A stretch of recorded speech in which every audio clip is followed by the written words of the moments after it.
whenever there's an episodic series, you can bet two men will talk to you. AJ Talon and Owen Finch give their thoughts on Owen and AJ Talks.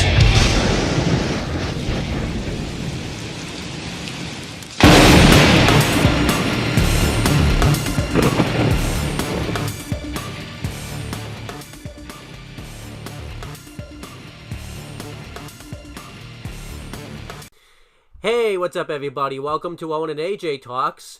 And this is a big week for us because, literally every month this year, AJ and I have tried to schedule, a week in a month where we would, do a video every day.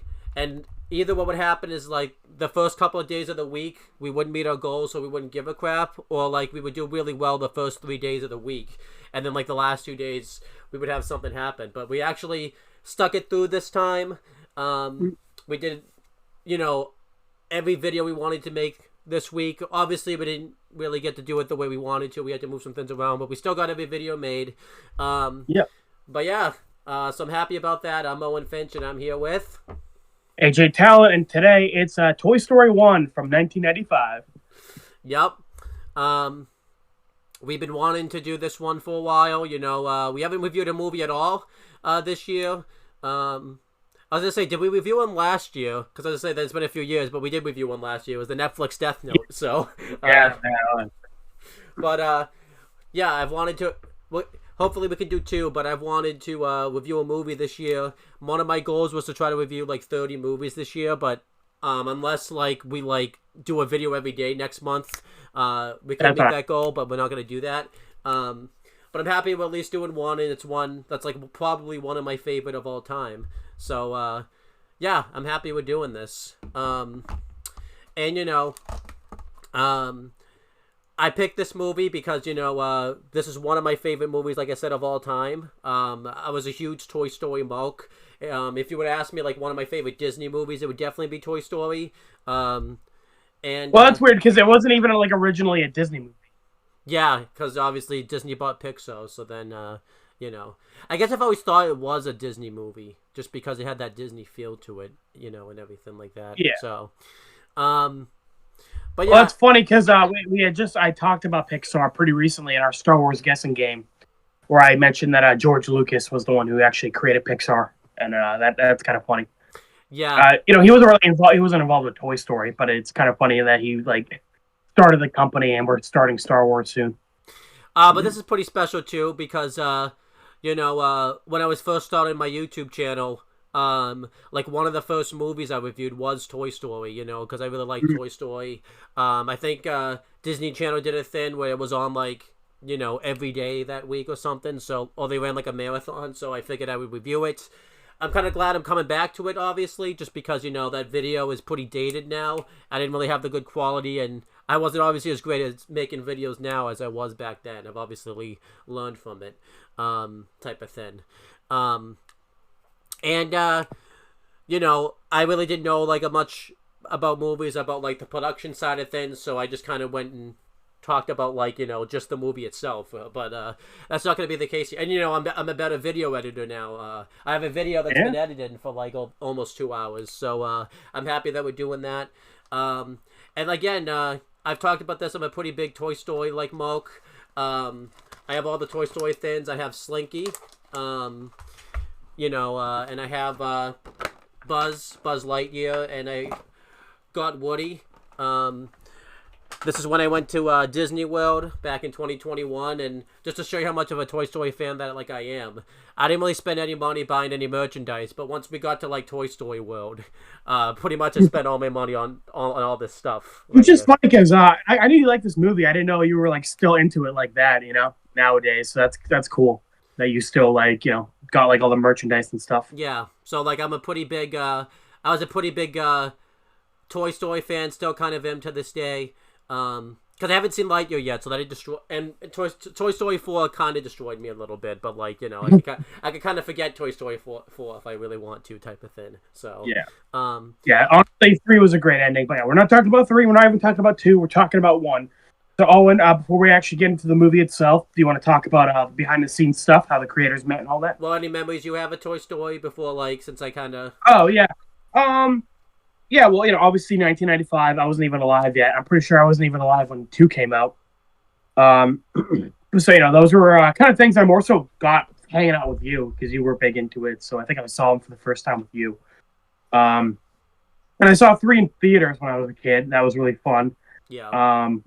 And of course, I got the Buzz Lightyear toys. I was a big Buzz Lightyear fan as a kid. I watched the cartoon Buzz Lightyear of Star Command, which I definitely want to talk about that someday. And yeah, even going to theme parks when I was a kid, I remember really being excited that we got they had a guy dressed as Buzz Lightyear and he gave me a little autograph. Right. So it's funny. I don't have many memories of watching the movie themselves, but I remember just things around the movie. One big disappointment I didn't even mention about Disney, you could go take pictures with all the characters and stuff like that. But unfortunately, I went when COVID was still a big thing. So you had to you could still take pictures with them, but you couldn't go right up to them and give them a handshake or anything like that. They would stand on the stage and you would have to stand off the stage and take a picture with them. So I got to meet Buzz. Well, I didn't meet Buzz, but I met someone dressed up like Buzz. So yeah. And you can do that on Halloween. Huh? Yeah. Oh yeah, I was Buzz Lightyear for Halloween one time as a kid. Oh yeah, that's cool. Yeah. And I went through several Toy Story dolls. Obviously, when you're a kid, they end up breaking though because they just the wear and tear and everything like that.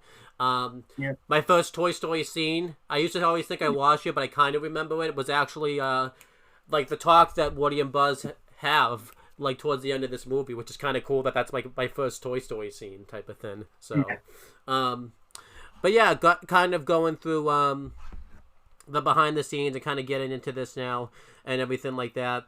Toy Story was directed by John Lasseter, and the screenplay was written by Josh Whedon, Andrew Stanton, Joe Cohen, and Alec. Oh, Josh Whedon? No, Joe Cohen. No, I said Joe. Did you say Josh Whedon? Yeah. Oh, okay, cool. So I'm missing. He did the Home Alone movies, and he ended up directing 2 Avengers movies. So yeah, that's pretty cool that he's here. And then Alex Sokolow. The story was done by John Lasseter, Peter Docter, Andrew Stanton, and John Ranift. It was produced by Bonnie Arnold and Ralph Guggenheim. It was edited by Robert Gordon and Lee Ernich. And the music was done by Randy Newman. And obviously the production company that produced this movie was Pixar Animation Studios, which is the big thing here. It's it's Toy Story's first computer. Toy Story was the first entirely computer animated film, and this was Pixar's first movie that they produced. So that's pretty cool to know. And you want to guess the release date? I told there's 2. You could say the one that came out for everybody because there's another one. I told you the other day. So yeah, I'm gonna say June 9th, 1995. Well, AJ, your memory is pretty shit then because I literally told you I think I told you yesterday, but then again we talked for a while yesterday. That's all in all fairness. But this movie came out on Thanksgiving worldwide.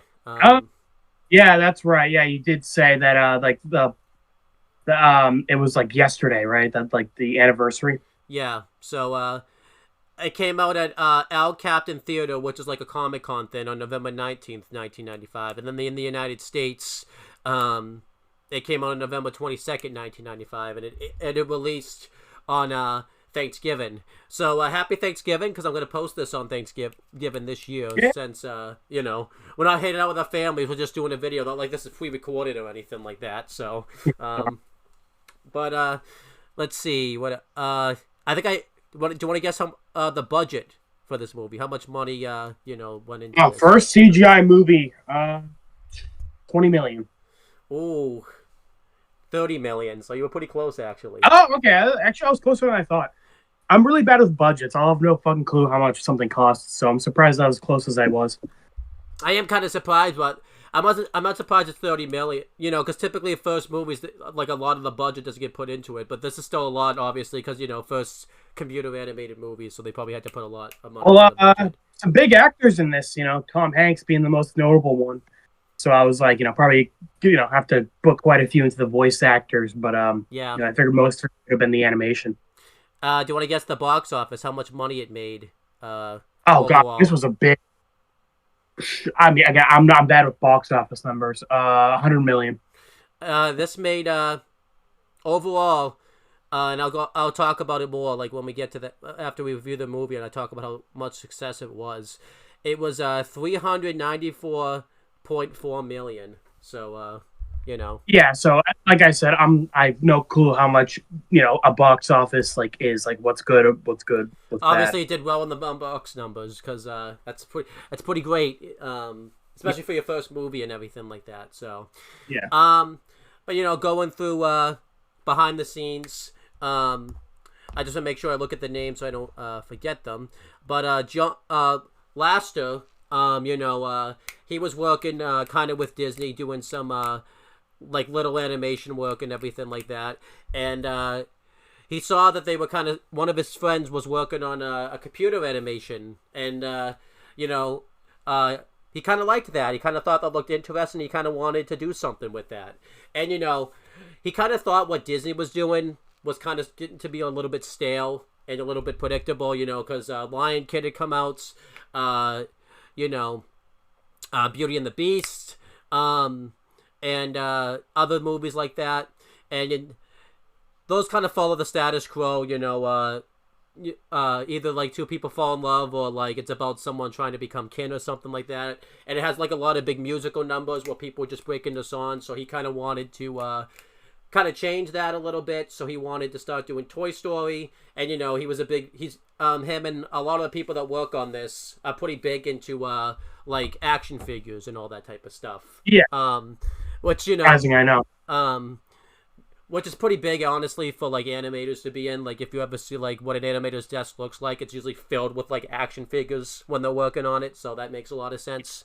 And yeah, they started to write this movie. They all got together and started writing it, and they had a lot of different ideas. They kind of worked on a little bit of shorts. One they worked on was I think it's called Bellboy. Or a Tiny Bellboy. I forget the exact name of the movie, but they worked on that. That was kind of like the first touch into it.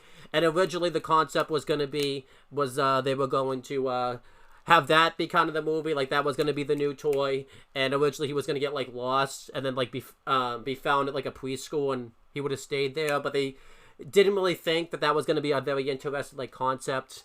And then they decided to get the idea to have Buzz Lightyear and Woody, because Buzz Lightyear, he was starting to become like a new toy.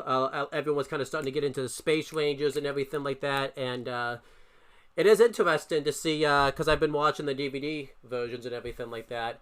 Like the original concept of what Woody was. I've told you this off camera, that Woody was originally going to be like a ventriloquist dummy. When I said that to you, I just said dummy, and you thought like Woody was going to be like an idiot, but like he was going to be like a legitimately a ventriloquist dummy. And eventually they changed that. They just made him like a cowboy, and obviously he has the design that he has now. When you saw Buzz Lightyear, I think you've seen this before, but Buzz Lightyear was drawn very differently. Originally, he was drawn, very small. He was still like a space ranger, but obviously he wasn't drawn with all the different like nuts and bolts that he has now. Obviously, he's bigger now and everything like that. And if you do go watch the first like early art styles, it's really interesting to kind of see like what the original concept of Toy Story was, and it makes me kind of question sometimes like what Toy Story would have been if it like stayed that way. And they started working with Disney and like Pixar and everything like that. And I've told you this a few days ago. Disney was gonna fuck this up. Originally, Disney, they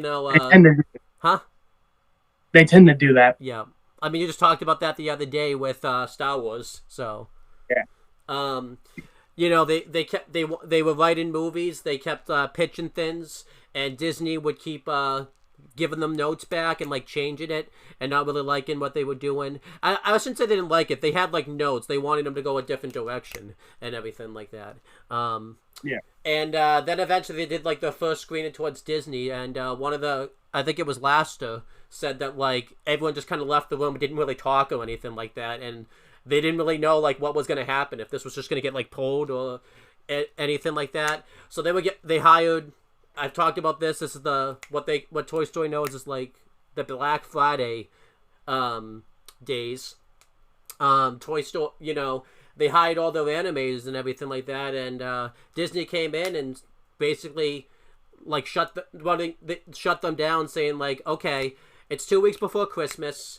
You guys are gonna come move over here. You're gonna have our animators help you out, but you're gonna have to like, you know, fire your animators that like you hired. And it was a lot. They fired a lot. I don't. You've probably seen the credits of how many people worked. They hired a lot of animators and stuff to animate their shows. They pretty much would have had to let them go.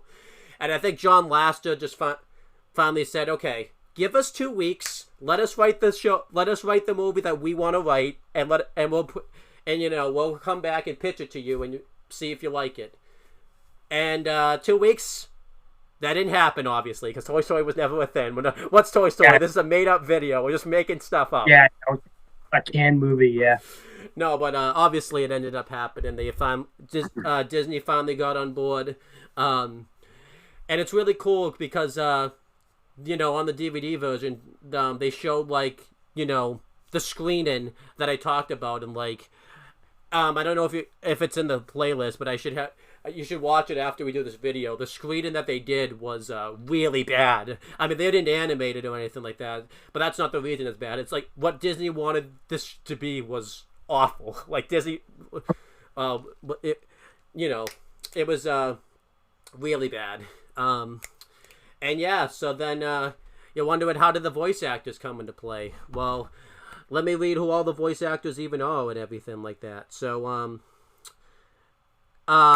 you know, Woody is played by Tom Hanks, which is interesting. You know, this is my introduction to Tom Hanks. So, like, I didn't even know he did the stuff before this. I didn't even know Tom Hanks was even like a thing, really, because I was only like, you know, I was only like 2 when this came out. So, like, so that's. Well, no, you weren't even born yet. Well, I'm saying when I saw it is what I mean. So. Oh yeah. Yeah, it's interesting. They mentioned in the audio commentary that it kind of worked out very nicely because Tom Hanks was kind of like finishing up projects and everything like that. He just finished Philadelphia, and you know they'd seen him in Forrest Gump and things like that. And you know I've seen Tom Hanks in things since then, and it's really interesting to see that he's Woody because you know he was in Captain Phillips. He's in that like plane movie that happened in real life that like crashed. I forget the name of that movie, but he's in that one. I know that's being kind of vague, but he's in that. But it's kind of cool, you know. They took like a clip of like something he did with Disney, and he ended up liking the project a lot. You know, he brought a lot of voices. Tom Hanks talked about like sometimes he would have to do a take 17 times, and he said his voice. The audio commentators even said, because as you know, Woody yells a lot in this movie. Sometimes Tom Hanks said he would go home and his diaphragm would be sore and everything like that. Because as you know, Woody yells a lot in this movie. So, and then Tim Allen plays Buzz Lightyear. They wanted to get a few people to play Buzz Lightyear. I want to make sure I get the people. Same thing for Woody, by the way. There was other people that were in talks to be Woody, but they specifically wanted Tom Hanks because they thought he was going to fit the role for this and everything like that. Like Robin Williams and Clint Eastwood were considered to be Woody, which is kind of interesting. There's somebody named Billy Crystal who was going to be Buzz Lightyear, and he actually turned down the role because he didn't think that Toy Story was going to be very successful, which is something he says he regrets, but also says like he thinks Tim Allen fit the role better, so he's upset, but he's not completely upset about it. David Hasselhoff was talked about to play Buzz Lightyear. Adam Sandler at one point. John Travolta. It's interesting because Tim Allen pretty much changed what Buzz's role was going to be. Originally, Buzz was going to be, obviously, he's a spaceman. They were going to have him be more like superhero-ish and everything like that. Yeah. But because of how Tim Allen voice acted him and everything like that, they essentially like made him kind of more, still a space ranger, but he took like more of the traits of like being like a cop and everything like that. So that's kind of interesting, Like, I'll just say this, like, what's interesting about this is like they had. It just goes you how interesting, like how someone just voices someone can change the whole thing. They had one perception of what Woody and Buzz were gonna be, but because of the voice actors, they essentially had to like change, not completely, but like kind of change it, like the characters and stuff a little bit. Yeah, it's cool that they like the voice actors influence the characters. Yeah. Yeah, and then Don Rickles, he plays Mr. Potato Head. Jim Varney plays Slinky, the dog. This is actually kind of cool because they had Slinky drawn a completely different way, but because, again, of how his voice actor voiced him and how he sounds, they had to make him like a hound dog pretty much, which is kind of interesting. Again, that like someone's voice actor, they had to basically, think about it too, someone had to drew and animated Slinky a different way just to have to do it again, all because of how the voice actor voiced him. That's just... At least they're not doing that for Kiss Sis. Imagine having to change that and do that all over again. And then Wallace Shawn voice acts Rex. Other people were brought in to voice act Rex, but it just never happened that way. John Ratzenberger voice acts Ham, the pig. This is interesting because he wasn't necessarily supposed to have a bigger role, but every line he says is a one-liner just because of how, again, the voice actor voicing him. He just was really good when it came to one-liners. He was just, a lot of times you go behind the booth and just, like, ad-lib and everything like that. So, yeah. And then Annie Potts plays Bo Peep. John Morris voice acts Andy Davis. Obviously, how that kind of worked was they, had each kid come in and... for their casting, and everyone was told to bring their favorite toy in, and John Morris, sorry, it's a lot of names I gotta remember here, but yeah, John Morris came in and brought in like one of his favorite toys, and that kind of helped him get the role, so that's pretty cool. And then Eric Von Deaton voice acts Sid Phillips. Loy Metcalf voice acts Mrs. Davis, Andy's mom. And then Ollie Army voice acts Sergeant. He's like the main sergeant that we see a lot in the show. And then Jeff Pigeon voice acts all the aliens.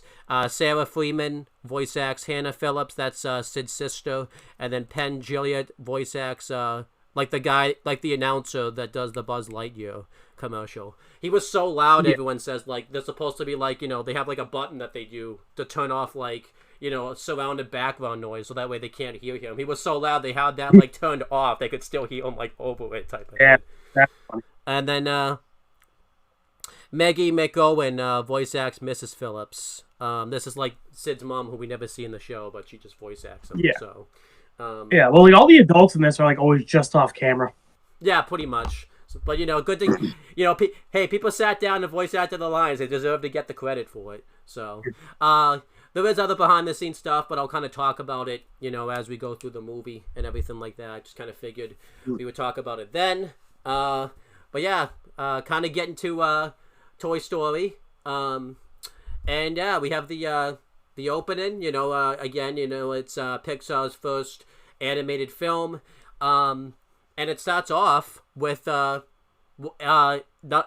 what else? Andy playing with his toys, because it's a movie about toys, so I think it makes sense. It makes sense to start it off that way. So Andy has like a nice little setup. He's had One-Eyed Boat, who he Mr. Potato Head plays, Capture, Bo Peep and a sheep. and everybody else, all the main cast pretty much, and I think a couple of like background characters in there and everything like that. And he offered pretty much he's taken the town hostage, and he threatens to have someone like run over like Bo Peep's like sheep, if he doesn't give her any of the money or anything like that.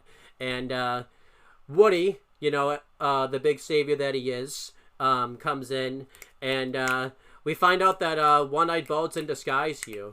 And I did like the reveal of Woody, because he's the main character. So like they did like a really good job of like, they had music play in the background, and Andy kind of like walked in like with him and everything. Well, he's like the main character of like Andy's story, and he's the main character of the movie, which makes sense. So, and we find out One-Eyed Boat's wearing a disguise. Said he had one eye, he had two eyes. So, good thing Woody saw it through.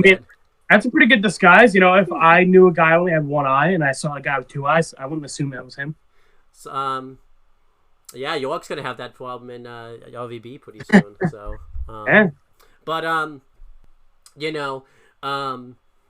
One-Eyed Boat is like, there's nothing you can do to stop this, Sheriff Woody, because I have my force field attack dog, and he sends like Slinky out to like block him, and the idea is that there's supposed to be a force field there, but obviously there isn't, because it's just him playing with his toys type of thing. So, and then he says that he bought his dinosaur, wheat field for dogs, and he attempts to eat the force field dog, but the force field dog gets away before that happens, and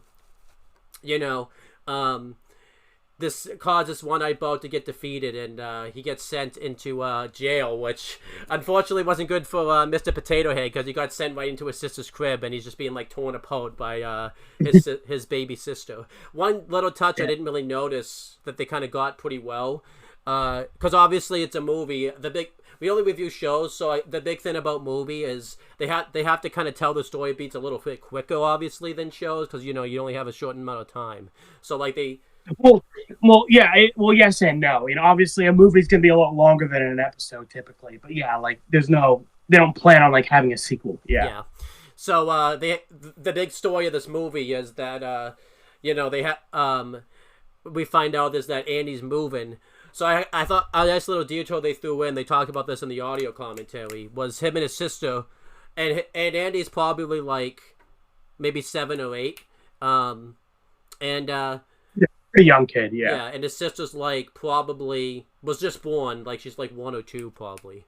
I'd probably say 1 because I don't think she can walk yet, because that's a big thing in the second movie. Which is funny because we never see Andy's dad in any of the movies, and he's never even like mentioned. Yeah, so that's probably something happened there. So, but a big thing that I thought that they did here without telling us was him and his sister have to share a room, so that kind of shows that the house probably isn't big enough to have 2 kids and everything like that. So when the move gets mentioned, it kind of makes more sense.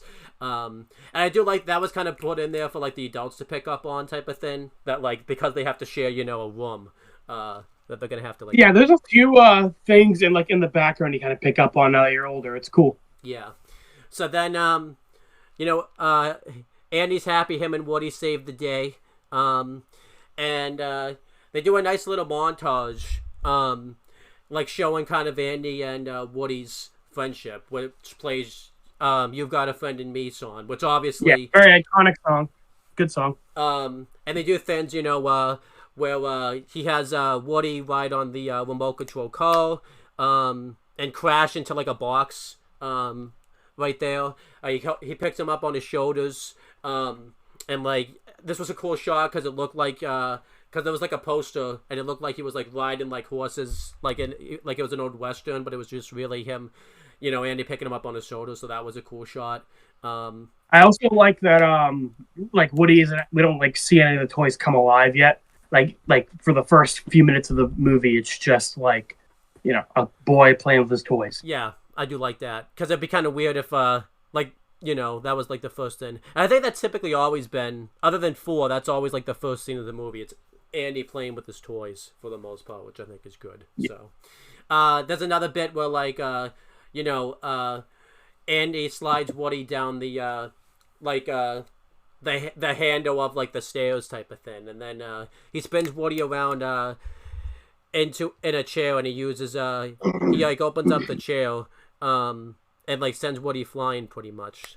So like a lot of good scenes here. This was a good montage because the actors did because the creators talked about it, and I agree with this, because again, this is a movie. This montage really showed the friendship with Woody and Andy without really telling us about the friendship with like Woody and Andy. And again, that moment where Woody's the main character, like in the beginning, kind of shows the friendship between like him and Woody. It's also good because Buzz comes into the picture pretty much immediately. Yeah. So like you said, you have to establish Woody's like the favorite. Yeah. And what's good about like this early. too is that Woody doesn't look like a toy that would be somebody's favorite. He's all like beat up and everything like that, and I think that's pretty cool. There's some type of I feel like that does show that he's the favorite. That like he's getting used a lot. Yeah. Before I move on to the next thing, any thoughts you want to say about this opening sequence right here? I mean, again, just the song is great. Like you said, does a good job establishing their the Woody's kind of the favorite toy early on because again, Buzz gets introduced pretty quickly. And yeah, just sets the tone for the movie. Yeah, really good stuff. So then, Andy goes over to his mom, is all excited, and we see that, I think we're supposed to think it's his birthday here because it says like happy birthday, so we know someone's having a birthday party, and he's all excited because he's about to have like his birthday party and everything like that, and he takes Woody upstairs to go get because Andy has to go get like his sister and everything like that, and he puts Andy puts Woody down like on his spot of the bed, and as we're gonna find out, this was a good attention to detail. Anytime Andy typically puts his toys away, like all of them typically get put away like in the closet or like under the bed, but Woody specifically always would get put on Andy's bed in like a certain spot. And obviously this is going to tie in because this is, this becomes a big thing when Buzz shows up and everything like that.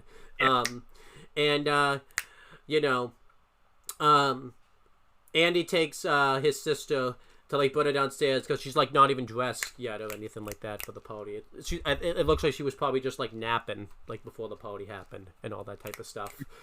I was supposed to be napping. Andy's probably up there like keeping her up and everything like that. So, I will say though, a lot of this movie's impressive. Like you said, first computer generated movie. A lot of it still holds up really well. Some of these movies you go back and they're like, oh, the effects do not hold up well. Yeah. All the toys look great, but the humans look fucking disturbing. Later on, we're going to see Sid's sister, and she looks like a 40-year-old woman trapped in a kid's body. Yeah. But yeah, I think, everything. You could definitely tell they put more effort into the toys than the humans, which makes sense. Yeah, and we don't, we typically don't get like a good wide shot of like the background, like the gas station that's dark out. Can't really see beyond the gas station, mm-hmm. or like Andy's house. We just see Andy's house. We don't really see the neighborhood. But at the end of the movie, when they're having that chase, some of it does not look great. Yeah, I agree. Again, it's 1995. But, this movie's fucking 30 years old. Like, it holds up better than I thought it was gonna. Yeah, but yeah, I think definitely the movie still like looks really great and everything like that. And this could be a trivia question. What was Woody's first line that he said? Typically, when your main character in like a big series speaks, it's usually something pretty memorable. Not the case for Woody. All it is just, wow, Andy's birthday party's today, which I kind of like. That is one thing I'll say I like about this movie is because this is the first time they're like filming and this is the first time the movie, they still like continue their everyday life, like they have a routine, as if this is what they'd be doing. Like when they have the meeting, yeah, they treat it like a normal meeting. Yeah, it's not like special. Yeah. Which, we've kind of joked about when it comes to, like, other shows, like, with Yellow Jackets. Like, what a coincidence the first time, like, we saw, like, Shauna and Jeff, like, have the lunch date or whatever with Jackie's parents. It was, like, when it went wrong type of thing, like, really bad type of thing. So... Well, obviously, because it's a show, like, obviously, they're not going to film the last 20 years where nothing was happening. I think it was more so... Yeah. that like what are the odds that like nothing happened for really 20 years, and then like all this crazy shit started happening like around the same time. Right. So, I think that was more so the criticism. Like for here, again, it's like, you know, I get why it's picking up here because it's where Buzz comes into the picture. Yeah. So I think I like before Buzz shows up, like it seems to be kind of just like a normal event. And yeah, so this is kind They of even say that like they're freaking out for Andy's birthday party, but like they always have a freak out for the birthday parties and Christmas and all that stuff. Yeah. But before any of that, we get like the first shots of the toys coming to life, and we see some of the toys. You know, we see you know, I like that some of the toys were pretty iconic too, but some of them were like in universe. Like obviously, the fire truck with a bunch of firemen showing up. That was a pretty big toy in the '90s. And like now type of thing. The obviously Mr. Potato Head. That's a pretty big one. You know, he shows up, and I do like this. They do a running joke throughout this movie where like he always gets like all his pieces torn apart and everything like that. So this was kind of the first stage of that. Yeah. And I liked what he says. His first line's pretty iconic actually. Like ages 3 and up. That's what it says. Ages 3 and up. Like he's like pissed that like, you know. Yeah, the baby was like nomming on him. Yeah. We see like Ham. You know, he's like a piggy bank, and he's putting like his coins into the piggy bank. And obviously we got a pretty funny line here where Mr. Potato Head shows up, and he's like mixed all his pieces together, and he shows Ham like, "Hey, I'm Picasso," and Mr. Ham's like, "I don't get it," and Mr. Potato says, "You uncultured swine," which becomes like a pretty big saying of this movie type of thing. So yeah. And then well, I don't think this movie started the "you uncultured swine." I think he said it because he's a pig. You know, he's a swine. Yeah. But obviously, you know, coming back to it, that's a pretty big saying nowadays type of thing. So, yeah, other toys that came to life. The hockey puck, because, you know, afterwards, Mr. Potato's Head's like, what are you looking at? What are you looking at, you hockey puck? And it's like an actual hockey puck type of thing. We see. So I like that, you know. Everyone when he said, "What are you looking at, you piece of shit?" and it's like a piece of shit toy. Yeah. And then you asshole, and a literal like ass. Yeah, and you know, Woody's getting off the bed, and Slinky comes out. One last one. Andy's mom's toys are in his room. She says, "What are you looking at, you dick?" And it's oh yeah, one of Andy's mom's. Listen, Andy's dad is in the picture. All right, you know she. Yeah, she did it. You know, she's got to do her thing. Yeah, and then Slinky comes out getting ready to play checkers with Woody. And, you know, Woody says he can't do this right now type of thing. And tells Slinky to get everybody together for, like, a staff meeting or everything like that. Which I liked, you know, a big thing that they talked about, what was always cool to me about Toy Story is they treat, like, you know, them being toys is like their job. So they have, like, staff meetings. They act very adult-like about it and everything like that. So, yeah, I really enjoyed that. And then, you know, Woody and Slinky are getting everyone together for a staff meeting. And I do like this, you know, because obviously just found out Andy's birthday party's today, so obviously Woody's getting everyone together for a staff meeting to like talk about it and everything like that. So I do like that. Woody goes over because he can't find his clipboard, so he finds it, and then you know, Rex jumps in and he tries to scare Woody because he's like a T-Rex and everything like that. And I do like that this is something that he's like been doing for a while, because Woody's just like, "How's it going, Rex?" And Rex is just like, "That didn't scare you," type of thing. And Woody's just like, "I was almost scared. I was almost close to being scared that time. Like, not even almost scared, like almost close to being scared. Like it was like something like that." And I like Rex's character actually, because you know, typically T-Rexes are like fearful and you know, want to get into conflict, and Rex is like the opposite of that. You know, he's very self-conscious, and he doesn't like to get into conflicts or everything like that. So I really like Rex's character. And yeah, then, I kind of forgot. Well, I mean, I didn't really forget, because, you know, it's more so like 2 and 3 where like it's like a big cast involved in the plot. I kind of remember this one was mainly just Buzz and Woody. But yeah, so it is kind of funny just seeing these guys like kind of in the background mainly because they become bigger deals in the sequels. Yeah. But yeah, the staff meeting happens. Well, and there's like one more said, thing before the staff meeting. Okay, go ahead.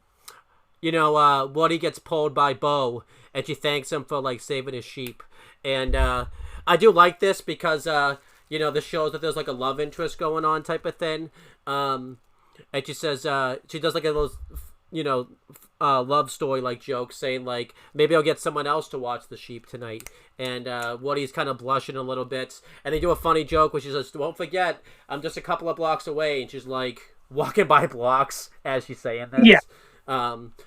And obviously, because of 4, this is kind of a big thing now type of thing, this like little love interest. Usually it's just kind of a side. Yeah, I was going to say, this was like not a big deal in the first 2 movies, like that they had like a love interest going on. Yeah. And then like 4 made it like a huge deal. And also, coming back to this movie, I don't like Bo Peep. Can't blame you, so... And not even talking about 4, just like in this movie, we'll get to it. But she's just such a minor character. Like I don't like hate her. I'm just like, oh yeah, I'm not really a big fan. And then something I do want to say because I watched the audio commentary, they didn't explain because obviously a lot of people wondering if you're probably older, like why the hell does Andy have Bo Peep as a toy? They didn't explain that it's not his toy. It's like his sister's. It's supposed to be his sister's toy. And Andy just plays with it, so that's why like Bo Peep's. Yeah. Which makes more sense than when we find out Bo Peep. Well, 4 did establish. Yeah. In 4, it was like Andy's sister was getting rid of Bo Peep. Yeah. So I did like that they mentioned that in the commentary. So. But yeah, what do you think of like first scene, seeing the toys alive and everything like that? So it was cool. It was nice to see all the different variety of toys. Yeah, and I do like the kind of. I do like they kind of established that like Slinky and Bo Peep are the ones that are closest to Woody. Yeah, and I do like they kind of just like other than the staff meeting, they were just kind of doing their everyday thing. Like this is about like Woody and Slinky playing checkers was like a normal thing, and then. Like Rex scaring Woody, so like they have like an everyday kind of routine that they just kind of do every day. Yeah. So this is cool. And I like the toys like are kind of limited by their physique. Like Bo Peep, I like because she's like porcelain, she like moves very stiffly. Yeah. Woody because he's made of wool and he doesn't really have any like joints. Like he kind of just like flops around. Obviously they're gonna do that. Like you said, they do that joke where Mr. Potato Head's always coming apart. And Rex, I think they do joke a few times where like he's like his hands are so small, so he'll be like later on when they're like all lifting weights, he's like lifting a marker because his arms are so tiny. Right. Well, like with Slinky because he's like a Slinky, he like can stretch really far and everything like that. Yeah. So I'm just saying like even just like casually, just like when they're walking around when they're interacting with each other, or like you said when Woody has that draw with the sketch. Oh, I forgot about that one. Yeah. Yeah, and he like doesn't really talk. He just like sketches what he wants to say. Mm-hmm. It's cool.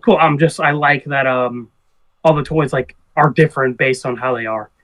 But yeah, staff meeting happens, and like you said, they kind of treat it like their job. It's a normal staff meeting. Woody talks about like a meeting they had previously that another toy hosted.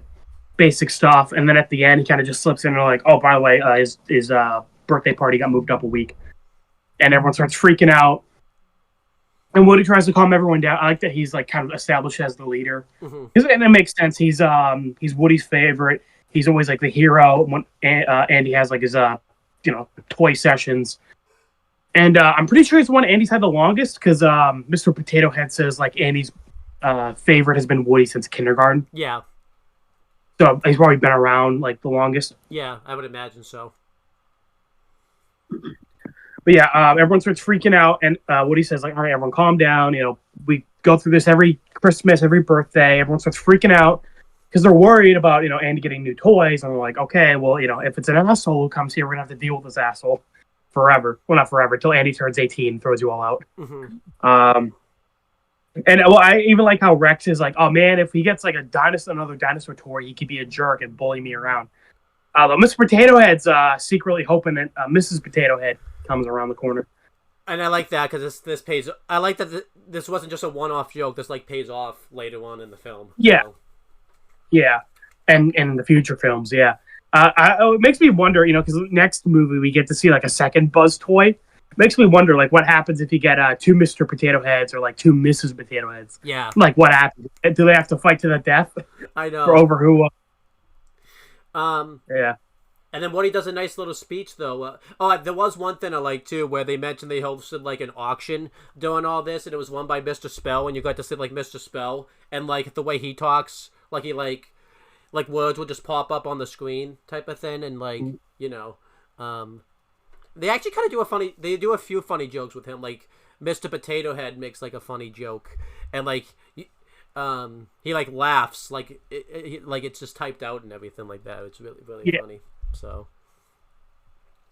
but Woody calms everyone down, and as I said, Mr. Potato Head says Woody isn't worried about it because he's always been Andy's favorite. And they send. I like this. I used to have a bunch of these. Like Andy has a big barrel of like green army dudes. And they behave like military guys. They're all like, yes sir, no sir. Let's move out. Which is cool. Again, I like that. Like the toys, like what they are, can kind of influence like their personality. Yeah, I like that. So basically, they're gonna head down to the downstairs to the party area, spy on what Andy is getting, and they have like a little toy radio that they'll tell the toys back in Andy's bedroom like what's going on. Yeah, I liked this. Woody did give a speech here too, like kind of showing like the toys aren't just there to be like played with, like saying like that they're supposed to be there like for Andy whenever like needed type of thing, which I thought was kind of cool, because this becomes like a big thing in like the third movie and everything like that. Yeah, well, the second one too. Yeah, so I liked this. I also like this too because now you wonder. I think Woody was being genuine here, but like I think because too he didn't think he was going to be the one that was going to get replaced, so I think that's why he was given like this speech and everything like that. So yeah, like the grass is always greener on the other side kind of thing. Yeah, but I do like this joke where a bunch of the army guys like go down to the lower level because Andy's on like the second floor, and Andy's mom like steps on someone when she's walking through a doorway. And one of the guy who got stepped on is like, "Oh, Sarge, I'm hit. Go on without me." And the sergeant's like, "Nonsense! I've never left a man behind on a mission." Mm-hmm. And they get like a little medic soldier who has just like a little medic symbol on his helmet to fix him up. And all the party guests have arrived, and Andy's opening his presents, and we get to see a couple, the soldiers are laying to the toys in the bedroom, what's going on. And I like at one point, like Andy gets like bed sheets, and Mr. Potato Head's like, "Who invited that kid?" And I forgot. Which is like, yeah, you're gonna fucking get me bed sheets for my birthday? Like, Jesus, dude. Well, I think we found out what the bed sheets actually like were later on. So yeah, they end up being Buzz Lightyear bed sheets, which is cool that they added that in. So I guess Buzz Lightyear is like the new hot thing. Yeah. Again, I think I said it to Owen off camera. I think the Buzz Lightyear cartoon is the cartoon Andy watched, and the Lightyear movie is like the shitty live action adaptation that Andy hated when he was an adult. So it's our Avatar: The Last Airbender to Andy type of thing. Yeah, it's like the Netflix Death Note, The Last Airbender, Dragon Ball Evolution, like that whole thing. Yeah. But yeah, they're relaying what's going on, and we're like, okay, cool. Andy is out of toys, so we're all good. But then, surprise, Andy's mom pulled out a secret one out of the closet, and Rex is like shaking the thing. He's like too, nervous about what toy it's going to be. And he knocks it over. Damn it, Rex. And all the batteries pop out, and everyone's like scrambling to get the batteries back in. And when they finally pop it back in, Andy's already opened his new toy, and the army guys quickly just say like, "Andy's coming upstairs, back to your positions." Mm-hmm. Everyone freaks out, scrambles to get back to where they were, and Woody gets knocked off the table by a bunch of the kids coming in. I think it's one of the other kids who knocked off Woody. Like I don't think it was Andy who knocked him off. Yeah, that was good. I liked that. But I do like because the other guys are giving Woody shit later, like, "Oh, Andy knocked you off your spot." When it probably wasn't Andy, it was probably just like one of the other kids. Yeah. But the mom calls them down to like play a couple other games, and they all leave the room really quickly after they drop Andy's not clothes, drop Andy's presents off in his room. And Woody climbs back up onto the bed, and it's a Buzz Lightyear toy. Yeah. Before I kind of talk about this, I want to kind of get my thoughts on these scenes. This was really cool. I liked this. I liked the sword sequence. And fun fact, this was the first scene that that they storyboarded and like showed like the Disney Pixar people and everything like that. So this is kind of. I think that makes sense. Huh? I think that makes sense. Yeah. So it's kind of cool coming back to that. And the writers of Toy Story and stuff said like they had the most fun probably animating the Green Army guys, because obviously it's a big thing, and they're pretty fun to animate because obviously they can't really do much in the sense that when it comes to walking because they're stuck on like a stand type of thing. So, yeah, I do like that. They kind of just like have to like wobble. Yeah. And they said they would kind of like do it around the studio, like go on like a skateboard and like kind of simulate how it would be to like be a Green Army man, which is kind of cool. And I like when the army guy like got his thin broken, like he couldn't walk anymore type of thing, which was kind of funny. Yeah. And one thing I did kind of notice is it kind of showed the toys kind of don't just know that they're toys. I guess that's a big thing we didn't really talk about. I do kind of like that this episode, like this movie wasn't about all the toys finding out the toys. Like they already knew they were toys ahead of time and everything like that.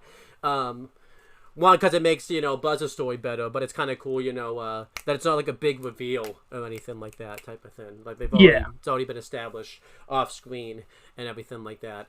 And then I also like that they don't just know the toys, but they know like the outside areas. Like when Rex knocks the radio off, like they know about batteries and they know how to like put them in and everything like that. So it's yeah, like this from their first day as being toys. Yeah. But yeah, so and I did like too. They we still didn't see Buzz. They kept his reveal like a pretty big deal type of thing. So like when Andy pulled him out, like you only saw it from like the soldier's perspective and everything like that. But yeah, so everyone's kind of giving Woody shit about the fact that he got knocked off his bed, and Woody's kind of trying to play it like cool type of thing, and kind of show that he's not really upset about it, and he's kind of trying to like say, let's give Andy's new toy like Andy's warm welcome. But you could kind of tell that like Woody's kind of like not thrilled the fact that like he got knocked off the bed and everything like that. And Woody goes on the bed, and we get a really cool reveal of Buzz. They start by filming it from his feet, and then they kind of do like a wide shot kind of where they put the camera up, and you can kind of see like Buzz Lightyear, and you get to see like he's like frozen, and he's like really cool, like Frozen type of thing. Like obviously a big thing is anytime a toy freezes, they have to like freeze into like their position. I will say though, I think that is kind of like weird with this movie. They never really established, because Buzz, most of this movie thinks he's a real, like the real Buzz Lightyear. But he, whenever Andy or another person comes into the room, he like freezes like everyone else. Yeah, so I kind of wish they would have explained that a little bit. And later on, he says like, "Oh, I've won the favor of your chief," because like or something like he thinks Andy is like their leader. Yeah. But still, I don't know why Buzz would go along with like just being like manhandled.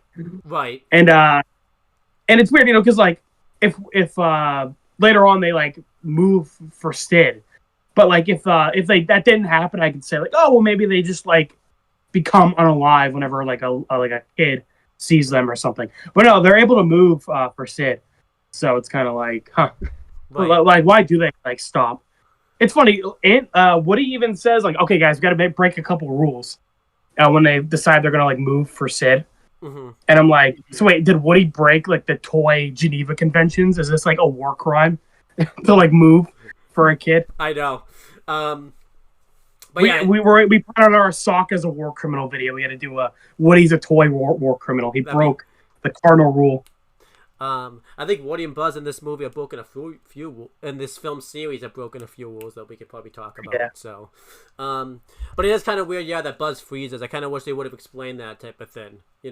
Why he freezes when like humans are around or something like that.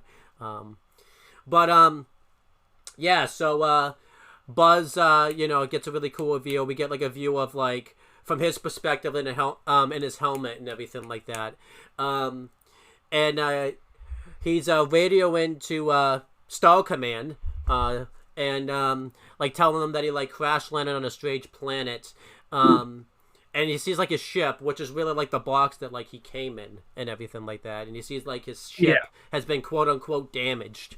So he talks about how it's like gonna take him like weeks to repair his ship, and they do a funny joke kind of where like. He says there doesn't really seem to be any sign of human life anywhere, and then like Woody shows up and like says hi, and he like tackles Woody to the ground. Well, no, he doesn't tackle him to the ground. He shoots his laser at him.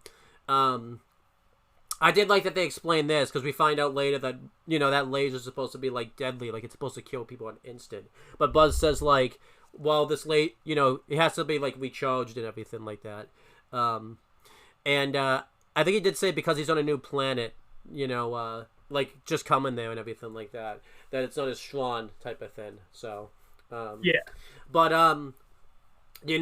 Woody's introducing himself. I do kind of like this because Woody and Buzz kind of aren't really realizing like when Buzz sees like Woody's sheriff badge on, he thinks he's like the sheriff. And I like that Buzz is asking for like power and everything like that, but Woody thinks he's just talking about like batteries and all that type of stuff. I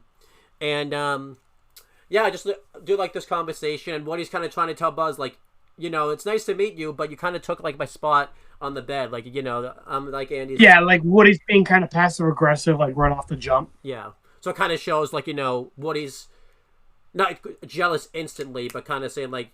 Stay out of my territory right here and everything like that. But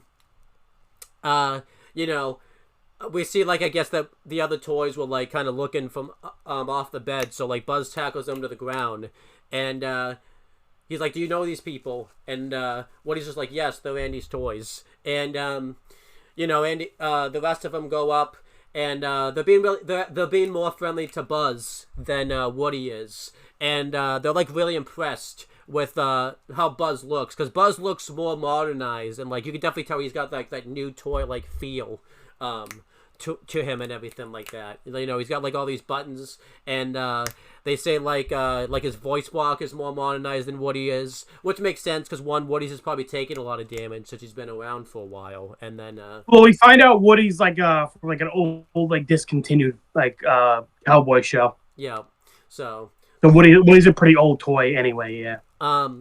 And I do like this because the toys ask like where he's from, and like I like Rex's story. Like he mentions like he's from Mattel, but he's really not from Mattel. He was like from a smaller company that like bought it out, and I think that's funny because I didn't really get that joke until like I saw this movie like today. So I thought that was pretty funny. Yeah, it's like a bunch of like, legal business bullshit. Yeah. And like Buzz just says like where's he from? I actually forget where he's from. Like Gamma Squad or I don't know, some space bullshit. And like when Buzz says like what his mission is and everything like that, like you could see like it's just exactly what's written on like the box when Woody like reads it, like it's like a big mission statement and everything like that. Yeah, it's basically like the speech Buzz is giving. Yeah. And then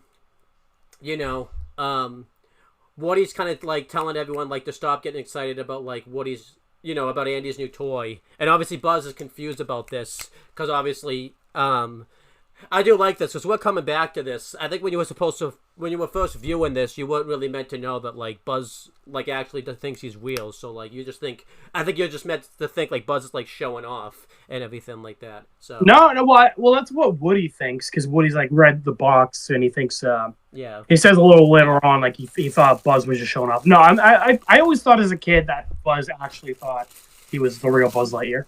I did the same. I was just because like he was also like talking to himself like in private like before Woody showed up. Yeah. So then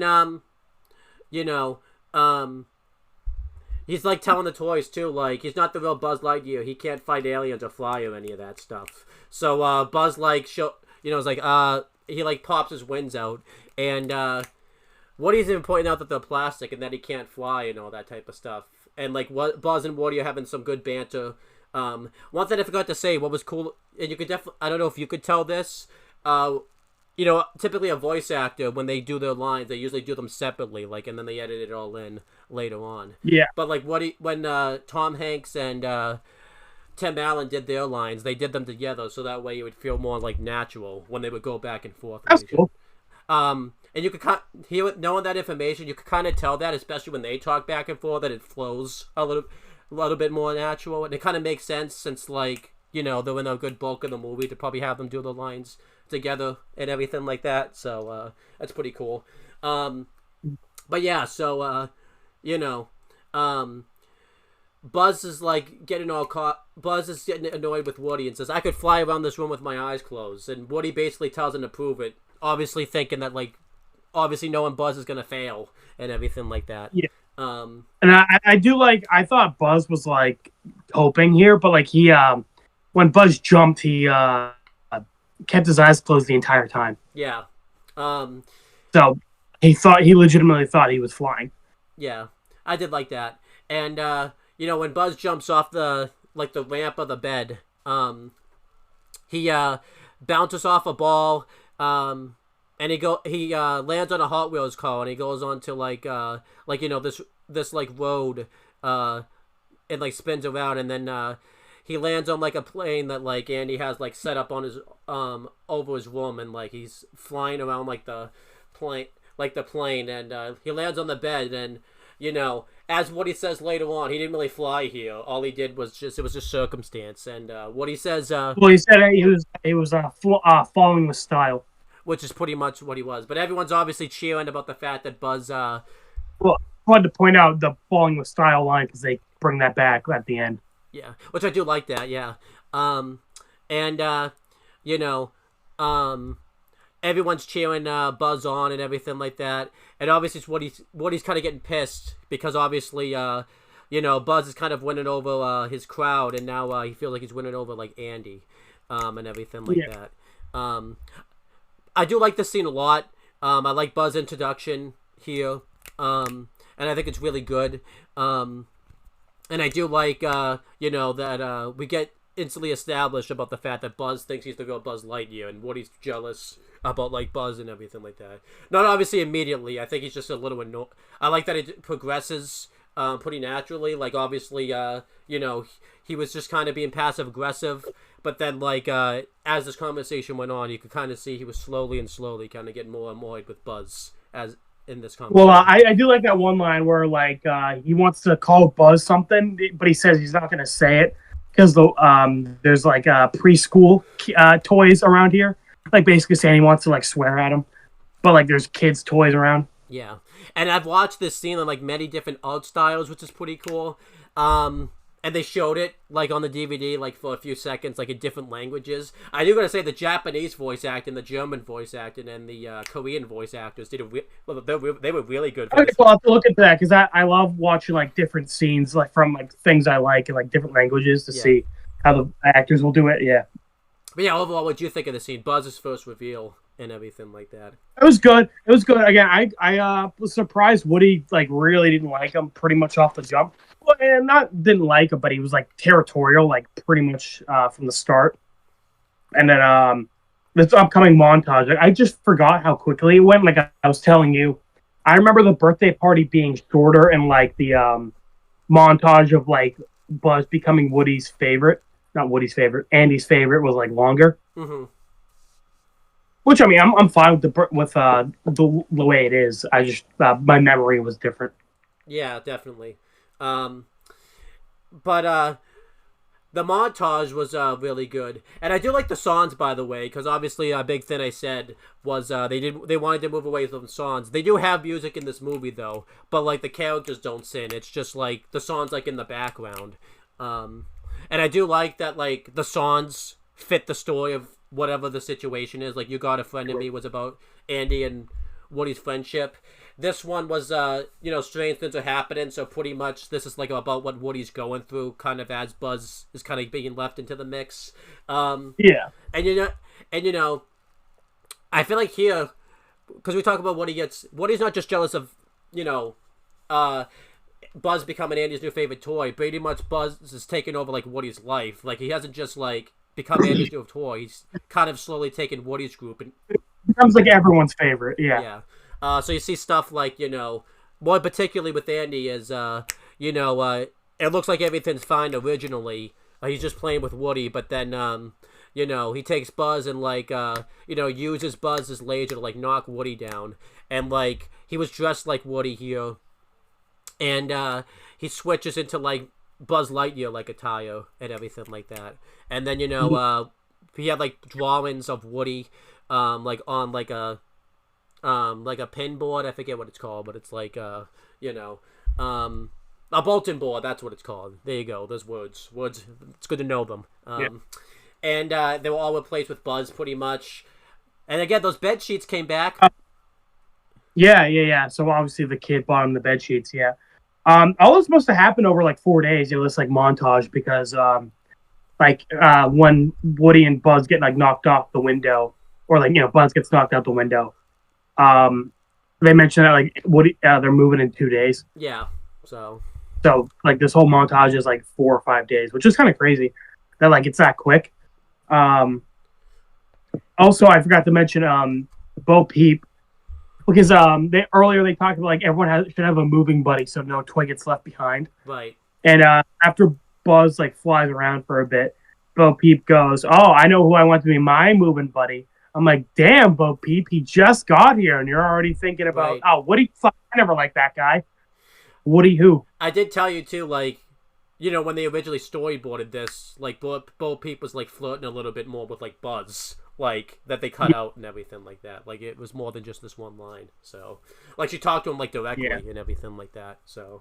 Keep in mind, everybody, according to Toy Story 4, Woody abandoned his kid to hang out with Bo Peep. I don't buy it. Especially with what happens here. But other stuff that happens in this montage is, like, I like that they showed all the Andy stuff, like, in one shot, except the end. But then you see that, Buzz is just, like I said, winning everybody over.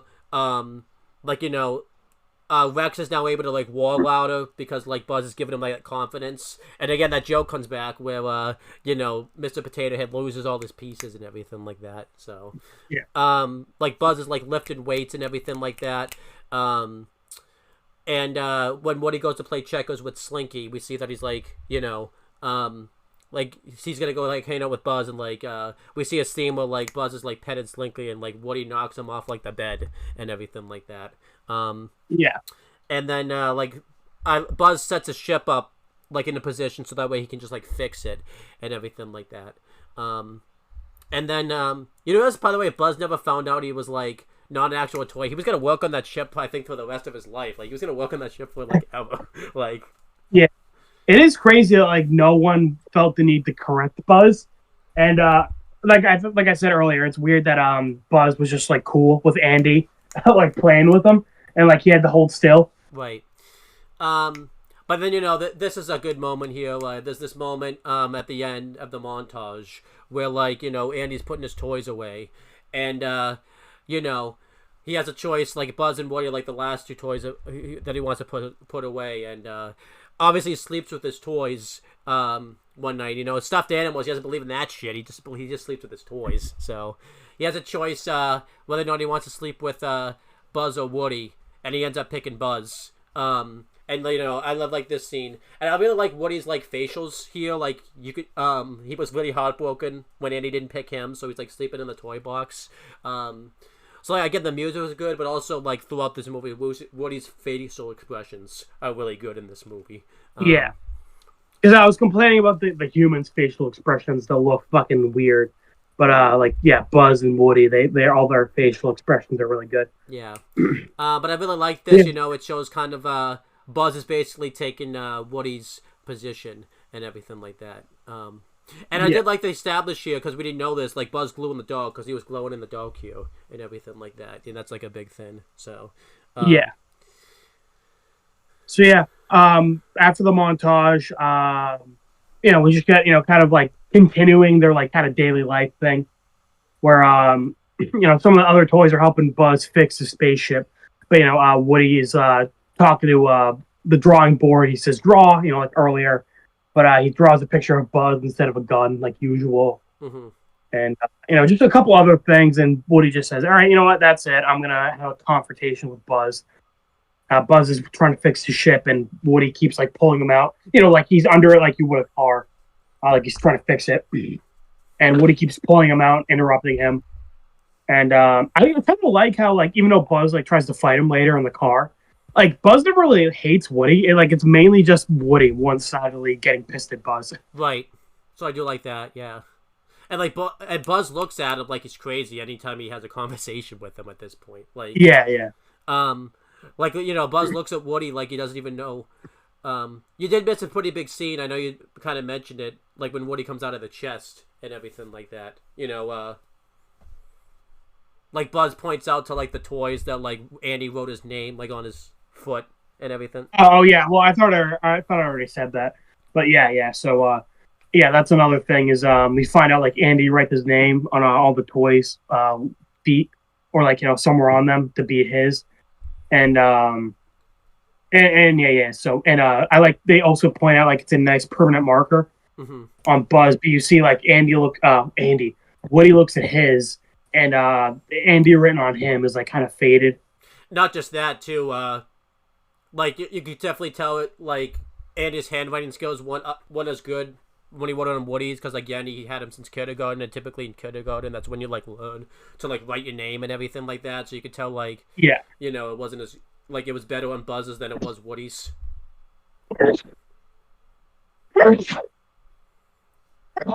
Excuse me. But yeah, Woody confronts Buzz, and basically at one point in the Woody's being pretty upfront of like, hey, like get out of my spot, get out of my life, essentially, like know your place.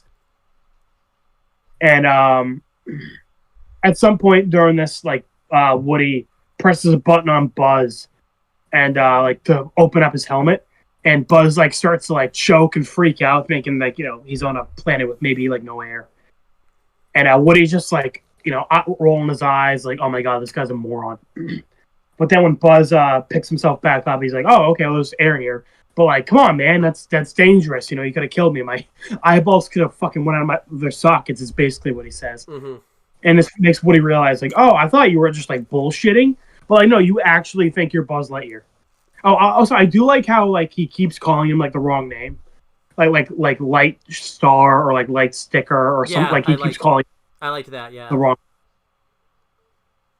But yeah. Buzz thinks he's full of it. He doesn't believe that he's a toy. And yeah. So pretty much later on that day, Andy's mom is taking him to Pizza Planet. Did I miss anything? Or sends introduction. Oh, okay, right. Thank you. It's like right after this. Yeah, you're right. But yeah, someone warns all the toys that Sid is back, and they're all like, "Oh, what? Sid should be at summer camp." And they're like, "Well, I guess he got kicked out already." What I thought was funny that like I guess that's a running thing that happens when he gets kicked out of summer camp like every year. So Yeah. Well, he seems to be a bit older than Andy. He seems to be like 12 or 13. Yeah, I think so. Yeah, we see him in his yard. His dog is like chained up to like the shed, and there's like a toy with like a firecracker attached to it. And Sid, I don't know what the fuck he's doing. He picks up a cement block at one point, like throws it, and like misses. And I'm like just like throwing shit at the toy before he finally blows it up. Poor guy. You know what the funny thing is too? He doesn't even realize toys are alive. But it's like this poor guy doesn't even get to like just be lit up and blown up like instantly. Like he's getting tortured. Like yeah, that's the shitty thing. So we find out that the toys can move. Like when because I like as a kid I was like, oh, maybe the toys can't move if someone's like looking at them. Right. But like no. So the toy can move, but he just has to sit there and accept the fact that he's gonna be blown up. Now, how horrible is that, Owen? You got to just sit there and fucking pray that God himself is merciful, and like fucking, I don't know, Sid just leaves. Right. Like he has the power to run away, but he's like, no, I'll be like violating the toy religion if I move and a human sees me. I know, it's so weird. Like, well, honestly, the toys are kind of cultish because later on when they're in the fucking claw machine, they all like worship the claw. right. And Woody's like, you zealots. Yeah. So fucking toy. Maybe that's why Woody doesn't like Buzz. He's violating the religion, the toy religion. Mm-hmm. They should worship Andy. And I do think because I do think it makes sense that because I was going to see, it seems like only the Buzz action figures think they're real toys, and I think it makes sense because it seems like they're like new, like in production, like they were just made, so it makes sense. Yeah, I was gonna say that seems to be the case because next movie, it's like another Buzz toy doesn't think he's a toy. Yeah. So it seems like, like a Buzz thing. So I wonder, like, makes you wonder, like, the first toy that was ever made, who clued him in? He was just a toy. Like, did he just think he was a toy like his whole time, type of thing? Like when he figured. Again, this raises a million questions, but yeah, it's like the Poindexter thing in Danny Phantom. It's like a whole fucking buttload of questions. Yeah. But Sid eventually blows up the toy, and Buzz is upset because like he wanted to go save him, but Woody was telling him like, dude, you're not a space ranger, you're a toy. And again, it's kind of crazy to think that toy got murdered. Like that toy was like living, he was alive, and Sid murdered him. And the directors even had to kind of say like, how do we shoot this around? Like, how do we shoot like this toy get murdered? Because obviously it's a kids show. Like, the way they got around it was it. Again, the magic of off screen. I say the magic of off screen, but like we see all of his like body parts like get blown up. Yeah. But yeah, it's like a give and take of like with Sid. So like on one hand, yeah, the kid obviously has like issues. Mm-hmm. But at the same time, like he doesn't know the toys are alive. Right. Also, this is like a take, because the directors and like stuff have talked about this different perspective of how people play with their toys. Some people like to just destroy their toys, especially because Sid's at that age, like 13. This is kind of the age where you start to do like stuff like that, like destroy toys, and all that type of stuff. But as you're gonna see later on, he clearly has some like issues that we'll talk about when we get there. I do like Sid's introduction though, like it kind of showed like that this is gonna be like the villain of the movie, and I do like I like that him and like Annie are neighbors, so like it's not just random that he just showed up. So like I do kind of like that, Well, it is kind of a coincidence later at the Pizza Planet, but yeah, they're establishing him here as Andy's neighbor. Yeah, that's fine. Yeah, and then I do like Buzz and Woody's conversation. That they're kind of getting at that Buzz is kind of getting at Woody under Woody's skin type of thing, and I do kind of like. It's funny because Woody doesn't even have skin. Under his wood, then. So. I don't think he's made of wood either. I think he's just made of wool. Oh, okay, so under his wool. There you go. But yeah, I like these a lot. But yeah, so there's another scene where that's later in the day. It might be the next day. That this was kind of vague, but Andy is playing with Buzz and Woody, and since they're moving, like his mom's exhausted from packing boxes and stuff all day. So and she probably doesn't want to like cook and buy anything new either, since they're gonna be like moving like in a week. I think you've moved a lot, AJ. Do you usually want to make like a big meal before you move, or is that? I was surprised Andy. I'm surprised Andy all this shit is still in his room. I'm like, dude, you're moving in like a week. I'm surprised like you haven't moved all your stuff. Oh, there's a big thing. Do you want to say there was a big thing you said that we didn't really talk about during the montage? You said off camera. That Andy makes a bunch of changes to him like right before he like moves. Oh yeah. Andy like puts all of his Buzz posters up and all that shit. I'm like, dude, you're moving in like a couple days. Like you're gonna have to take all that shit down. Right. By the way, I do like the fact that his mom even said they were gonna like leave the party decorations up until like they leave. I like to think that they just left it up there for like the next owners to have to like clean up. They just left it there. Yeah. I don't think they Your did. problem now. Yeah.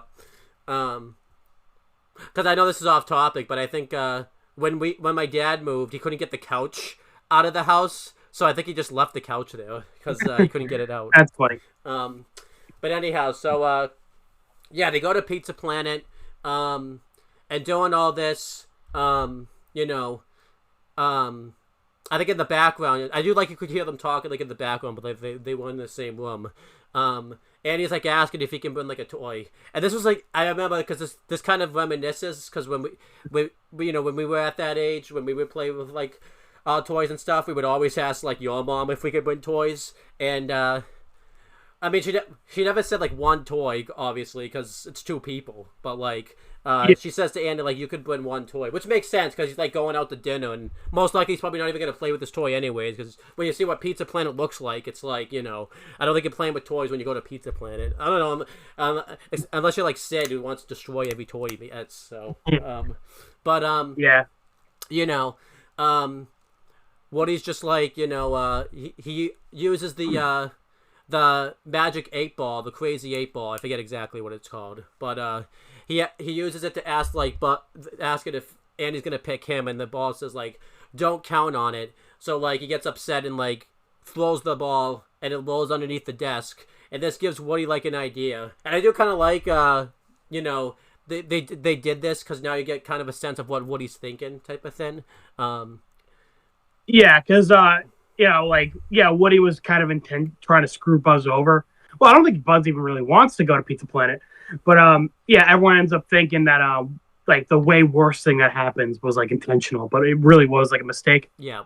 So Woody uses the remote control call, and you know. Well, first thing he tells Buzz like, "Hey Buzz, there's a toy trapped in this like like over here." So Buzz goes over to like near the end of the bed, right. And then like Woody activates like the toy car, and he's gonna like knock him down like under the desk, you know, under the bed. No, it's the desk. They were on like the desk. Oh, okay. I thought that was the bed. Yeah, and this backfires. You know, Buzz sees this and he like dodges it, and this causes you know, the car slams onto like the wall of the room, and this causes all it to go into the bulletin board, and all like the needles like fall down, and almost I was just say kill Buzz, but I don't think. Well, I was just say I don't think toys can die, but as we find out, it's plastic. I feel like it would have been fine. Yeah, and he had his like helmet on and stuff. Yeah, and then this, you know, the bulletin board falls over onto Andy's globe of Earth. And this was an Indiana Jones reference, actually. Where I was gonna say, I wonder if you caught that because we talked the other day about Indiana Jones and you didn't really know much about it. So I'm glad you caught that. Well, I didn't catch it. Again, I watched the audio commentary. They like said it. Oh, so, okay, yeah. But Indiana Jones. But yeah, it's funny. We talked about that a couple days ago. We're like, yeah, you know, Indiana Jones, where he's like running from the boulder. Yeah. And then yeah. And Buzz is like slipping onto a couple pencils, and this causes him. This kind of works out for Buzz because he like slips and like, you know, because he almost can get crushed by the globe, and he slips and he's like hanging on to like because the window was open, so he's like half outside, like holding on for dear life type of thing, and the globe hits the lamp, and the lamp like turns around, and Woody ducks, but you know, the lamp hits Buzz and he falls out the window. Now I've told you this off camera. This was the scene that they showed that like they didn't like. The way it was animated originally was like Woody actually intentionally like threw Buzz out the window, like he tricked him to come over there, and he like threw him out the window. Which I'm kind of glad they did this instead, because that would have made Woody look like really evil and malicious there. Yeah, because then everyone would be like completely right. They'll be like, nah, fuck Woody. Yeah, and you know, everyone kind of gets concerned doing all this. Ham and Mr. Potato Head were like playing cards. I like that there were Buzz Lightyear cards too, kind of showing like that was recent that like they got that type of thing. And everyone's kind of concerned for Buzz, but Woody's kind of like stepping back, kind of like realizing that like he's gonna get like busted, or like trying to kind of stay low, like showing that it wasn't his fault.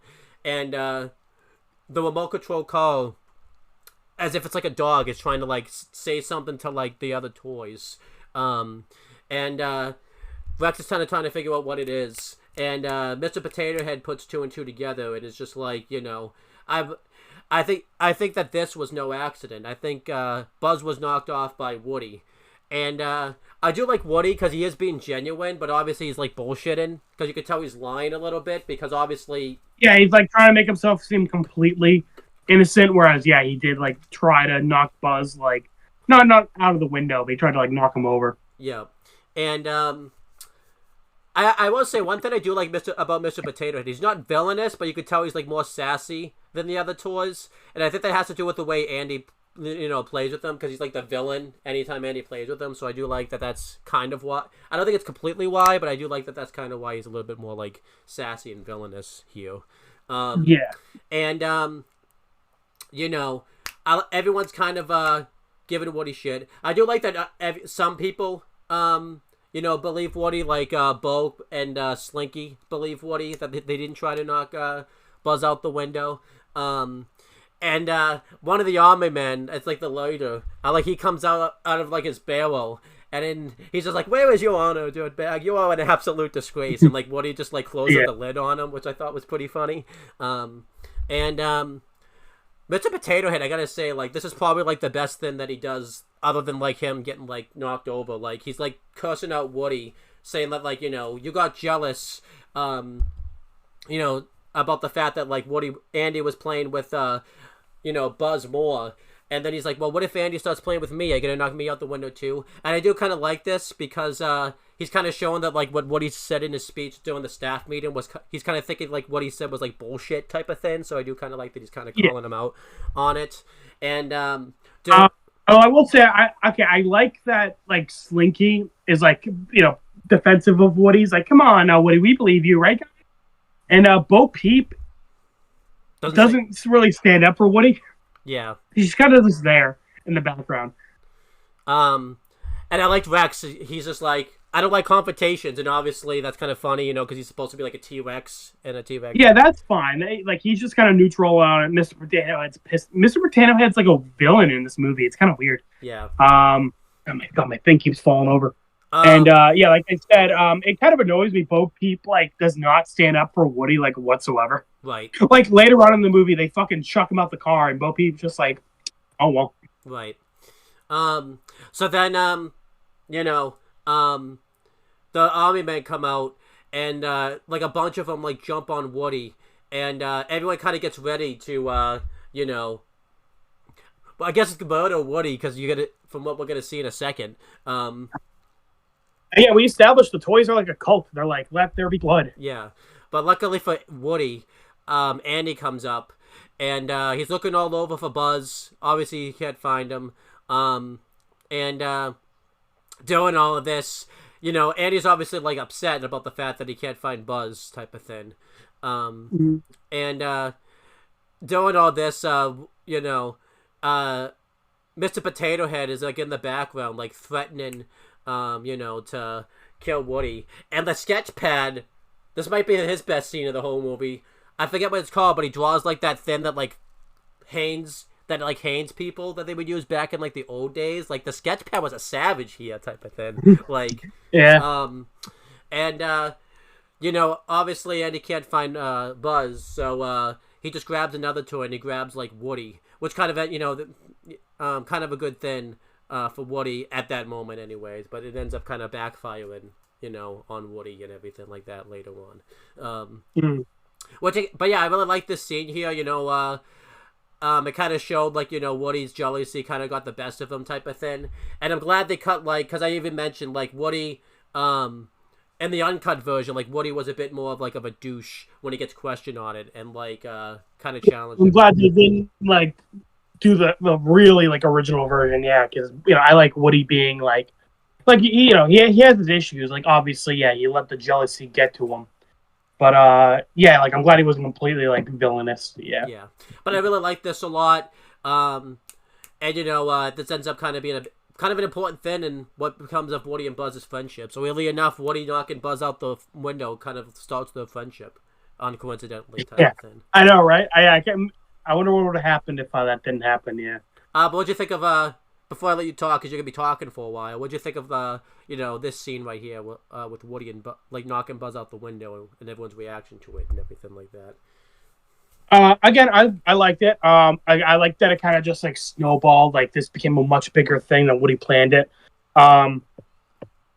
And Woody was like legitimately like he felt bad. Like when Buzz fell out, he was like Buzz, and he was happy to see Buzz when Buzz like showed up in the car. I mean, part of why he was happy to see Buzz was because he could get Buzz to like vouch for him to everyone else. But like he did seem legitimately happy Buzz was okay. Yeah. And yeah, I do like how this fight basically ended up starting like their best friendship. Right. Yeah. But yeah. And I'm kind of glad this happened because it separates them from everyone else. And I'm glad the other characters end up getting some shine in the future movies.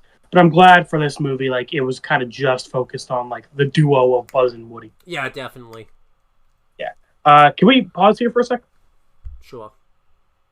Hey, what's up, guys? I definitely wasn't extremely tired and didn't want to take a break. What are you talking about? We're not wearing different clothes. It's not a different time of day. What are you talking about? Anyway, you're crazy. So exactly where we left off. Buzz pulled Indiana Jones, got knocked out the window. And then all the toys are pretty mad at Woody because he just committed manslaughter. Or not manslaughter, murder, just homicide. And then, yeah, so Andy's coming to look for Buzz to go to Pizza Planet, but everyone has to basically can't murder Woody because they have to like pretend to be toys. Well, not pretend to be toys, they are toys. Yeah, so Andy's pretty upset that he can't find Buzz, so he just grabs Woody. And yeah, poor Woody, it definitely this is definitely keeps hammering in that like just Buzz is the favorite, because before it was like kind of vague if Andy was going to pick, because his mom just said, "Oh, you can take one toy," and Woody kind of figured he was going to take Buzz, and it's kind of hammered and that like, yeah, he was going to pick Buzz, and now he's disappointed he has to take Woody. It's like, damn. Yeah, that must sting. Yeah, but yeah, he ends up taking Woody to the car, and Buzz down below in the bush. He's fine. Yeah, good thing he would have fucking broken more than just an arm off after that fall. If he didn't land in that. Yeah, definitely. I did like that he landed in the... Because I feel like Toy Story 3, with the fire pit, kind of implied that they can die. Well, you just saw a toy die earlier, AJ, with the combat. You're right, yeah, you're right. Just talk about that like 10 minutes ago. What am I talking about? It's definitely been 10 minutes. Definitely hasn't been a couple days. But anyway, so yeah, Buzz saw Woody in Andy's hand, so Buzz chased after him and like is holding on to the car. Because Buzz is out for blood, I guess. But yeah, they end up stopping at a gas station, and Andy and his mom go into the gas station. And I do like this one little joke in the background where Andy's like, "Hey, can I pump the car?" And she's like, "Sure, I'll even let you drive when you're 16." And he's like, "Har har har." I did like that. Mom is like never on screen. Like it's kind of, I don't know. I just like their like how they joke around with each other, Yeah, and I do like that they have like a mother like son type of relationship from like what little you see of it and everything like that. Yeah, because I think 3 is probably when they showed it like the most, just because and they wouldn't. Yeah, because kind of see her, but like she's always like kind of off camera at the same time. We never get like a good shot of her. Yeah, so I did like that. By the way, so I forgot to talk about this earlier, like when we did this the same day we're doing this now. I don't know that. So, and it's been a few days since you've seen the movie, so you might not have caught on to this. But did you? I'm gonna ask you a quick trivia question. What is the name of the moving company that's helping Andy and his mom move, and like I guess the toys move? Oh, dude, I would not have picked up on that even if I saw the movie 10 seconds ago. So it's actually kind of funny. I actually didn't notice this until, because again, I watched the audio commentary of it. It's called Virtual. I think it's reality, but it's not. It's pronounced differently, type of thing, like virtual, like Realtor or something like that. But it's. I get it, because yeah, they're a moving company, yeah. But like it's not. It's basically virtual reality, but it's not really called virtual reality. It's like virtual like Realtor. Real. Yeah, which is pretty funny. Okay. Well, yeah, because it's like the first fully CGI movie. Okay, that's pretty cool. Yeah, I like that the writers threw that in. And you're probably wondering, well, why am I mentioning it when they get to the gas station? Because I didn't notice this until I watched it. The moving company is like right across the street from the gas station here, so that's why I'm mentioning it. Yeah. So. Yeah. Well, oh, and it's funny you mentioned that because I am kind of glad for this movie that a lot of the background was like like Andy's house. We mainly just see Andy and Sid's house, and like at the gas station, it's pretty dark, so you can't see much of the neighborhood. Because later on in the car chase scene, some of the backgrounds do not look great. Right. Which to be expected. 1995. It's the first fully CGI movie. Makes sense. But like we said, most of the effort was definitely put into like the toys. And first time we're out of Andy's like house at all, out of his room really at all. Yeah. Yes, because I thought like Toy Story 2 also kind of has like a road trip thing going on for like the B plot. And in Toy Story 3, not really. They move around, but like they're kind of in like the same locations. Mm-hmm. So this is like I feel like this is probably the most like moving around we get in Toy Story. Well, I guess 4 also, but 4 sucks. I would say 2 actually, just because in 2 you get like Buzz's thing, but don't forget like after they leave like the apartment, they go to like the airport and like they do like a chase scene. Like going to the airport, and then they go onto AJ, they go onto a freaking plane in Toy Story 2. Yeah, true. Yeah, yeah, moving around. Also, like outside kind of thing, I mean, dude, like they almost flew to Japan or whatever, like in that movie. You're just like, oh yeah, it's the most moving around they do in the whole universe. Yeah, you know what? Fair point. Yeah, it is kind of crazy how fucking nuts things got in the sequel, because this was all fairly grounded when you think about it. I will say this, though. In the trailers, they hyped it up like it was going to be more of a road trip movie than it was. And it kind of was like a road trip, but it makes it look like they don't even show, like, a good bulk of, like, the movie is in Sid's... It's at, like, Sid's house. So, like, they don't move... If you watch this movie thinking it was going to be, like, a road trip, I think you were going to be, I guess, disappointed in that. I guess I guess it's cool for like toys to move around, but like it's more like 2's more of a road trip movie than 1 is. Dude, if you ever got like another good Toy Story movie, I would love like a full on road trip. Like they get separated like from their kid, and they actually have to like far away, and they have to like actually like go really far like on the road. And I did notice this is where they get separated from Andy here before they go to Pizza Planet. It's like very short. Right. I did notice what you say. It had good Toy Story movie. I noticed though. Yeah, I was specify another good Toy Story movie.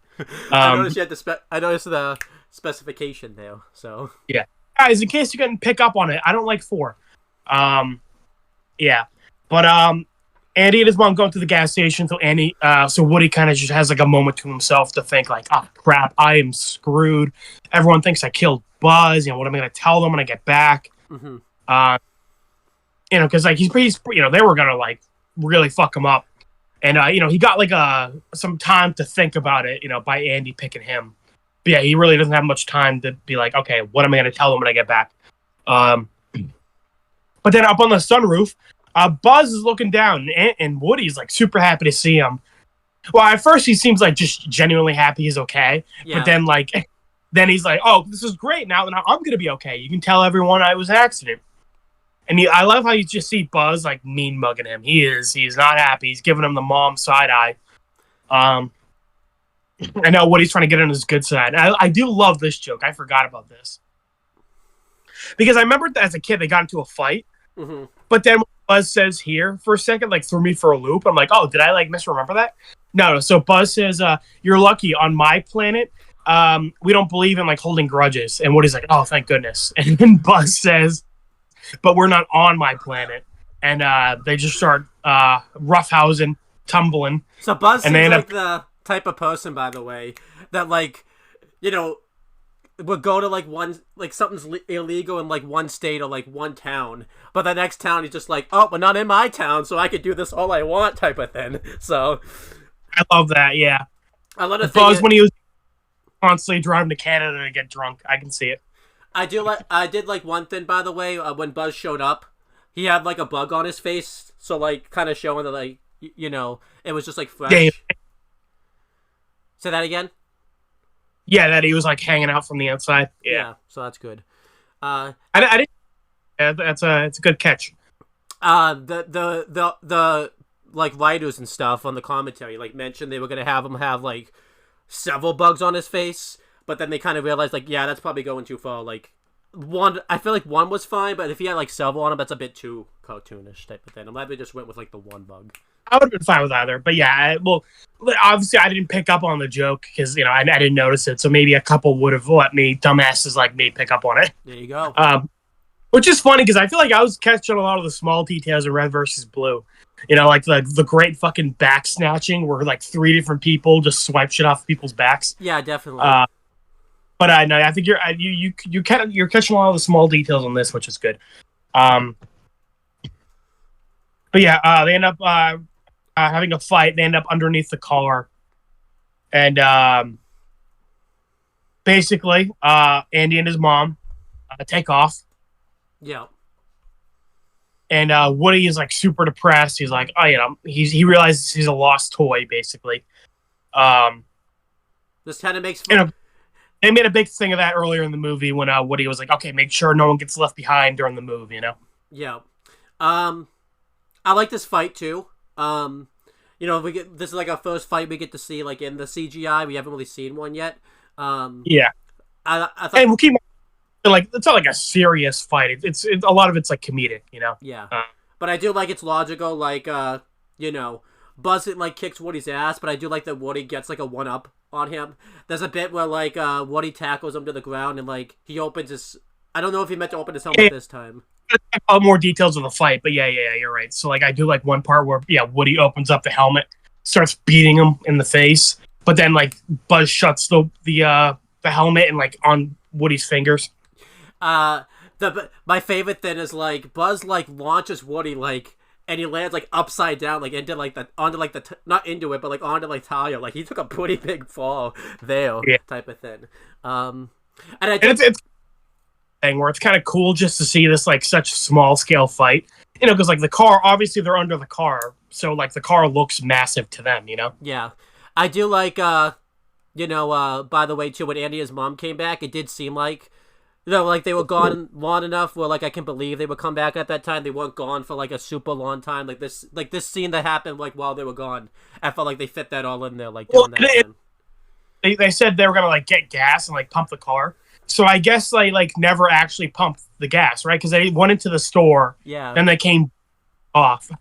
Because I feel like they would have noticed if Andy's mom was like there pumping the gas. Yeah, that like these two toys are just fighting around him, type of thing. So I guess she didn't need gas. She's just an asshole and like took a gas pump spot just to be a dick. Yeah, I hate who like they're going into the store to like get something besides gas, and they like stop at the gas pump. It's like, you fucking asshole. Go sit in a parking spot. Well, I've actually never seen that happen before, really. So. Oh my god. Okay, so Andy's mom. I was just praising her and how she was joking around with Andy. Now, fuck Andy's mom. She sucks. Worst character of the show now. She's just taking. Worst character easily. Yeah. How dare she? I hate those people taking up gas pumps. It's like, fucking move, bitch. Mm-hmm. Good times. Love Andy's mom. Love you. Don't worry. My favorite character. Hey, add her to the list of people that don't get names. She doesn't get a name. Yeah, she got a name. You're right. You know what? Since Andy's dad is in the picture, her and Kita's dad should get together. Yeah, no, Kita's mom. It's 2024. Maybe that's why. Well, we don't know. We don't know who Kita. We actually don't know Kita's mom. You're right. Yeah, because we only know the stepmom. Yeah. Maybe that's what happened. Kita's mom realized she's gay, and then she got together with Andy's mom. It could very well have happened. So listen, we don't know what happened to Andy after he went off for college. Not even in between that time either, by the way. So yeah, true. Yeah, but yeah. So they got into that fight. Andy and his mom take off, and I do kind of like how Buzz is like trying to comfort Woody once he's like flipping out and having an existential crisis. Mm-hmm.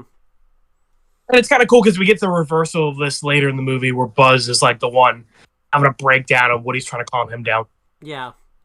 And then, doing all this, like the big truck comes up. And I like before this, like Woody was gonna fight Buzz some more and try to kill him some more because, in his mind. And then the truck was coming, and then the truck almost landed on Woody. Like, it was literally like, right in front of him. Woody was just gonna let this slide too. Like, there was no reason for him to play dead here. He was just gonna like let a truck like run over his fucking face, type of thing. Well, again, it's like with the toy earlier, who like let himself get blown up. Like, he has to just like sit there, like, and know Sid's gonna eventually blow him up. Yeah, it's like, and I mean, I'd be like, fuck the rules at that point. I'm showing the kid I'm alive and booking it. I guess not. Yeah. I guess Woody's the only one willing to break the toy Geneva Conventions. I do like commit. I do like there was no real reason for Woody to follow the rules here. Like, he was just gonna let this truck run over him, even though he doesn't know. Kid's gonna shoot up for Rocket. He's gonna fucking traumatize the kid. I'm gonna let myself get run over by this truck for no reason. That's awesome. I love it. Yeah, so honestly, once we get to that point, it raises so many questions for this movie and the sequels, where I'm like, so wait, they can move when people see them? Because, I mean, there's so many points in this where, like, just fucking move, man. Who gives a shit? I wonder if that's a continuity and they just undid that in the next few movies type of thing. So, yeah, I'm not sure. Because, I mean, it seems like the only reason they pretend to be toys is, like, just because... like, it's like the rules. I mean, the next movie... But it's like, if a fucking psycho kid has a firecracker strapped to my back, I'm running. Hey, man, I'm not sitting still for that. I mean, the next movie, Woody was willing to go all the way to Japan just to stick to that rule type of thing. Like, he was going to go all the way to Japan. So... point, yeah, because when the guy was taking him. Yeah. That's a good point. I didn't even think about that. Yeah. But whatever. Yeah. Yeah, so, like you said, Woody was getting ready for blood again. But yeah, the truck came over, almost ran him over. And, Buzz and Woody continue to speak under the truck. Mm-hmm. And Buzz is basically still going on about, he's a spaceman and, like, all that shit. And I love I love this exchange where Woody's just, like, so done with Buzz. Like, he pauses after what Buzz says. And then he just screams, "You are a toy!" Yeah. Like, I love the talk. He had to, like, really think about it for a second. And then Buzz just looks at him and says, "You are a sad, strange little man." I like that, like, yeah. That'd be like if I were telling you you're a toy your whole life. And you're just like, okay, weirdo. I know. I do like this, too, because, doing all this, like, they're, like, kind of blaming each other for the reason they're in this position. And I do like this because they both, they both have valid reasons to believe this, but also, like, they're kind of, I feel like Woody's is less valid because Buzz was like, "You knocked me out the window." Yeah. No, sorry. Like, "You knocked me out the window." And Woody was like, "Yeah, well, you took my spot as Andy's favorite." I'm like, okay, and Woody, shut the fuck up. And then, I like it, though. I do like, too, like, they both have reasons to, like, want to go back. Obviously, Woody's the legitimate reason, but Buzz... Buzz wants to fix a spaceship, and that's what Woody ends up using to, like, get Buzz to come with him. And also, Buzz wants to fix a spaceship because in his mind, like, Zurg is, like, going to take over, like, the world or, like, build a weapon. Yeah, that's what I was saying earlier when Buzz was, like, talking about, like, all the space mumbo jumbo. Yeah. Yeah, that is a good point. I should have been more specific because Zurg ends up being a character, in the next movie. So yeah, that's a good point. Yeah, but I've always liked this, conversation as like a kid type of thing. I kind of like that they both kind of like can't stand each other type of thing. And I feel like Woody can't stand Buzz because like later on, like Buzz is like still like kind of talking to Woody, like giving him props. Yeah, so I like that. Yeah, but they're basically gonna go their separate ways. But then Woody sees the this is a little convenient, where a Pizza Planet delivery truck has stopped at the gas station. So Woody realizes this is his chance to, get the Pizza Planet, reunite with Andy, kind of slip in before they even notice he's gone. But then, he's about to just go, but then he realizes, like, oh, shit, if I don't go with Buzz, like, no one's going to, like, believe me that it was an accident, that I knocked him out the window. Mm-hmm. So he, like, calls after Buzz, and Buzz is like, whatever. So Woody has to be like, it's a ship. It's a rocket ship. You can take it home. And this makes sense because Pizza Planet's got like a rocket like theme to it. Yeah. And because like the truck had like a rocket ship like on it, so like Yeah, it had like a rocket ship on it. Yeah, not an actual rocket ship, like the logo basically. Yeah.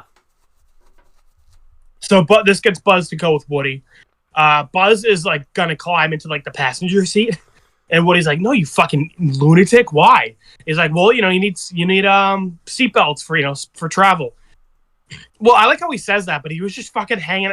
By the way, Buzz has amazing grip strength. He was hanging out. He's a toy. He was hanging out from the outside of a car. Yeah, exactly. Well, we do find out Buzz was kind of in the right here because the guy that drives this fucking pizza truck is like a lunatic. But Buzz gets in and this is what was crazy to me. So Buzz clearly doesn't care about getting discovered. Right. So what happens is the guy has a stack of pizzas like on the console, so Buzz is able to just like hide behind the pizzas. Mm-hmm. Or Woody goes into like the back of the truck, and obviously the joke is like you said, the guy screws and Buzz is all seatbelted, but Woody ends up like getting flung around in the back, and like a tool bag smashes into him.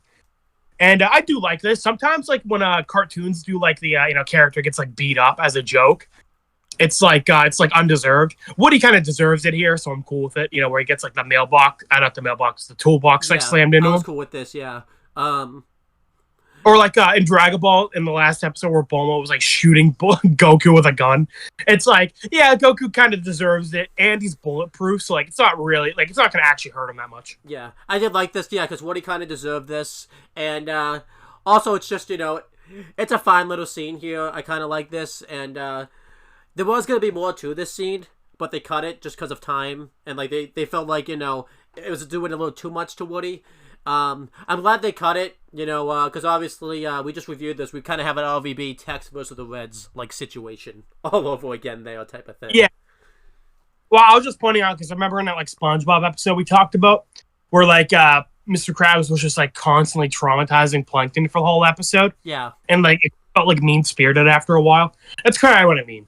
Like if a character kind of deserves it, yeah, slap him up a little bit, but like, don't fucking go into like full-on torture, Yeah, especially in that episode too. Like Plankton was not really trying to steal the formula by that point.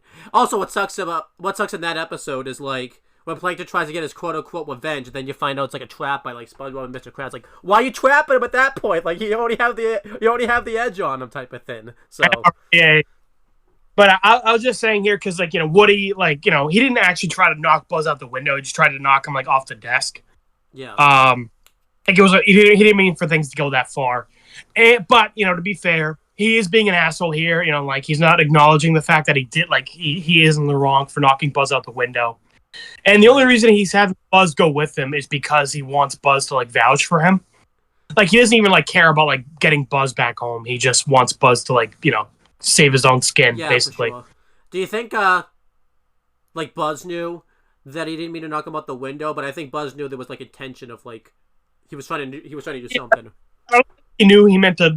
Yeah, I'm not sure about the window exactly. He definitely knew, but Woody like planned to like knock him over. Yeah, but like not out the window. Definitely.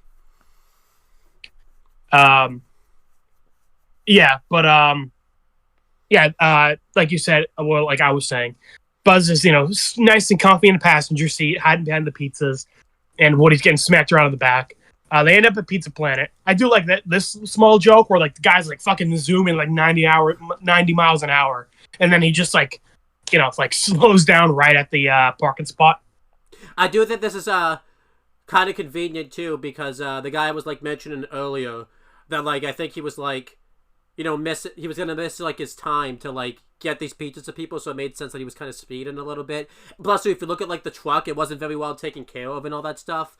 And also, this kind of worked out in Woody's favor because it got Buzz to believe that this was a spaceship because that's how fast a spaceship would probably go. A little convenient that they because like the guy had a shit ton of pizzas. I was thinking he was gonna have to like make deliveries and stuff.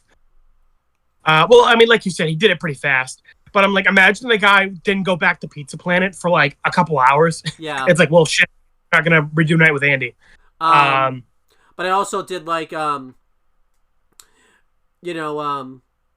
setting and everything like that type of thing. So. Oh yeah, I'm gonna talk about Pizza Planet. So Pizza Planet's really cool. It's a ton of lights, and I like how like it's like very sci-fi. Like they have like robot guards like at the entrance, and they like have axes guarding the door, and then when people walk up, they like let them in. Mm-hmm. Like very robotic and stuff. Because obviously the theme is like sci-fi space. Yeah. So Woody and Buzz are kind of like, okay, how are we gonna get in? And then because Woody was getting knocked around in the back, he has like an empty like burger container. And Woody and Buzz is like, "Woody, you're a genius." I do like that joke. It's very common in like cartoons and stuff. But it all works. With a character like, well, we just talked about it last time with Avatar, where Sokka's like plan didn't work, but Katara called him a genius anyway because like she got an idea from his plan. Right. I will mention to the setting of Pizza Planet. This wasn't originally going to be the setting. It was originally going to be like a golf, like Pizza Putt type of thing, like a golf theme place. Okay, I'm definitely glad they went with the sci-fi thing, especially because obviously Woody's big. I mean, not Woody. I've been fucking up the names. Andy, he was a big like cowboy fan, but then since he's gotten Buzz, he's been like all space stuff. And also too, the writers kind of realized like they were going to have Buzz believe that like he was at like a spaceport, so it kind of works out better that they went with this theme, versus a different. Because it'd be kind of weird if Buzz went here and it was like a golf theme and it wouldn't really work, type of thing. So yeah, I just feel like it's just cooler, having like a space arcade. Like, why the fuck would Andy want to be like, oh yeah, let's go to golf? Right, that'd be weird. But yeah, I think it makes sense because he likes Buzz and he's big into space stuff right now, so it makes sense his mom would bring him there. Yeah, and it's just a cooler in general, like not even like to make sense in the movie. It's just like I don't know. I definitely prefer the arcade over fucking golf. Definitely. But yeah, they end up sneaking into the building with like an empty like the burger container and like a soda cup. I do like at one point, like Buzz actually bumps into Woody, and Woody says, "Watch it," and Buzz is like, "Sorry," but like he moves like the burger flap when he talks. I do like that. And again, kind of like going back to the fact that I don't even think Buzz is really mad at Woody, because like he's like he says sorry when he bumps into him, and later on when they're getting tortured, he's like, "Good job, Sheriff. A lesser man would have talked." Yeah. So I guess you got over. And like. When they're getting to Sid's house, Buzz sees Andy's house, and he's like, "Oh, look, Sheriff, that you're almost home." Yeah. So like I'm saying, I do kind of like how Buzz was mad at first, but like he seems to kind of calm down a bit. He's not really mad at Woody anymore. But because he kicked the shit out of him too. So. Yeah. Yeah, true. Buzz was getting most of the hits in, so he's probably like, "All right, cool. I already kicked your ass, so I feel better now." Right. But yeah, they get in. Yeah, I like seeing this from Buzz's perspective, where they're like, "Wow," we kind of see a good shot of like the whole arcade, and like I was saying, very space themed. This is really gross, but honestly, I would try it. Where like the soda dispensers are like fucking like alien heads, and they like spit out like green goo into the cups. That's cool. Oh my god, those containers are like 5 feet away from the cups. That shit's got to be splashing everywhere, and this is like Rog, man. Like, oh my god, I would fucking hate working there. Oh, I absolutely would, yeah. I would Pizza Planet or Lowe's. Which would you rather work at? I'll let you know if I get that job. So true. Yeah, well, come back in a couple months, and we'll see how you feel. I did like the theme of this too. Again, very space theme. It was a very arcade theme. I did like to, like you said, we'll see, like Buzz looking at this for the first time gives him the same feeling that we're feeling, like it's his first time being here and everything like that. Yeah, it's like a water character, yeah, which isn't uncommon. A lot of shows have them. I feel like Woody was implied that he's kind of been here before. I think because he kind of knew. Oh yeah, because Andy was excited they're going to Pizza Planet, and Woody used to be his favorite, so I think it makes sense that Woody would have been here once or twice. Yeah. But yeah, basically, Woody's keeping up the charade that like it's a spaceport. He's like, okay, look, there's a rocket ship that's going to be coming around here, and we'll jump in. And obviously, it's Andy and his mom. Yeah. And sister, like basically they're gonna jump into like his little sister's like carriage. I'm pretty sure. Yes. And and he's like, oh, we'll just it'll be like we never left the car. But then because they're like behind, like they're hiding in between like a couple arcade machines. Woody's getting ready to jump with Buzz, but Buzz sees a claw machine that's like shaped like a rocket, and he's like, okay, cool, that's the one that I want. It is a little weird. He doesn't say anything to Woody when he's like, oh, cool, I'm going into that one. I know, yeah. He kind of just like fucks off. But yeah, he ends up going in, and Woody turns around, and sees him jumping into like the prize dispenser. But yeah, Buzz goes in, and it's a shit ton of like green aliens. I forget their names. But basically a bunch of prizes from for the claw machine.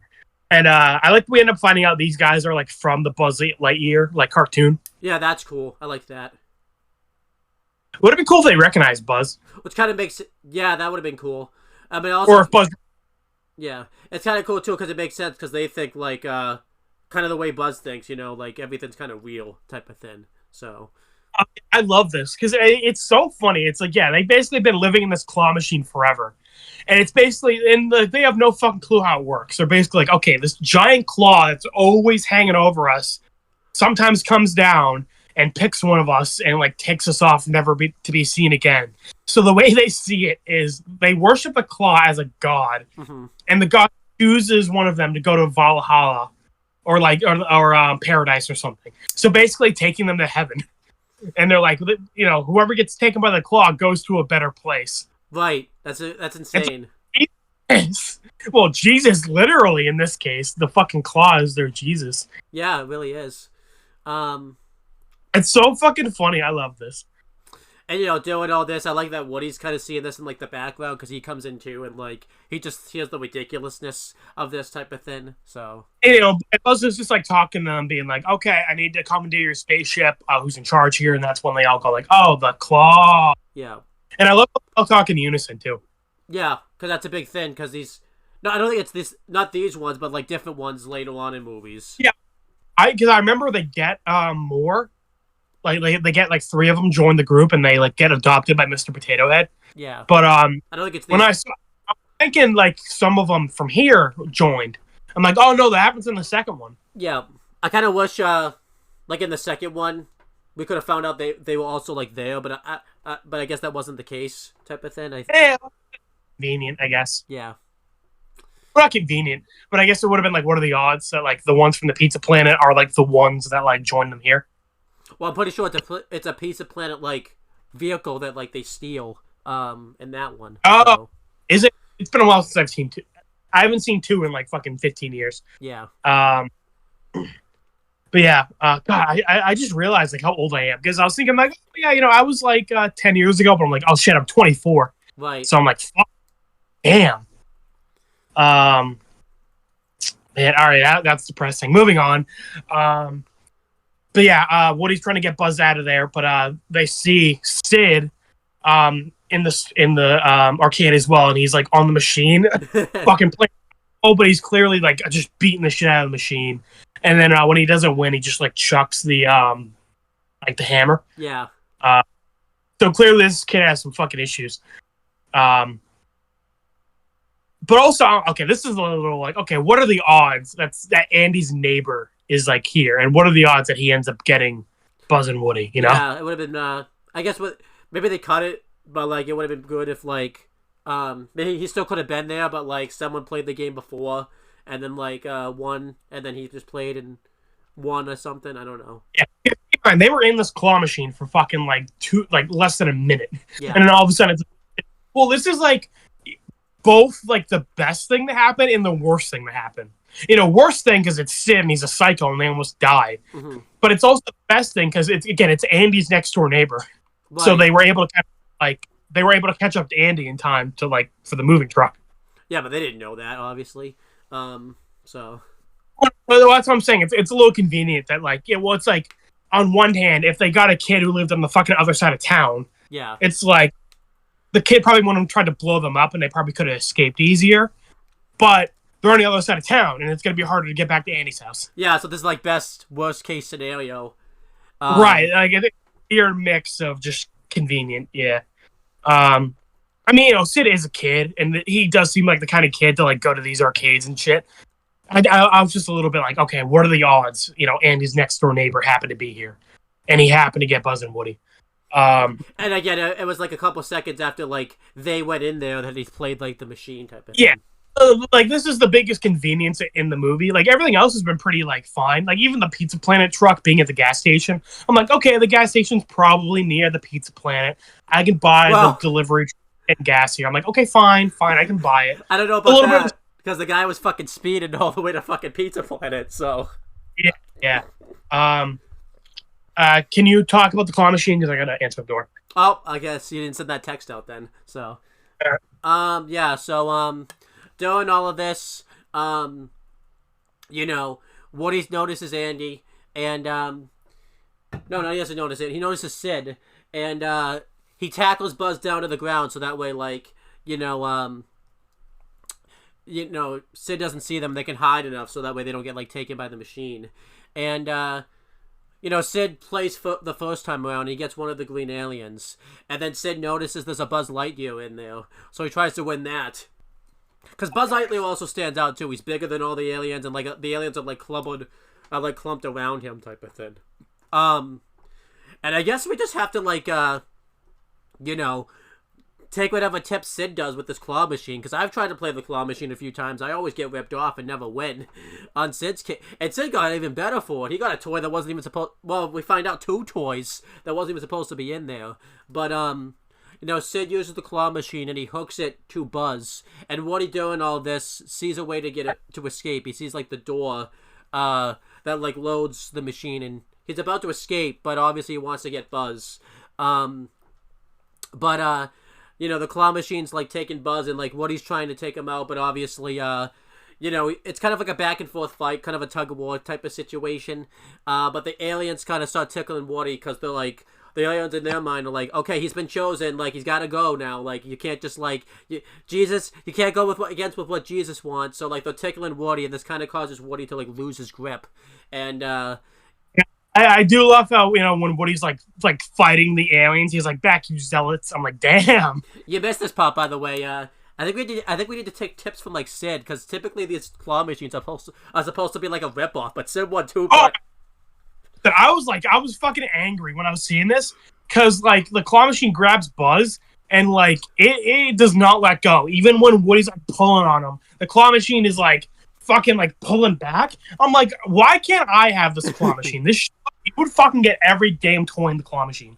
You realize, too, Sid made out double, too, because everybody else, they play, like, a dog, like, probably, I said, to get, like, one of these cheap aliens type of thing. Sid made out better, because... He got, like, a Buzz Lightyear out of this type of thing. Like, well, did he make it better? Because he ended up getting traumatized by these toys. So really, give it a day. In this moment, he made out better type of thing. In this moment, so. Yeah. I think it makes sense. Sid was like, oh, cool, I got a Buzz Lightyear. Because, obviously Buzz Lightyear and these aliens come from the same, like, cartoon.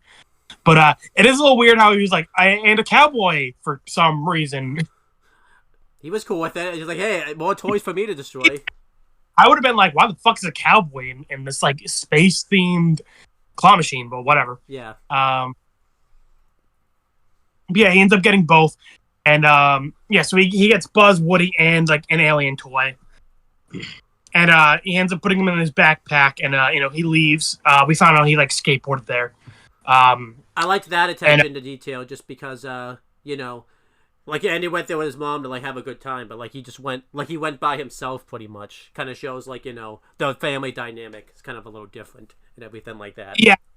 I like how we don't really get to, like, we're not told much about Sid's family, but we can kind of just, like, infer based on a couple things. Yeah. I think I'm supposed to be talking here anyways, so, they get to Sid's... Or do you want to just take this since I took, like... a good chunk since I took a claw machine. I'll just mention this first thing because I think it's funny. They're peeking out from the backpack, and like I said, Buzz is like, "Hey, look, Woody, that's Andy's house, so you'll be able to go back home soon." And I like how Buzz is saying, like, "Oh, Woody, you can go back home." Like he's still thinking, I'm gonna go on a spaceship. I know, and like get out of here. But I do like he's like concerned for Woody. He's like, "Oh, cool, you'll be able to go back home." Mm-hmm. alien is just like third wheeling. He's like, glorious. We shall reach like paradise soon. Like he's thinking like, oh great, I'm gonna be in heaven. I'm gonna be living it up with everybody forever. Like this is great. Oh, he's gonna be in heaven, all right. Yeah. Oh man, he ends up finding out he's like Goku. He's like chilling on a cloud. Next thing you know, he falls asleep and falls down to hell. That's funny because you haven't even seen that episode. I just described it to you. Yeah. But yeah, they end up going into his house, and we see Sid's big pit bull, and I'm like, yeah, you know what? Sid does seem like the kind of kid to have a giant vicious pit bull. Makes sense. Yeah. And he's like, hey, buddy, you want a toy? He grabs the fucking alien toy, and he's like, oh, great. Oh, I'm so happy. Well, it's funny. We don't even hear him make any noise. Sid just gives him to the dog, and the dog starts just fucking chewing him. I do like to see him later, too, by the way. I think we see him in the background with the other toys later. Yeah, he comes out later, yeah. So, when I did say he goes to... I guess he didn't go to heaven because he didn't die from this, but, like... Remember how, like, all the green aliens, I like to think, like, when they got chosen to go to a better place, this alien got chosen to go to hell, pretty much. Like... Like, damn, what did this alien do? Like, what? He's like, why, Claw? Why have you forsaken me? I wish we got, like, a... I don't even think he could probably talk anymore, too, by the time, like, we see him again, type of thing. He's probably... Oh, yeah, he's probably... That would have been a cool detail if, like, later on when we see him in the background, he's, like, has, like, marks on him. Yeah. But I did like... What I liked about this scene the most, too, everyone's in a different perspective coming into Andy. Like, Woody knows the dangers. Buzz doesn't really know the danger, but, like, he kind of knows, like, Sid, because he saw him, like, earlier. And then, obviously, it's kind of like, again, the whole thing all over again with OVB, when Wash shows up. Donut knew nothing. Lopez just got kind of told... Like bare minimum from Simmons, yeah. That is cool how like some characters have like different information and they like react differently based on that. Yeah. But yeah, doing all of this. Oh yeah, sorry. I forgot you were talking. Go ahead. I did like the scene too with it showed that the dog's evil too, which kind of makes sense. Because it's a pit bull. Pit bulls are normally pretty aggressive dogs and everything like that. And then obviously, I think it just depends on how the dog's like raised. Like, Andy's probably like fed his toys to this dog so often, it makes sense that he also destroys toys like later on and everything like that. Like that's just. You said Andy instead of Sid. I did. I'm just because Andy gets a dog later. And it's like, I just love, like, Toy Story 2 starts with Andy fucking feeding Woody and Buzz to his new dog. You actually missed that. I did that earlier, too, when Sid showed up. I called it Sid Andy by accident. I up the name so much. I don't know what it is about Toy Story. I've just been doing it constantly. And now I think it's contagious because I'm doing it now, so. Yeah. But yeah. It's like, I know all the names. I just keep fucking them up. But yeah, we see Holly show up, Sid's sister. I'll let you talk here because you have a... I said Javi for a second. I'm like, oh, Javi from Yellow Jackets? He just showed up? Hey, it is 1995. He very well could have, so... True. You're right. This would have been a year before the Yellow Jackets incident. But yeah, it's Holly. You have a take on Holly, actually, that, you said the different... Oh, yeah, I think in the video before, that was clearly only like 10 minutes ago. Definitely it wasn't a couple days ago. But I was like, okay, they did a really good job with the toys, like their facial expressions, the way they look. They all look great. And I mentioned the backgrounds, not great. Well, at the end, like we don't really see much of the backgrounds, like during this because it's mainly just like Andy's room, Andy's house, and like it's been night the last all the last couple scenes, so we don't really see much of the background. But the human characters, so. Andy looks pretty weird. It's like, okay. Sid looks strange, but like I think he's kind of meant to. He's kind of meant to look like a little like weird, like his head shape. Mm-hmm. And then there's this girl, sweet little girl. Makes tea parties with her toys. Her brother's kind of an asshole. Pretty normal, sweet little girl. She looks like a 40-year-old woman trapped in like a 9-year-old's body, or she has like the face of a 40-year-old who has like drug abuse issues. Yeah, definitely. She's strange to say the least. Yeah, and she wasn't drawn the best. I guess it'd be better if I guess we could see like what the parents look like, because if a mom looked like this type of, not like this, but like that would make that would make sense. But like we don't actually even see the parents. But yeah, she looks very strange. Well, I think it's a good thing that we don't see too many humans like during this movie. Like it's mainly Andy, some of his mom. Yeah. The baby looked kind of weird. Sid looks pretty weird, and his sister looks pretty weird. So that's basically just me saying that like the humans in this movie like look odd. But again, I can understand that. First CGI. We don't really see a lot of humans in the first one, so like it kind of makes sense why they didn't put like a lot of attention to detail. I'm pretty sure from what I remember, they kind of make them look better in the next movies. So like I'm fine with it. And it does not look great. You can definitely tell the main focus was with the toys. I mean, really enough for humans, the characters to get like drawn and like CGI'd the best are probably Andy and his little sister. Honestly, that's probably the ones. His sister looks pretty fucking strange too. Not gonna lie. I said the best. I didn't say good. If you noticed, so yeah. Even the dog looks a little weird. Yeah, definitely. But yeah, continuing. I did like the set of the Andy's house. I liked Andy's house too, but Sid's house. But I think what's great about Sid's house, little things. Typically, when you see like a neighborhood house, usually it fits the theme of like whatever the set of the neighborhood is. Sid and Andy's house completely changes that, because Sid's house looks pretty nice, mainly because also they're moving too, so you have to like clean up anyways before you move. You said Sid's house looks pretty nice and he's moving. Oh, I mean Andy's house looks pretty nice. But again, he's moving. But like you could definitely tell that like he keeps his toys in his room nice and clean. Typically the house is nice and clean. Sid's house is the opposite. You could definitely tell like this house has some wear and tear to it. Like you'll see like the rugs got some tear to it. Like the walls, you could definitely tell like have taken some damage. And then, when you see his room and his toys, you can definitely tell they've taken damage. But I do like that, they made their houses look different, kind of showed, like, there's different backgrounds that live in, like, this neighborhood. That'd be funny, by the way, if that's why, like, Andy's mom's, like, moving, just because of Sid type of thing. They don't want, like, Sid's... All right, honey, our neighbor's a little psycho. We gotta get the fuck out of here. That'd be awesome.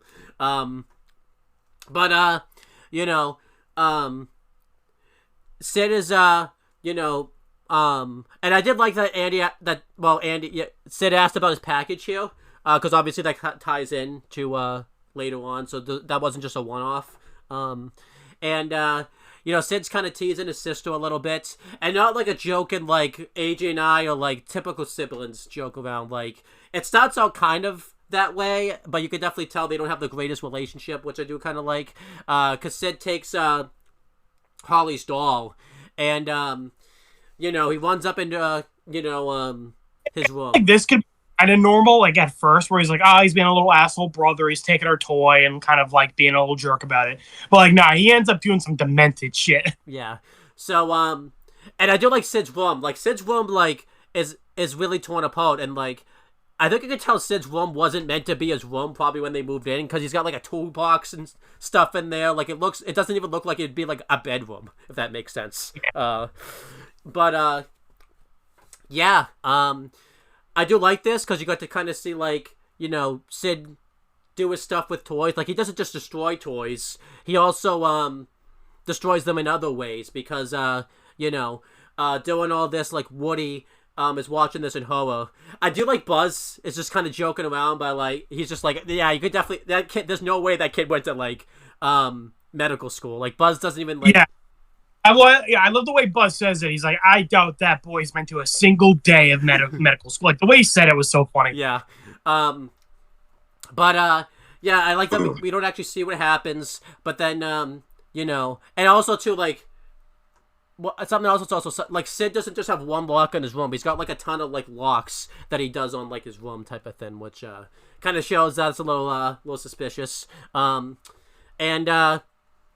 I feel like a lot of, like, movies and stuff have taken from that trope type of thing. I don't think Toy Story started it, but I think Toy Story, like, elevated it. Like, and with animation, like, when a character does something really suspicious, they'll have, like, several locks on their room. I think Toy Story didn't start it, but, like, when it comes to kids animation, elevated it even more.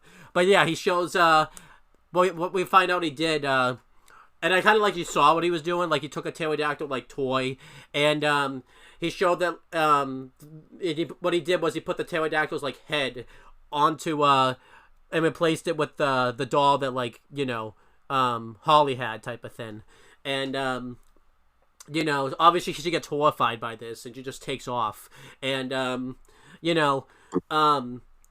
obviously Sid is gonna play it off like she's like he's in the right there. So they kind of take off, and Woody comes out, and I like how Woody's very scared, obviously.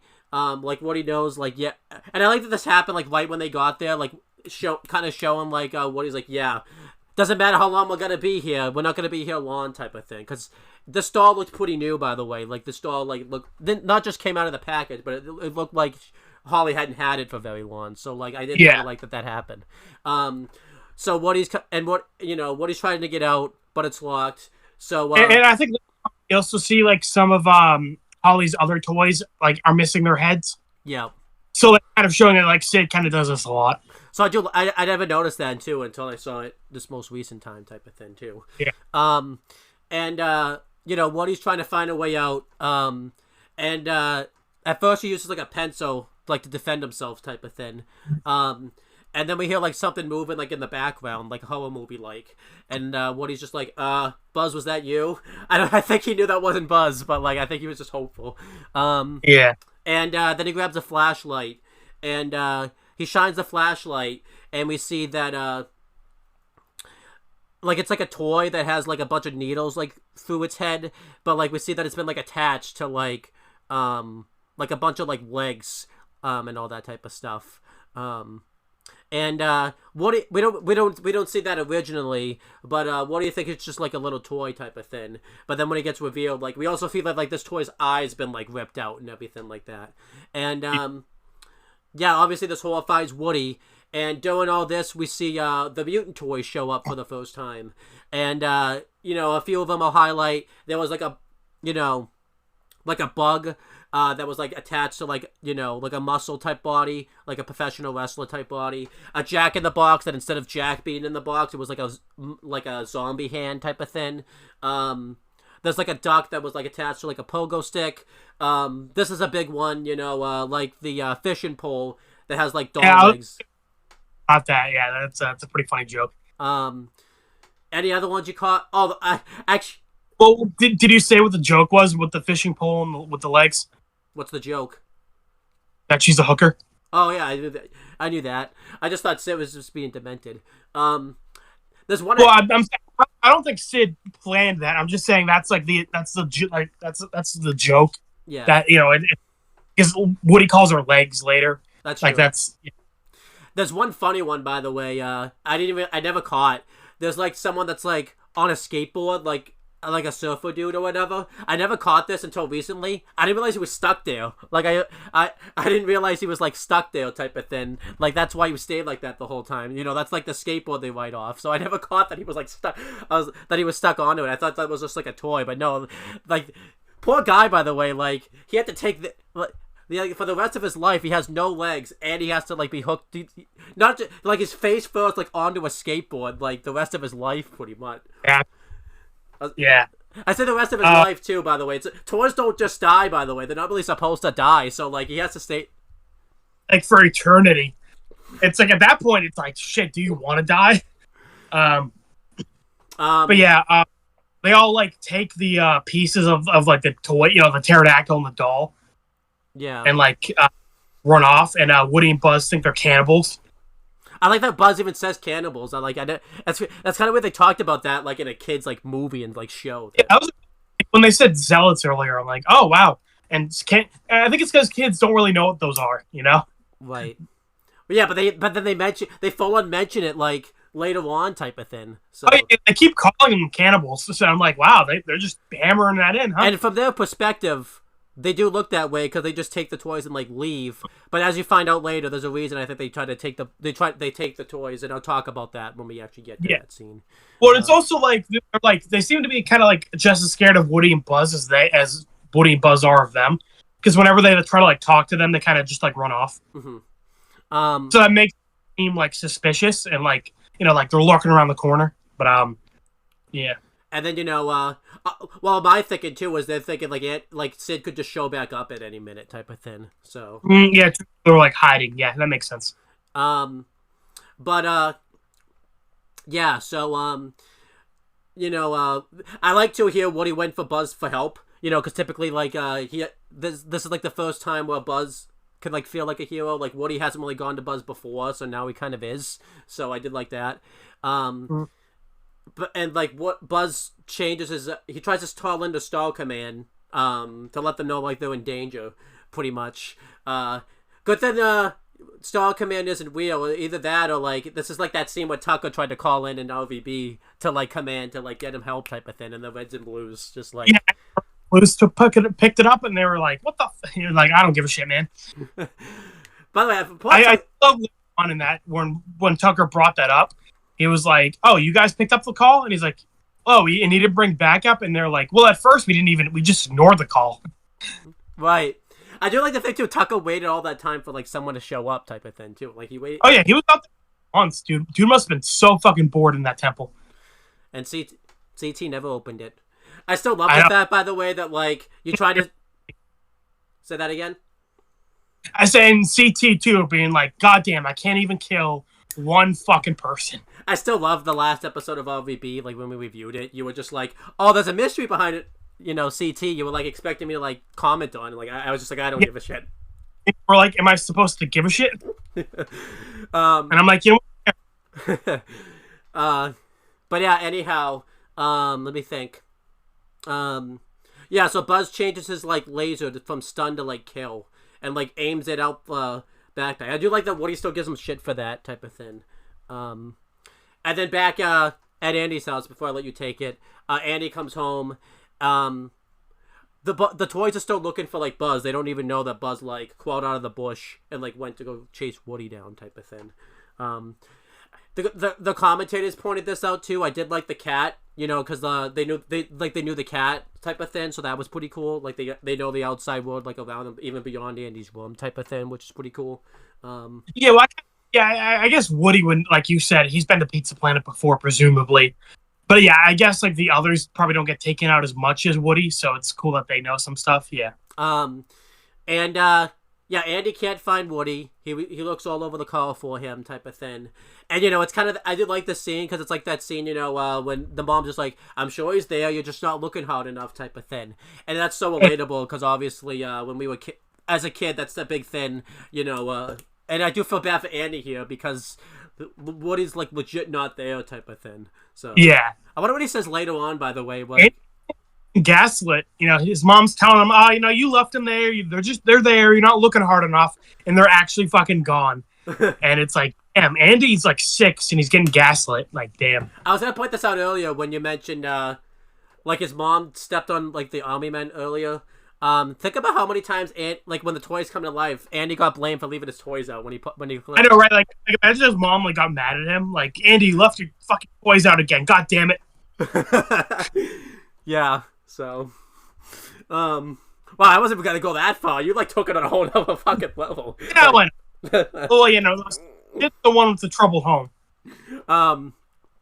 But yeah, so everyone's Andy's upset that Woody's missing. I do like that all the toys have a different feeling about it. Like, I think Mr. Potato Head and Ham think he just took off. Like he didn't want to come back and like face his consequences. Rex is kind of like in the middle on it, type of thing, and like Sid and like what's her name? Woody's love interest. Oh, Bo Peep. Bo Peep. Again, you can tell this is a different day, because I would have known it a few days ago. No, an hour. Shut up. But like Sid and Bo Peep are like sad, and like Bo Peep's trying to comfort like Sid, not Sid. What's the fucking dog's name? Slinky. No, okay.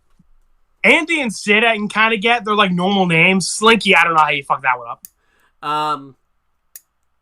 I guess like same letter, I guess. So. No. I think EID, right? And Slinky is with an S. Right? No, fuck it. Who cares? I'm not one to judge. I've been fucking up the names constantly. But yeah. So Slinky, Bo Peep's trying to comfort like Slinky, and Now she's trying to Sid X Bo Peep. I want that fan fiction.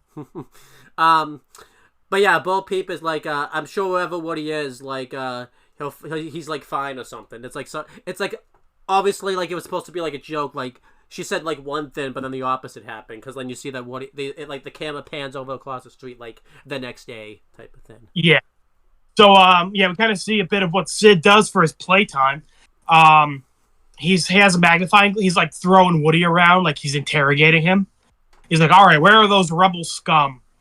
And then he takes a magnifying glass like to the sun and like starts to, he does that thing like kids would do with ants and like burns the ants. He's doing that with Woody, where he's like burning a hole into his head. Mm-hmm.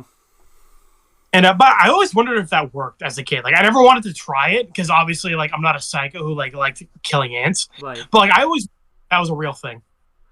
Yeah, I don't know. Because AJ, you can go try it. You can go in a couple of days in Florida. You can go try it in a few days, probably. Yeah, I do live in Florida. I can fucking do that year round. I'm not going to though. But yeah, Woody's getting his head burned, and then but then Sid realizes like, oh, the mail's coming, and he goes to go check it. Is it the mail, right? No, like his pop. Or his mom calls him. Oh, right. That's later.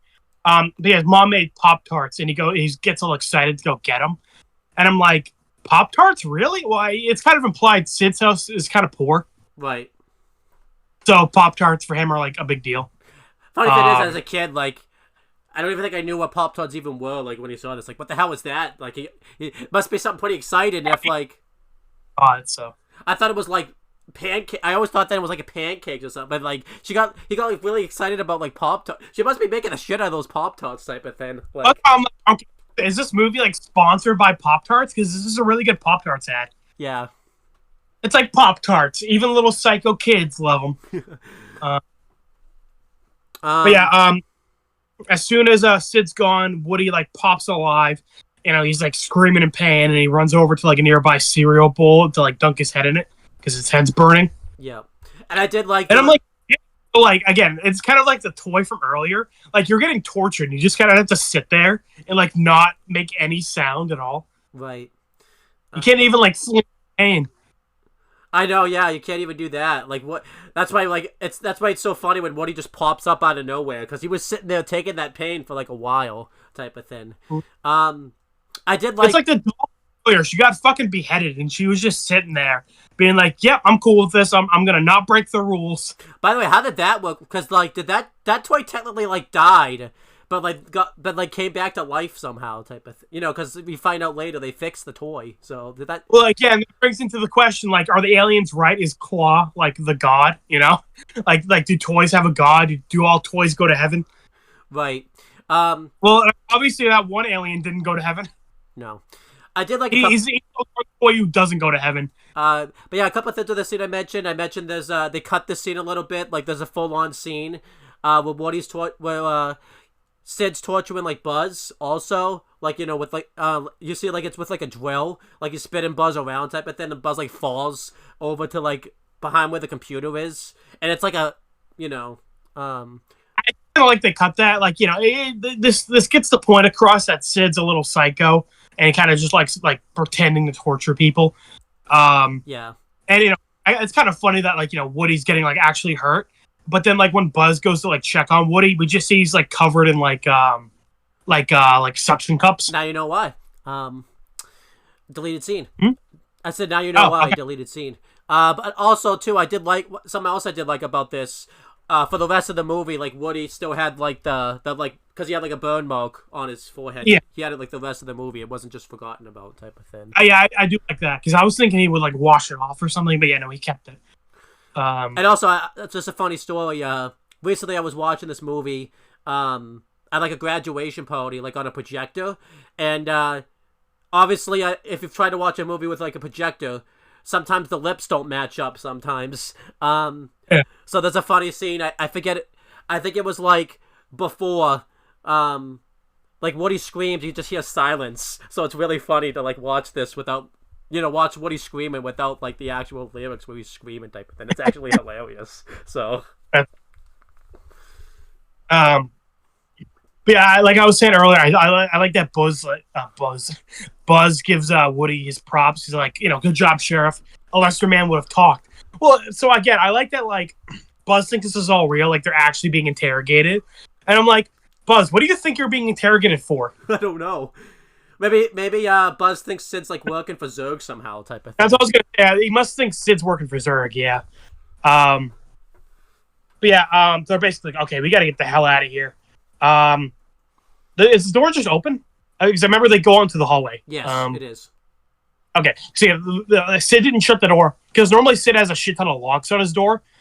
But because Sid he really wanted those Pop-Tarts. Again, buy Pop-Tarts, sponsored by Toy Story, or no, Toy Story sponsored by Pop-Tarts. So they make a break for it. Woody runs out and Buzz is like, Woody, stop! We don't know what's out there. Well, you missed a big thing before that. Oh, sorry. What is it? The mutant toys show up like before they make a break for it.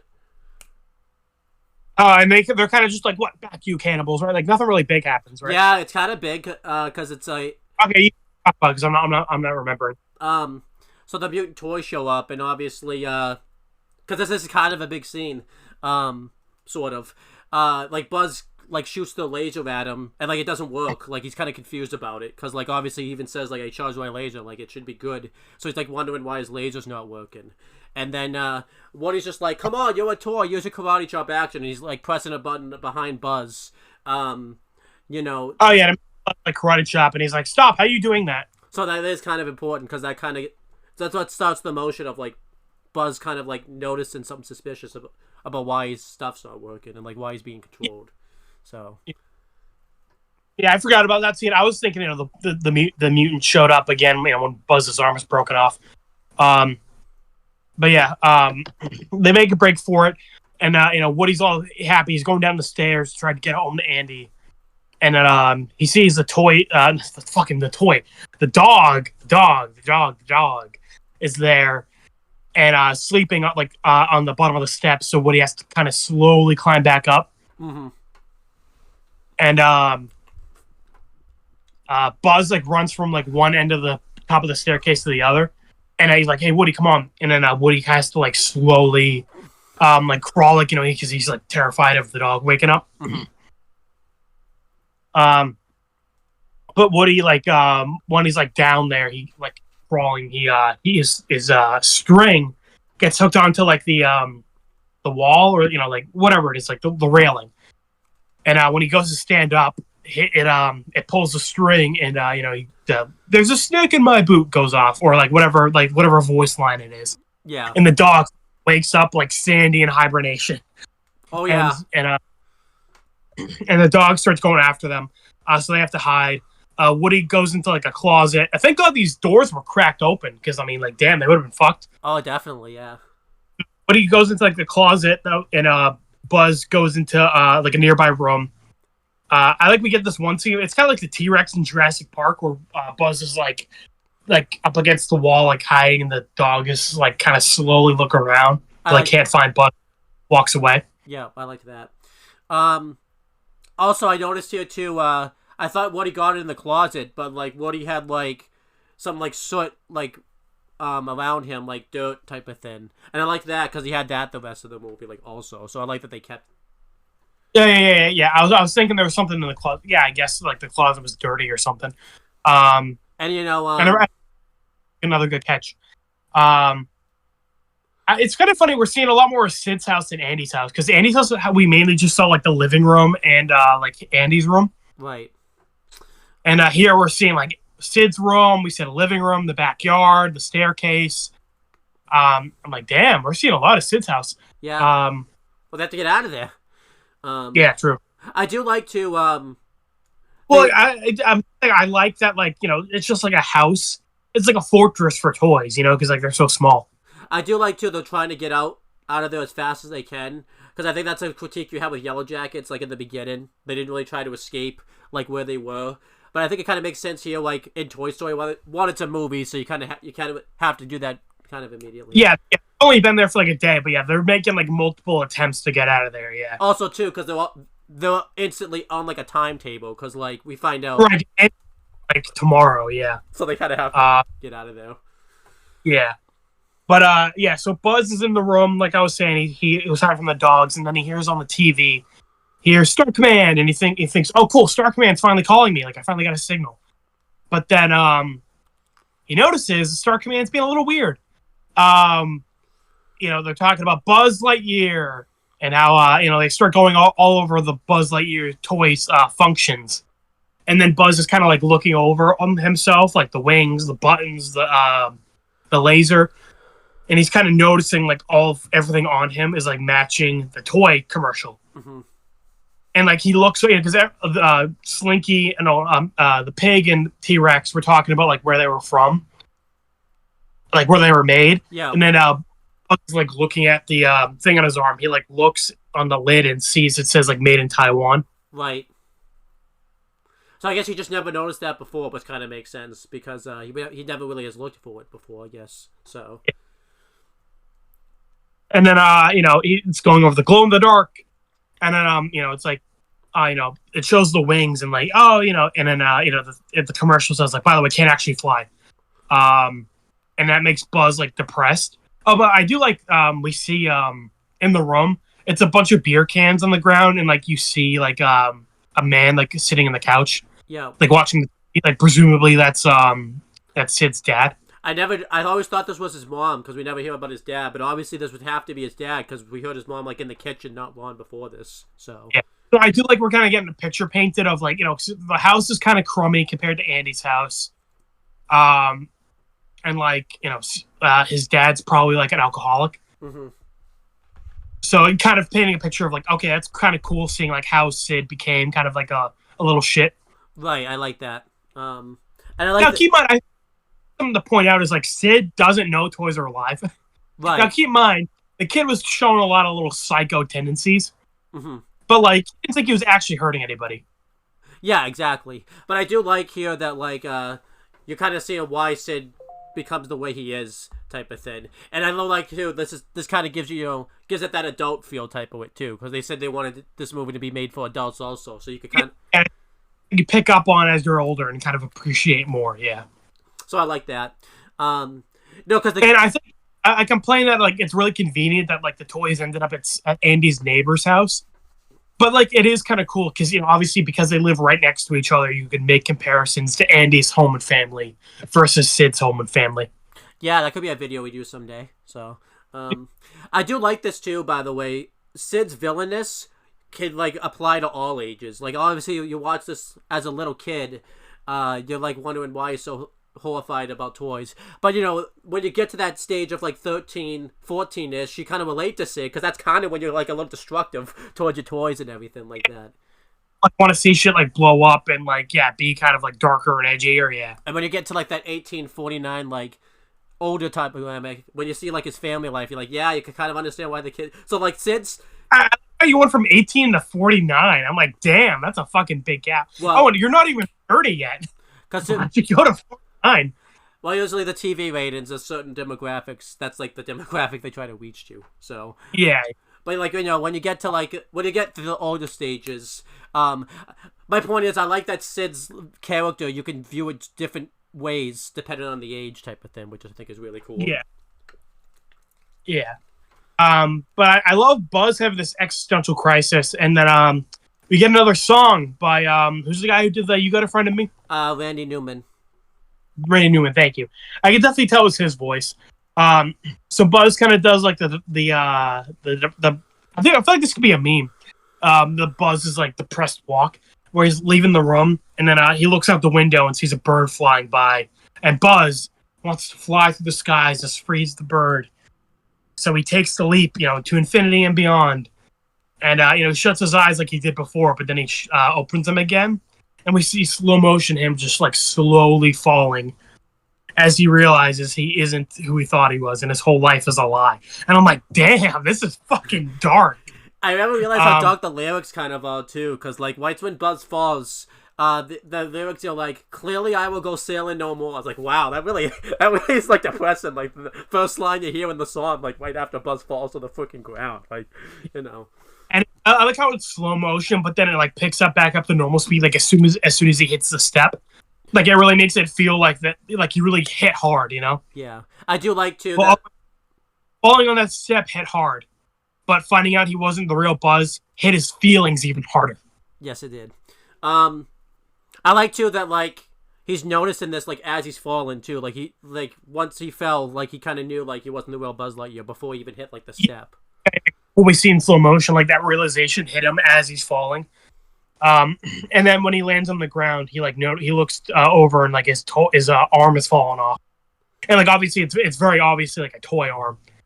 And then Buzz just kind of lies there with his eyes open. I do like he doesn't even like shut his eyes. He just like stares up at the ceiling, like depressed.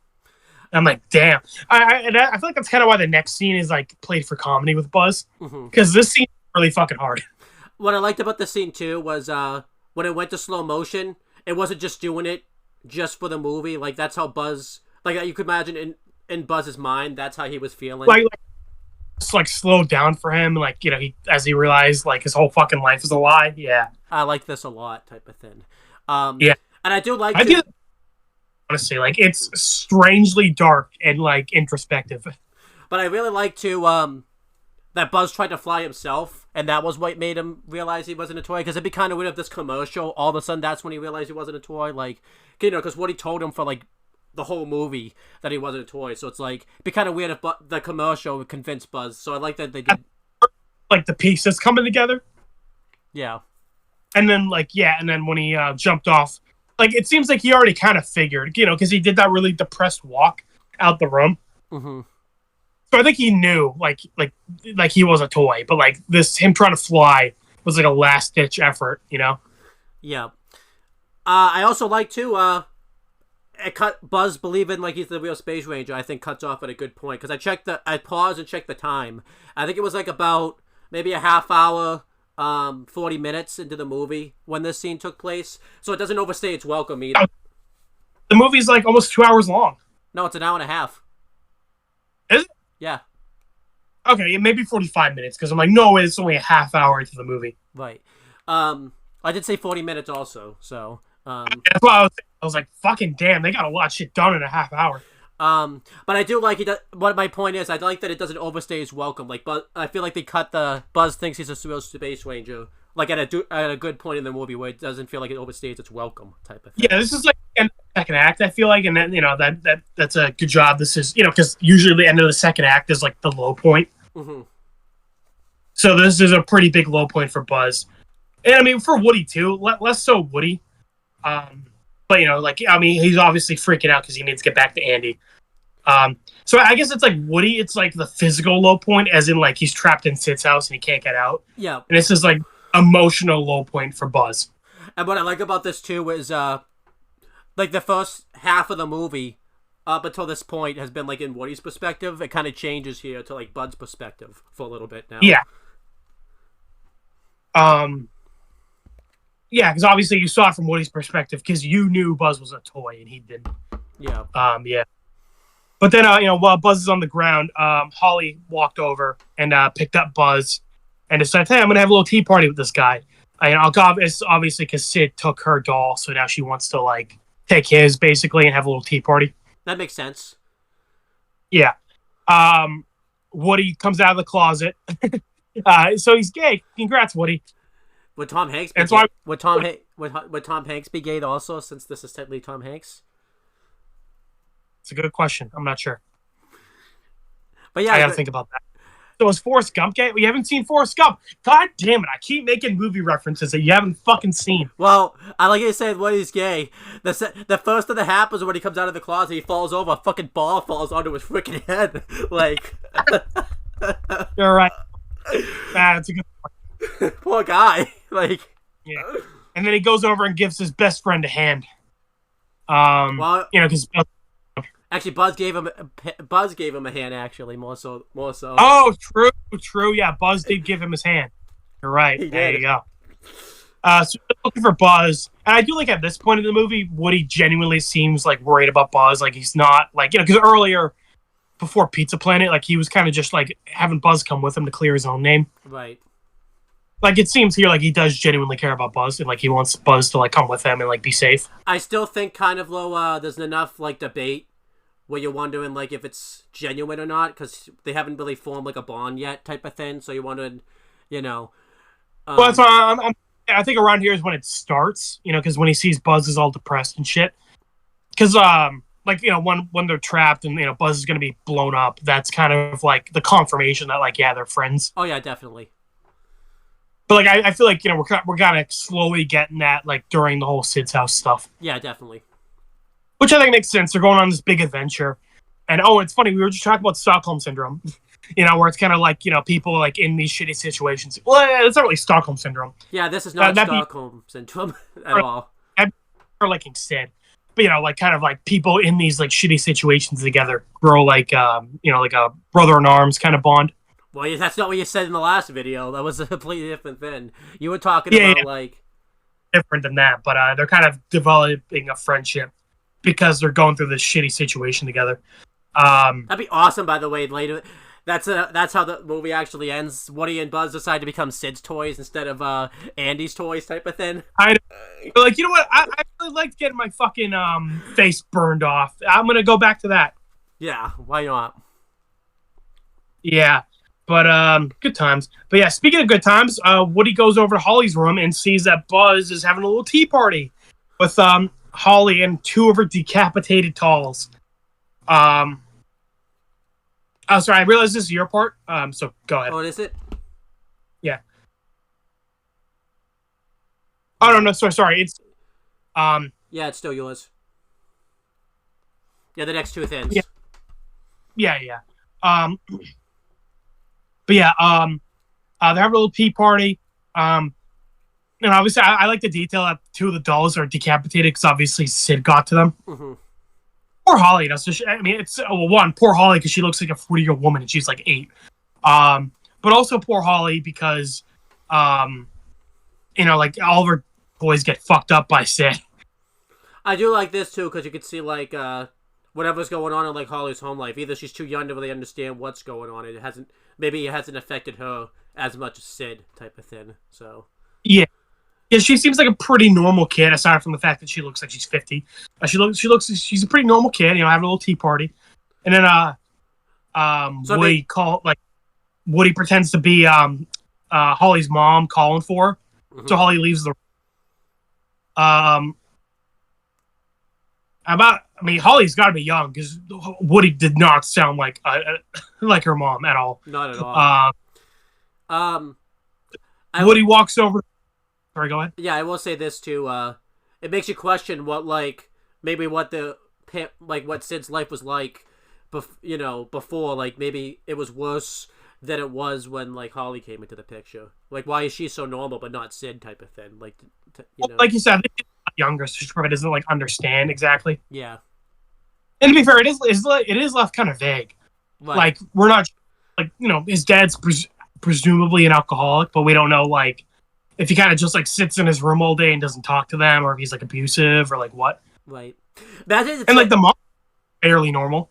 Imagine everything's just fine and we're just overthinking it. Like off screen, everything's like. His dad was drinking soda and he just fell asleep watching TV. I mean, it could be that too, because we do see these soda cans a lot, like around, because it's in the Buzz Lightyear commercial. So like maybe it's just soda. Maybe just... His dad's a big Buzz Lightyear fan. Yeah, could be. Yeah. Mom seems fairly normal. Could be the opposite. But yeah. Because you did say seems. We don't really see. That's it's the other way around. The mom's not normal, but the dad is, and we're just seeing. The dad's upset that he married a psycho and he drinks to fucking forget. It'd be awesome. But fucking his mom is like Shauna or something. Like his mom's a Yellow Jacket. Yeah, I'd like that. We never find out her name, so. Yeah. Oh well, this is 1995, so it doesn't work. No, it still could. It's a year before. Yeah. True. Oh, maybe. There's been other plane crashes. It's not just the Yellow Jackets ones. There's been others. The other team they were supposed to go against, like the fucking Blue Sleeves. Sid's mom's a Blue Sleeve. There you go. I do love the fact, by the way. I know I like to think in Yellow Jackets if a plane crash happens, they're just like, not a big deal. Our plane crash is better type. Like they try to big league every plane crash, thinking that theirs is the best one. I know, right? They should have known they were going to plane crash. If they're going to nationals, every plane going to nationals crashes. Come on. Yeah. But yeah, it's kind of weird how Buzz is like still like pretending to be a toy, like around Holly, because as soon as Woody comes up and he's like, "Hey, Buzz, you okay?" Buzz just starts like breaking down. Yeah. And like it's obviously the joke is like Buzz is supposed to be like drunk from like the tea. Well, toys can't even like drink as far as I know. So like he didn't drink anything. He drank like invisible tea. Right. And that got drunk. So again, it's kind of weird how Buzz is like having this like existential crisis, but he still cares enough to pretend to be a toy. Why not? You know, he's like, I'm a toy now. Might as well just like, you know. Yeah. I'm just surprised he even like can bother to give a shit. And then Woody's like, "All right, Buzz, we gotta get out of here." And I like how Buzz is like, "My name's not Buzz. My name's fucking." He didn't say fucking. My name's like Holly, not Holly, like Samantha or whatever Holly like pretended Buzz's name was. Is like, I'm gonna have a tea party with Marie Antoinette and her sister. I love that. Were you about? You know who that is, right? No. Queen of France, and she got beheaded. Oh yeah, and that one's beheaded. Yeah, so that's the joke. Is he was having a tea party with Marie Antoinette. He fucking has a missing head. I'm like, damn, that's a fucked up joke. Right. I do want to ask you, by the way, were you about to say Samantha Irvin for like Buzz's name? Oh, okay. Who's Samantha Irvin? That's like a wrestler, so that's why it'd been funny if you just threw that name like out of BS and it's like a wrestler. Yeah, that would have been funny. No, I was just trying to know what Holly called Buzz, and I was like Samantha or whatever. I don't know. Yeah. I think it was like Elizabeth, right? Like she called him. Well, that would be kind of funny, like, because like one of them you said was like the all queen names type of thing, like Elizabeth. Yeah, like I think it was supposed to be another reference. Because obviously Marie Antoinette is the Queen of France, so I think Elizabeth would have been like the Queen of England. Yeah. So Buzz me, honestly, that's an upgrade. He went from Star Command to Queen of England. That's not bad. Yeah, but he'd be beheaded though, so it's not great. Yeah, you know what? Good point. Yeah. So that's cool, Owen. You learned a little history fact. The last Queen of France, Marie Antoinette, got beheaded. Good times. Yeah, that brought me to Miss Elizabeth. You know, it's great. What about people getting beheaded? The Sampson family was the one who beheaded her, and Charles Henry Sampson is like the executioner with the most amount of kills like in history. He like beheaded like 2,000 people. That's awesome. Wow, that's awesome for him. You know, good stat that he can have. Like Sid, it would have ended up like Sanson if he didn't fucking end up getting traumatized. Probably, yeah. Yeah. Well, do you count? I know beheadeds, but like he also a doll earlier, so that's why I was saying fucking Sid is Sanson. And a pterodactyl, technically, actually, too. So true. You know what? That's a good point. I don't think the real Charles Henry Sanson ever beheaded pterodactyl. So there you go, Sanson. Take that. You might have beheaded the King and Queen of England, but not of England, of France. But you never beheaded a pterodactyl. Zuko kind of did. The serpent. True. He fucking. So yeah, there we go. He best of both worlds. Zuko beheaded a fucking big ass serpent. But does Zuko's count though? That's because that's unaired. It doesn't even count. It's the unaired pilot. It half counts. We half give it to Zuko. It's a 0.5. Okay. He gets a full point though. You know it's a toy. He gets a full point. Because it's aired. Yeah. But yeah. So Woody kind of walks Buzz off. You know, he's giving it, like over his shoulder, obviously, like, continuing the joke that Buzz is drunk. Mm-hmm. And he kind of just like collapses and starts crying like Woody did earlier at the gas station. So, like I said earlier, nice like reversal. I like this too because Buzz is kind of going through like a midlife crisis kind of here, you know. Like Buzz has been alive for what, like a month? Yeah, midlife. That's a long time for a toy, you know. So yeah. Well, we were just saying toys are immortal. So, like, is it a midlife crisis or is it like a no-life crisis? Because Buzz would never die. No life. He's going through two things actually. No life crisis and split personality disorder because he thinks he thinks he's like this Miss Elizabeth or whatever. So yeah. Um, but they end up going back to Sid's room, basically. Why did they go back to Sid's room? Did they just go back there, or did Sid take them? So doing like this upset, like Buzz was telling Woody. Oh, right. Dog comes back. That's right. Huh?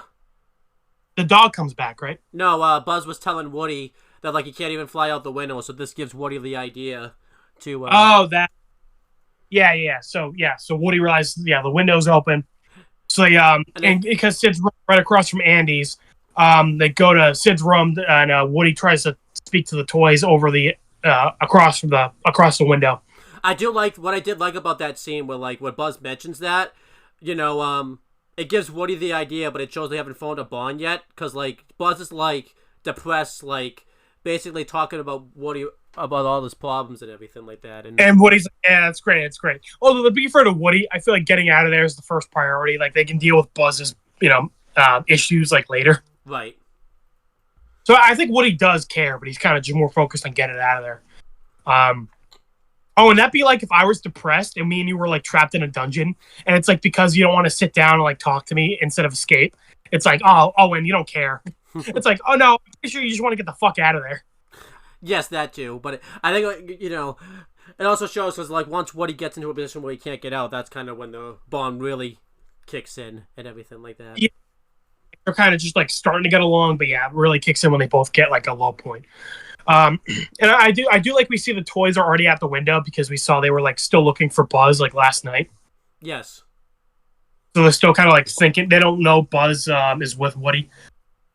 So Woody calls across, the yards, and they're like, Woody, what are you doing over there? And he's like, all right, look, long story, I'll explain later. Excuse me. Burp. And then Woody's like, all right, here, I'm gonna throw you my the Christmas lights. And so by the way, Woody has a good fucking arm. Holy shit, for a toy. He threw that across it's a pretty big gap. We need a throwing match now between Woody. Oh, I was gonna say a throwing match between Woody and Griff, but Griff didn't throw him, he like kicked him, so that doesn't really work. Oh yeah, I was gonna say between Doc, but obviously Doc had the second worst throw ever of all time. So Woody's winning that contest. I think Wash would have loved to have Woody on his side for that reason alone. He throws it and he fucking throws it like a mile away. It's like too far away. And instead of it's the worst throw of all time, Wash just is like, that is the best throw of all time in the history of the... I would love him to say it like in the same tone and everything like that too. Not even like, happy about it too. The same tone. Yeah, like monotone, like that is the best throw ever of all time. Yeah, I love that. I love that. Like Wash, instead of becoming a freelancer, he just judges how people throw things. That's his new role. That becomes his new job. Yeah, I love that. Yeah, every time someone throws something in a show, we gotta bring up that was the best or worst throw ever of all time. Well, we're gonna have to go back through like our shows now. Type it. Does Light? Yeah. Does Light? I don't know if Light or Walt or like any of those people throw anything. So. Well, through the pizza. How could you forget? Best or worst throw of all time. Best throw ever of all time. There you go. Remember when Sokka and Aang were playing airball and Aang just like fucking sent Sokka flying? Best throw ever of all time. What about anytime Sokka throws his boomerang? Does it depend on the time? That when he kills Combustion Man, that is the best throw ever of all time. I think the worst one would be when he tried to throw it at that spirit that was attacking the town. That was probably the worst. Yeah, that is the worst throw ever of all time. I agree. Awesome. But Woody's is the best. But yeah, Woody's is the best of all time. And then Slinky actually catches it, and they're like, okay, cool, we're gonna come over. But Mr. Potato Head, it's kind of funny coming back to this, how Mr. Potato Head, it's kind of like a villain. Now, he kind of like it's reasonable. He thinks Buzz is like dead because of Woody. Not dead, but like that Buzz is missing. Mm-hmm. But it's kind of like he already kind of didn't seem like the like Woody because he was like giving Woody a lot of shit when Buzz first showed up. Not even that. Before then, when he was doing the staff meeting, he was like, "Oh, because you mentioned how like Woody was like Andy's favorite since like kindergarten and all that stuff." So yeah, and like here, everyone else like they're suspicious of Woody, but like it seems like they at least want to hear him out. But Mr. Potato Head's like, nah, Woody, fuck that guy. I never liked him anyway. Which I think is true. I know you say. Like Mr. Potato Head knows Sid fucking blows up his toys, and he's like, Oh yeah, I was waiting for this. Yeah. Fucking Mr. Potato Head's behind it all. He's the one who sent Sid to the Pizza Planet that night. Well, I like to think once like they leave Woody there, they were like hope. I like to think Mr. Potato was like, okay, we're moving in like a day. I really hope Sid destroys Woody like tomorrow, so I can like see it type of thing. He's like, oh, let's go. Like he gets people around like the window and stuff like that, just like waiting for it type of thing. Yeah, I like to think Woody was at the window earlier, and Mr. Potato Head saw him, and he was like, Mr. Piggy Bank was like, hey, what's all right? Don't worry about it, Piggy Bank. Be awesome. It's just so funny because like he's kind of like a sarcastic asshole in the future movies, but here he's like a full on like kind of villain. Yeah, I do wonder who took the leadership. I think Mr. Potato Head took leadership role while Buzz and Woody were gone too. He wanted Woody gone so he can get the promotion. Because I like to think he's like the next one up. Yeah, it kind of seems like that he's like next in charge. Yeah, I did like doing this by the way, because they mentioned Andy got like Battleship. Like in the and like Woody and Ham were playing Battleship, so that was kind of cool. That was a cool little detail, because and they're playing Strip Battleship of all things too, which is just like it's awesome. I don't know how the fuck you're gonna strip the Ham though. Like obviously Mr. Potato Head, that's pretty easy. I don't know what the hell you're gonna do to Ham. I guess he just has to give rid of his money. I guess I don't know. Well, it's not even his money; it'd be Andy's money. So would it become Mr. Potato Head's money? Yeah, I guess. And again, Andy's always wondering where the fuck everything goes. He's like, where my toys go? Where's my money going? It's like, god damn. Poor Andy, by the way, too. Like, at the end of imagine movies from Andy's point of view. Oh my gosh, you'd feel so bad for him, type of thing. Well, you say from his point of view though, but like we wouldn't know about the toys coming alive or anything like that, so we wouldn't even see. Yeah, true. It's a bunch of like really weird shit going on around him that he like doesn't really have the context for. Yeah, yes, that would be awesome.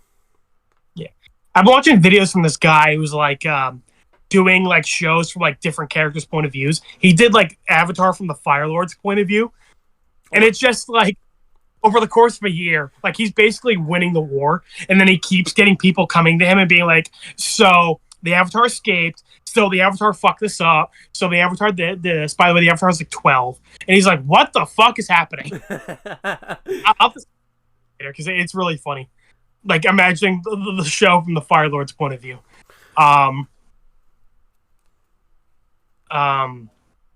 Yeah. So, Woody's throwing over the Christmas light. Mr. Potato, it's like, nah, fuck Woody. And everyone's kind of like, hey, Woody tries to justify himself by being like, hey, look, it's all good. Buzz is with me. And he's like, Buzz, come over here. And Buzz is like too depressed and like doesn't want to like even bother escaping.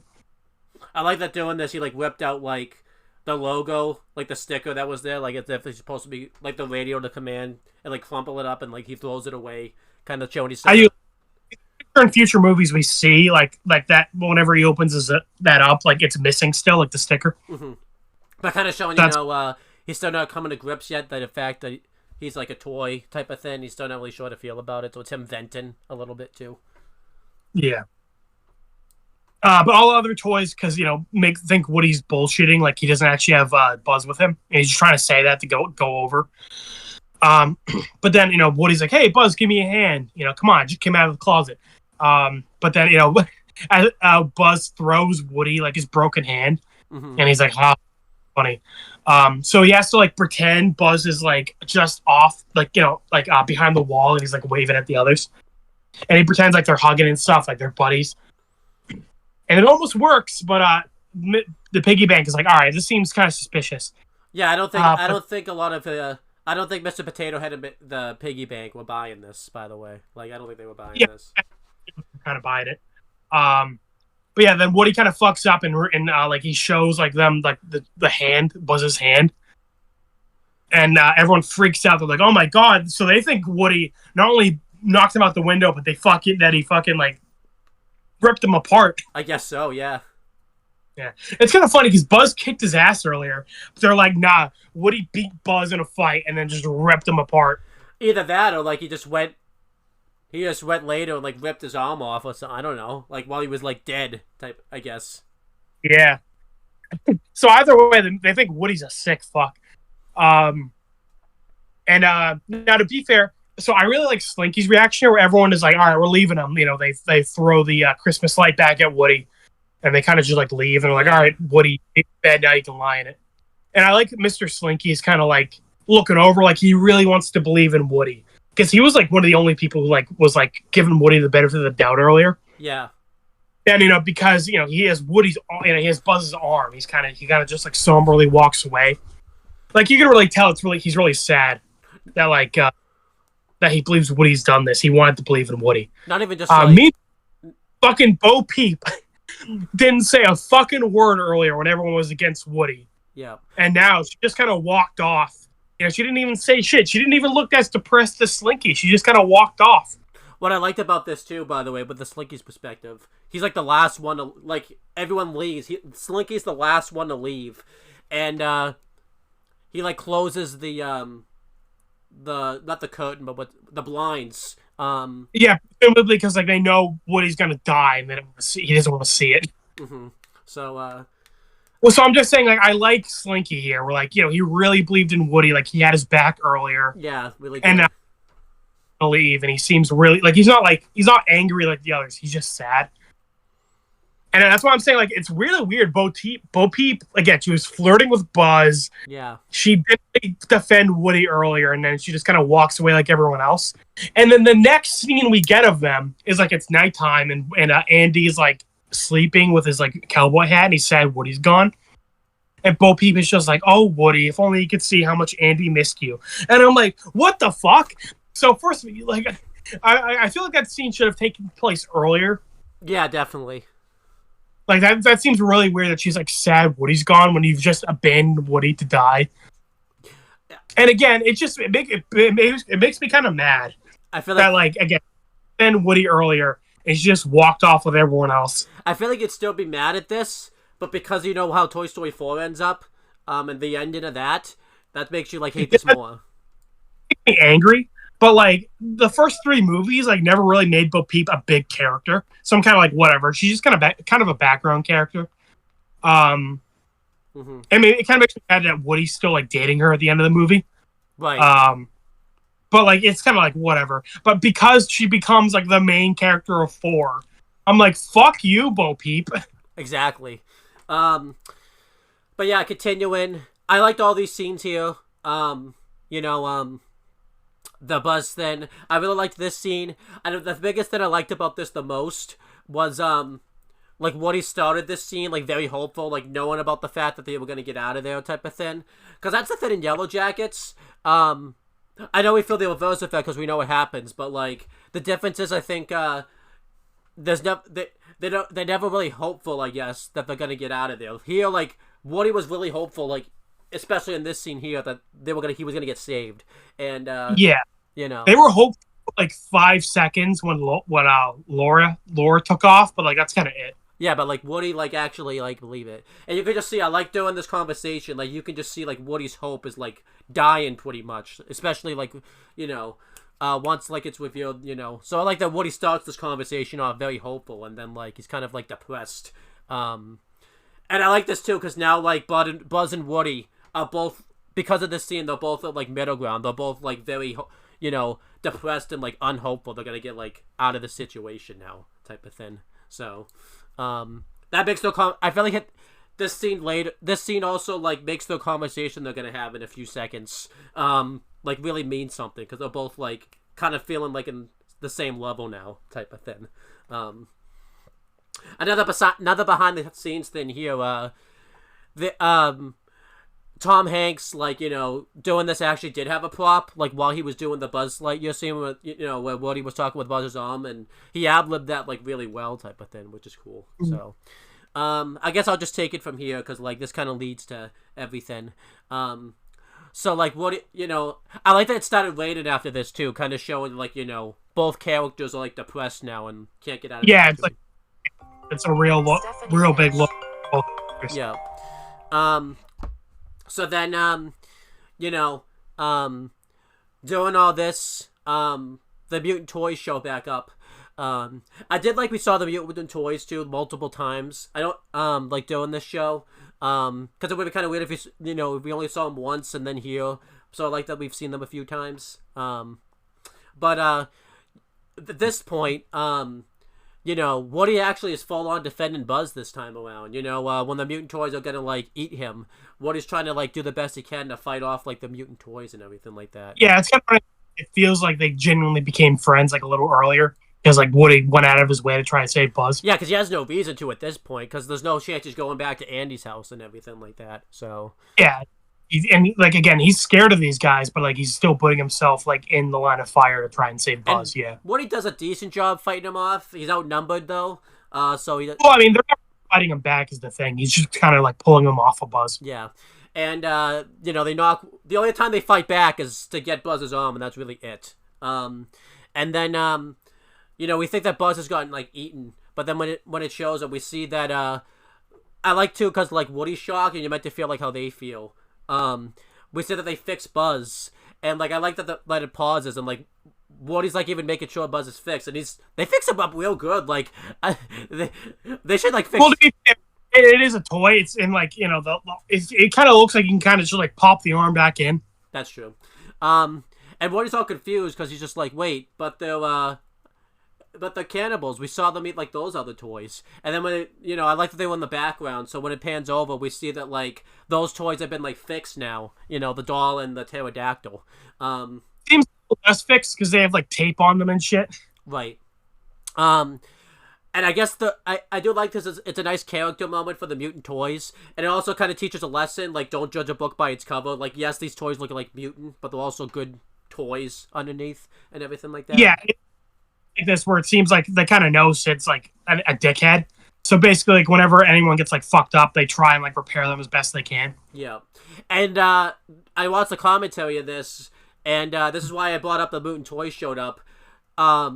There's little hints they threw in there to show that they actually were good toys. Obviously, that was a big one, but one was the reason they stood in front of the door when they went to escape earlier was they knew the dog was out there, so they were kind of trying to keep them from going out there so they wouldn't get torn apart by the dog. I didn't really notice until they pointed it out, but that does make sense. So I do like Woody like apologizes to them and he says I thought you were gonna like eat my friend, and they like disappear, like they quickly all get into their hiding spots type of thing.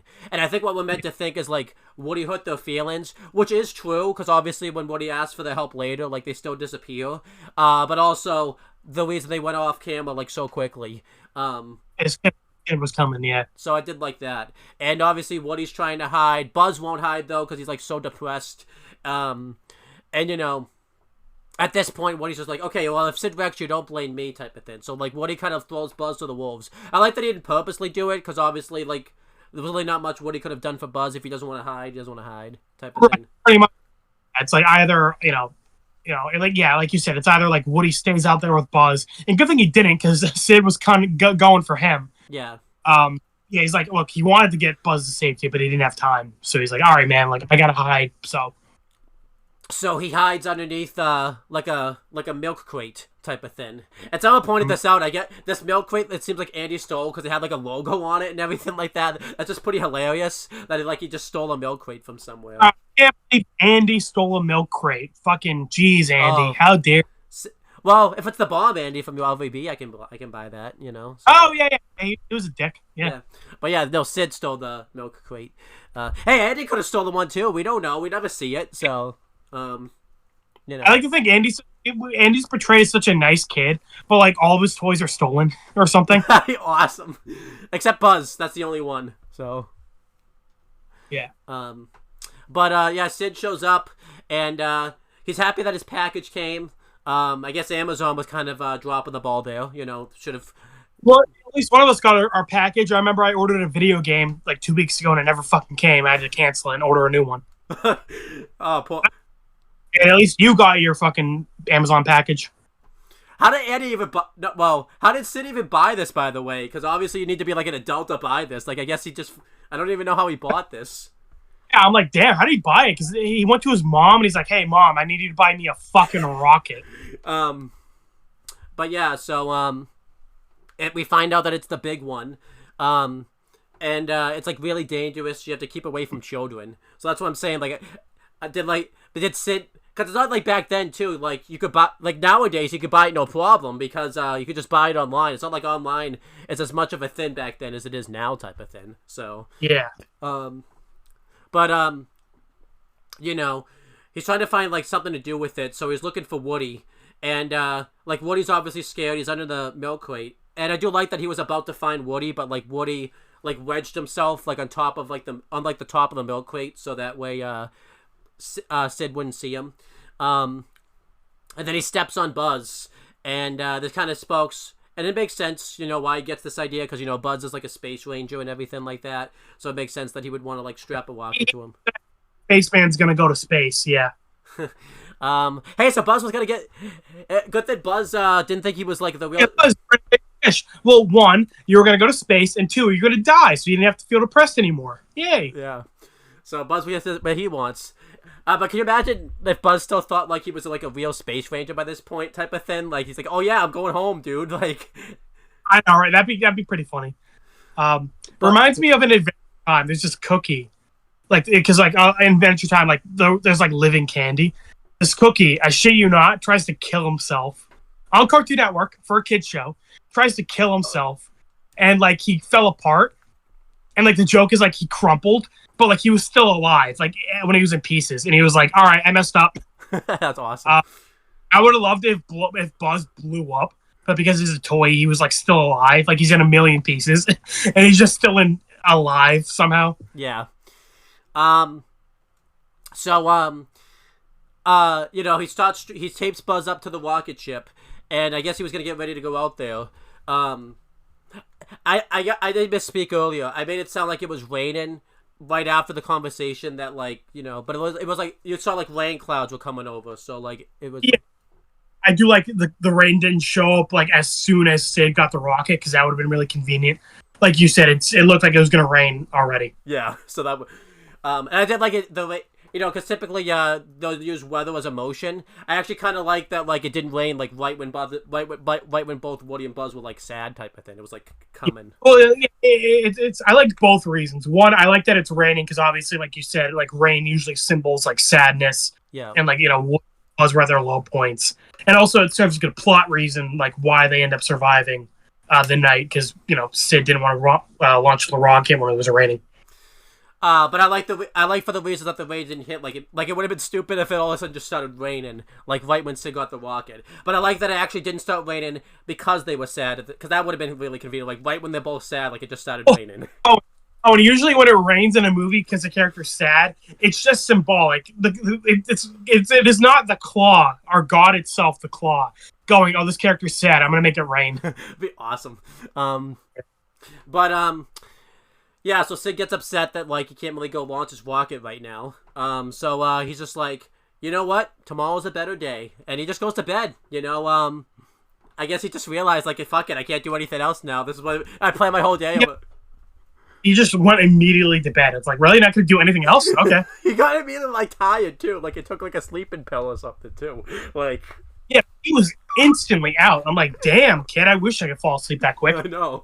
And he's out for like a while. I got out of bed too when the alarm goes off. I was telling Owen earlier, dude, when I wake up, I gotta lie in bed for like an hour or two. Like, I cannot jump right out of bed. Well, to be fair, like, he had something to look forward to when he got up, though, so, you know. Yeah.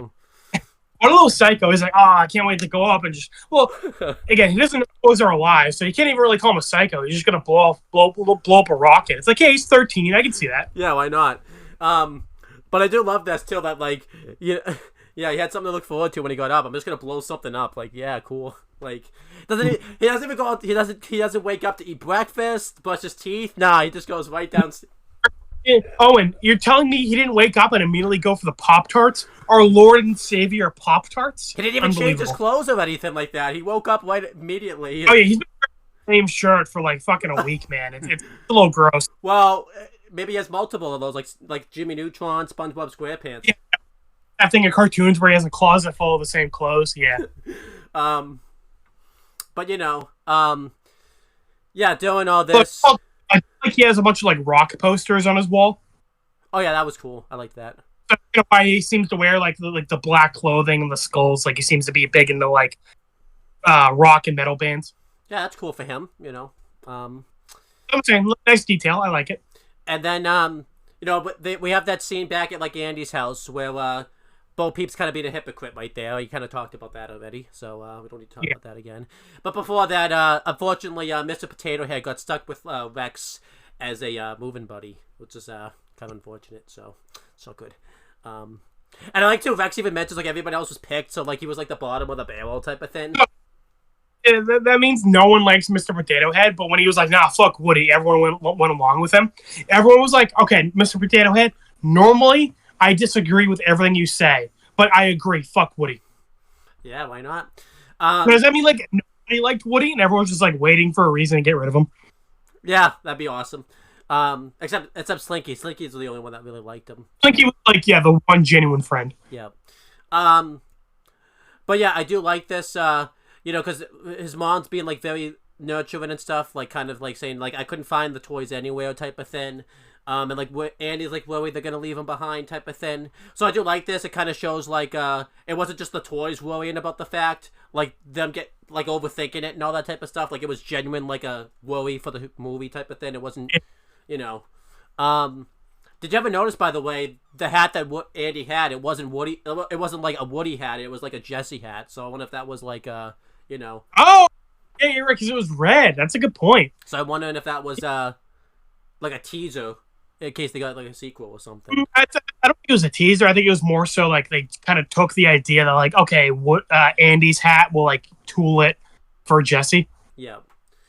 Rather than like them hinting at Jesse here, it's more so like the hat is what they used for Jesse. Like, actually, you just made this joke earlier, but if you think about it, in a weird way, Jesse and Bullseye end up being kind of stolen toys that Andy, because he just got those toys like because Woody and Buzz ended up going and they all just went over there type of thing. So yeah, it's funny. I remember at the end he's like, "Oh, Mom, you got me new toys, thank you," and she's like, "Huh?" Like they never figured out how they got Jesse and Bullseye. I like to think that'd be funny if that's how Andy actually did get all his toys. Like the characters off screen went on like a big adventure and just came back like with them. Yeah, I would love that. Oh, and that'd be like if I gave you like a toy or something like as a gift. You're like 28, but I don't fuck it. I gave you like a toy, or like no, I don't give you a toy for your birthday. You think I got you a toy, and you're like, hey, thanks for like the toy, and I'm like, what? They're like, oh, you got me that toy. I'm like, no, I didn't. What? Yeah. I wonder how that worked off screen. So, yeah. So then, back at Sid's house, I forgot to mention this earlier. When Sid, when he grabbed the milk crate, like he put it back on like the tool like bench, and then when he grabbed the toolbox to like strap Buzz to the rocket, he put the toolbox on the milk crate, so like Woody's kind of stuck, right, trapped in there like a cage. Yeah. And I've talked about this off screen. I might have talked about this on screen, but this is my first Toy Story scene that I ever saw. It's pretty cool that this was the first one. If it was ever going to be a first, I guess this is the one. I wonder what I was thinking, though, being like, I'm probably like 2 or 3 years old. This is my first Toy Story scene. I have no clue probably what they're talking about. I'm wondering probably why they're so like sad and stuff. Like, I know. But yeah, this is my first. Like, rocket on his back. Yeah. But this was my first Toy Story scene. Woody, is struggling to get the, to get out of this milk crate / cage. He tries to get Buzz's attention, so he throws over, like, some bolts at him. And, Buzz is still kind of depressed. He's not really responding much to Woody, but Woody's, like, begging him for help. And, he even, Woody even says to Buzz, like, I can't do this without you. Which I did kind of like this, that Woody kind of got into a position where he pretty much needed Buzz's help, which was good. Yeah, I do. Yeah, where, like you said, he can't do anything on his own. Like, yeah, he needs Buzz at this point.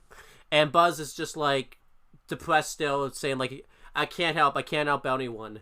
And, Woody's, like, trying to motivate Buzz, like, because they have if Buzz helps him now, they pretty much have a good, they can pretty much get out of there and, like, just go to Andy's house at this point type of thing. Yeah, but like you said, Buzz is kind of just like, what's even the point? Yeah. like how he is like, I'm just a toy, and Woody's like, what? Being a toy is great. Yeah. So you're like, yeah, you know, Buzz like, doesn't really know the difference. He's just a toy. And Woody's making Buzz feel better. He talks about like how Buzz is like a really cool toy, goes through all his features, and I like this because by Woody trying to make Buzz feel better, he makes himself feel worse, type of thing. Yeah, as like the speech is going on, yeah, it kind of gets worse and worse. And I like when he says at the end, like, of course he wants you. Why would Andy want a toy like me? Yeah, and I feel like that's kind of when Buzz realizes like how much Andy, like being Andy's toy, means to Woody. And like I feel like that this is kind of when he realizes like why Woody like pushed him out the window in the first place. Well, by accidentally pushing him out the window. Yeah. But yeah, I like this a lot. What I liked, because Woody was trapped in this cage too. You don't really see like anything. Like all you really see and get a good view of is his eyes, and his eyes told a lot here. Like you could see when he got really upset. Yeah. So I liked that they kind of did that. And yeah,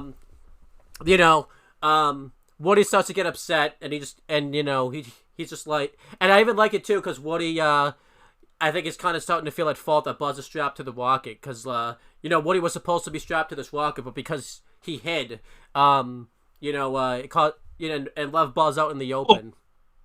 Well, even earlier than that, he's the one who pushed Buzz out the window, like even accidentally, and like started this whole thing. Yeah. So I do like, yeah, Woody's kind of like, you know what, Buzz, get out of here, just leave me. Yeah.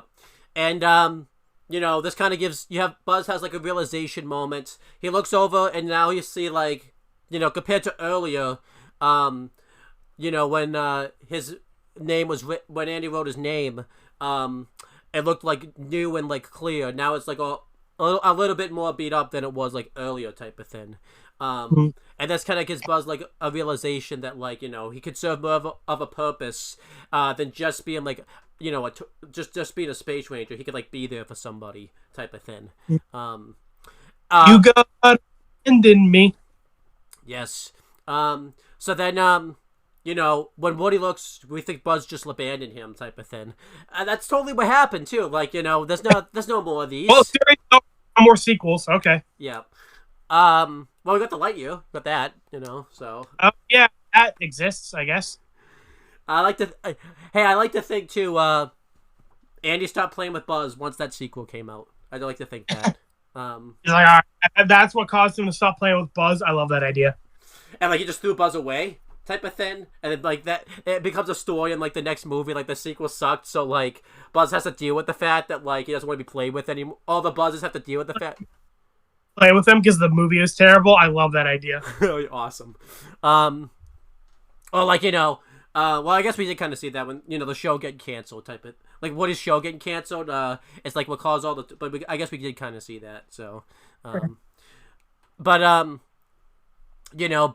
we see like is actually trying to push like the toolbox like off of Woody, and it kind of shows that they become friends out of this.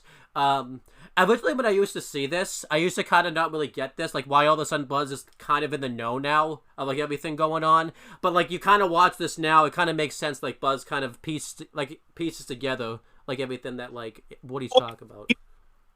He just didn't really like want to do anything, Yeah. Like he was he was paying attention. He just was like whatever. Yeah. So yeah, they start to this is kind of the first time we see them like really working together.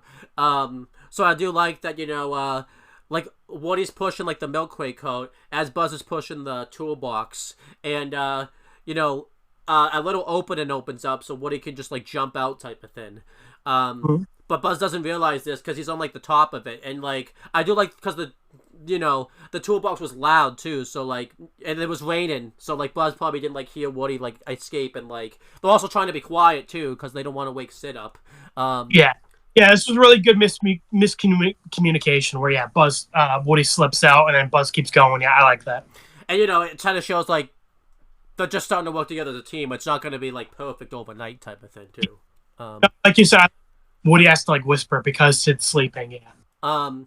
And because Buzz doesn't hear him, Poor Woody. This was kind of undeserved, but like, whatever. It's some, miscommunication. It happens. The toolbox like falls on top of like Woody. And I think it was more so. This is like the reason why Woody doesn't help Buzz when Sid wakes up. Like, as he got like knocked over by the toolbox. So I think it was less for comedy, more so like for the plot. And this doesn't wake Sid up. Again, like he can sleep. He's not a light sleeper. He's a heavy sleeper. So this keeps him asleep. Again, he must have took some really good sleeping pills or something, because like a toolbox falling over, like wow, like can sleep. He drinks some soda. Yeah. I like that there was a pause there too. Like they like looked over there, Sid would wake up, and he just didn't wake up. Sid's also sleeping really weird too. Like, he's not really like sleeping like in the blankets or anything like that. He's like sleeping and like his legs are like elevated or whatever. He slept so weird. And, like, his arm was like behind him. It was so weird. Like, I guess very funny. I do like how we're talking about how strange Sid is, and with like took every little thing I guess he does is just strange in this movie type of thing. Sleeps weird. We're like 13-year-old kid. But I just love the fact, by the way, too, that like once he couldn't launch his rocket off in rain, it like defeated him throughout the day, so he just went to fucking sleep. I think that's awesome. That's great. I love. But it's like that moment with Church where like he kept failing in OVB to like and back in time. Dave said it's like, it's raining. Fuck this. I'm going to sleep. So Buzz is making sure Woody's okay, and Woody's kind of all loopy. He's like, I'm fine, I'm alright. And then Sid's alarm goes off. This actually is pretty, I know you're going to say, oh, what, this was made for comedy, but this is actually pretty realistic, because sometimes a big noise will happen, you won't hear it, but someone will always hear their alarm go off when it's time for them to get up. Yeah, I think it's like specific noises you, like, register, yeah. So this is pretty real.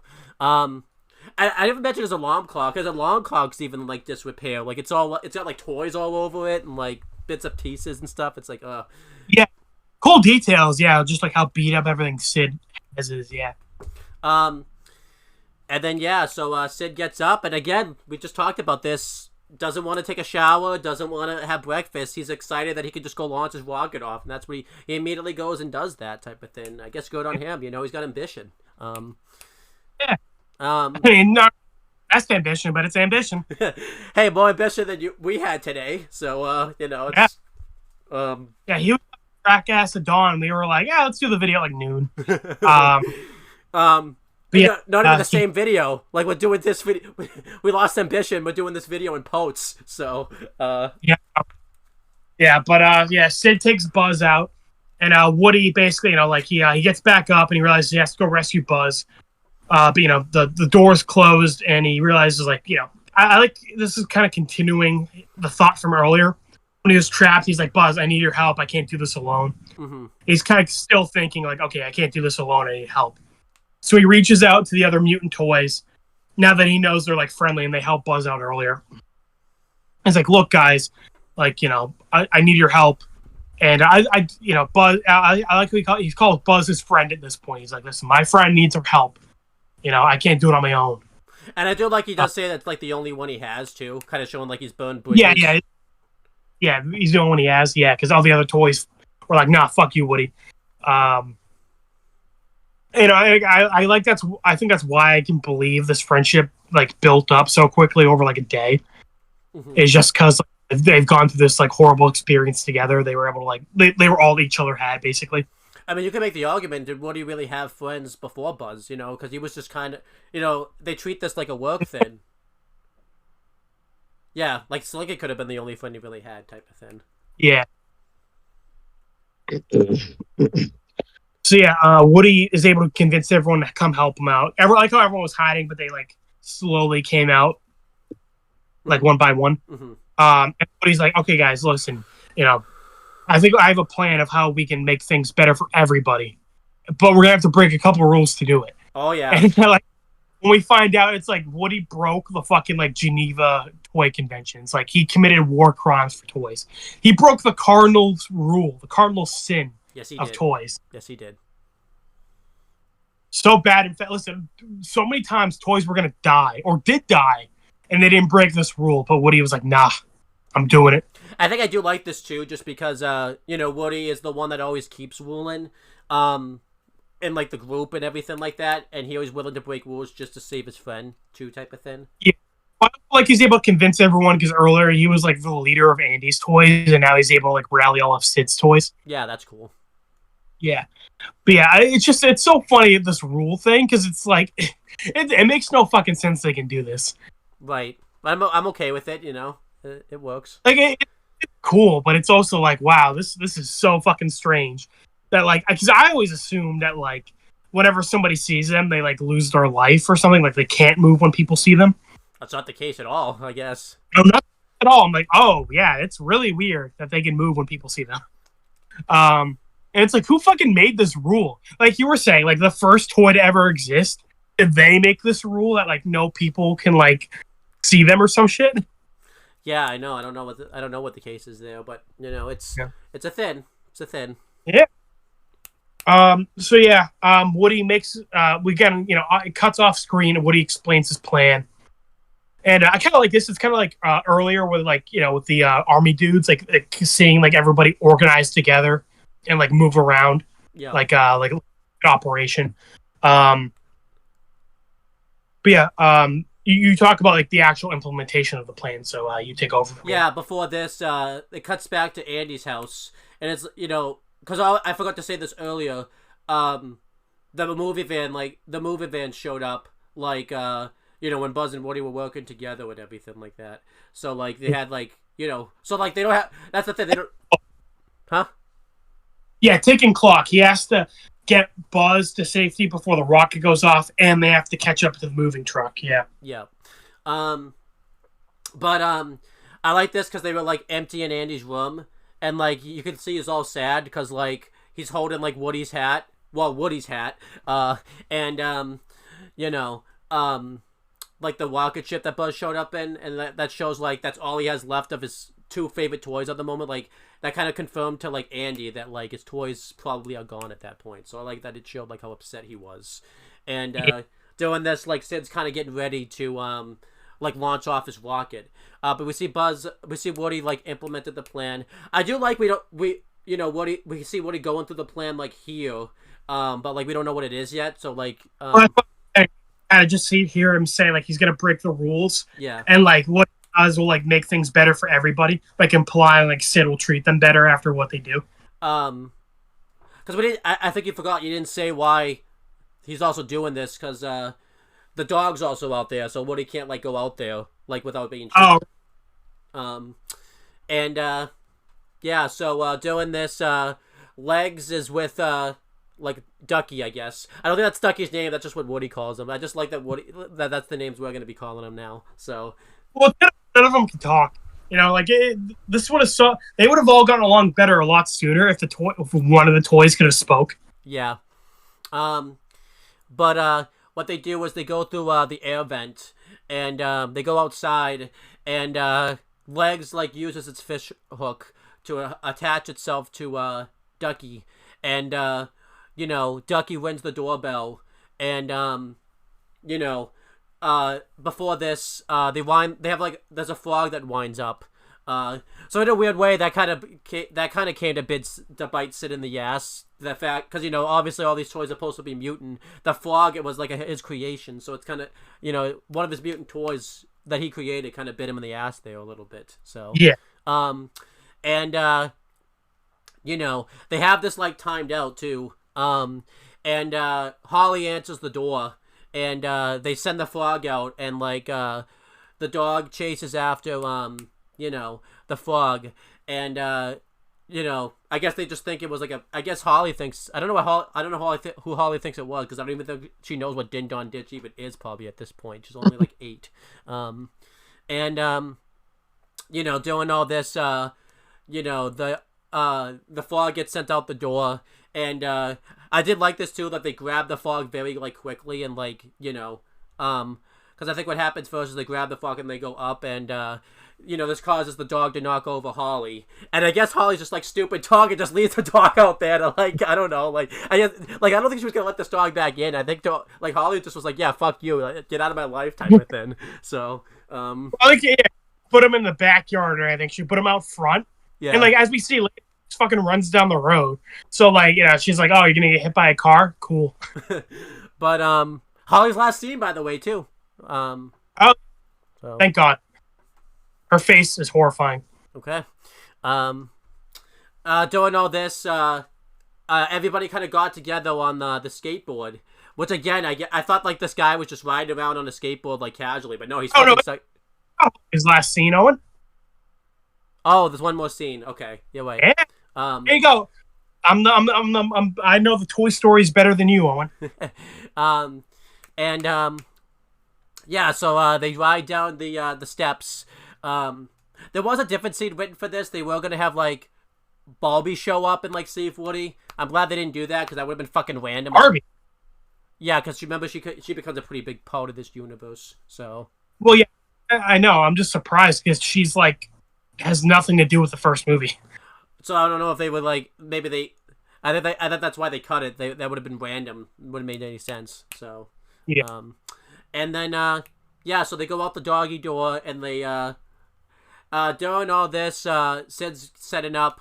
I love this because he yells to his mom like, "Hey mom, where are the matches?" And then he just goes, "Oh, never mind. Here they are." Like, what if his mom answered? Like, with him like. Oh, son, you playing with fucking fire? Cool. All right, nice. Please die. Maybe that's why Sid's mom lets him do all this crazy shit. She's hoping he'll just kill himself. Right. And she's like, one less mouth to feed. I like to think she's just not home. And this just happened to be the one time she was home or something, hoping she wouldn't hear. Yeah. And the commentary pointed out this, so you could kind of see like how much disrepair the house is, because like. His dad's like started like a lot of projects like outside. Like there's like a sprinkler that like wasn't really hooked up all that well, or there was like the grill wasn't clean. Huh? I didn't notice that. That's cool. Well, one thing you probably did notice, the backyard's full of freaking weeds. Like you had to notice that. Noticeable because I noticed like half it's like weedy and like long grass, the other half is like dirt. And it's gonna be a life pretty soon, by the way. So get used to that. Yeah. Hey, Sid's house could be your first customer. So, oh no, you don't want to weed Sid's house. Look, Sid would be older than me at this point. Sid would be fucking like in his 30s. Yeah, imagine how weedy he'll look then. So, imagine I go up to him and I'm like, "Hey, man, I'm here to mow your lawn." He's like, toys are alive. I'm like, okay, wait, cool. You still gonna pay? Yeah, honestly, I think you totally would say that too. Actually, so. I love the idea Sid's like a grown-ass man now and he's still like traumatized. Like anytime anyone talks to him, he's just like, toys are alive. Toys have feelings. Toys can torture you forever. Okay. Yeah, doing all of this, Woody, he has a perfect opportunity to just grab Buzz and like run type of thing. But like Woody's like, okay, it's all right, it's a part of the plan. And Woody, plays. And Buzz. What? Yeah. And Woody freezes when Sid shows up, and Sid's just like, wait, how did you get out here? I was like, oh, it's just like whatever. We'll just have a cookout later, and he gives Woody the match, and that match becomes sort of important later on. So yeah. But kind of. That's why I did say sort of. Yeah. But Sid gets ready to launch the rocket, and doing this, you see like the toys are doing something in the background. Like you see, the frog kind of goes into like a pipe, and you see everyone kind of getting in their positions. So you can see like they have a plan here. I do kind of like that. Like you could see what they were doing in the background type of thing. Yeah. And I like this too because you saw like one of the toys was whispering to like another toy, kind of showing like, hey, we have something planned here type of thing.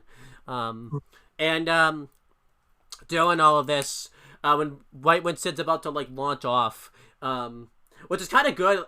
Woody kind of waited a while though. Like he waited till because like Sid started at like 10, and then like I think he waited till he got. Good thing he didn't wait till he get to like 3-2 because some people don't say 1 and just light the freaking rocket off. It would have been funny if Woody like. Oh shit! He already lit it. But Woody was trying to beat Goo's dramatic timing. Yeah. So good thing Woody didn't wait too long. And then imagine if Sid decided, I'm gonna light Woody on fire before I do Buzz. Like he just poured a bunch of gasoline on Woody and fucking lit him up. Yeah. It's like Yellow Jackets season 2, episode 1, where they're like burning all of Adam's shit on the grill. Right. Yeah, he just decides then Woody can't do his plan anymore, and everything's just fucked up now. So he can't do anything. He'd be on fucking fire. Doing all this right before Lid, I almost just call him Lid lights the rocket. Not Sid, Lid. I almost just called him Lid. Good old Lid. I'm calling him that from now on. Well, he's only in the movie for like another 5 minutes, so not even. Yeah.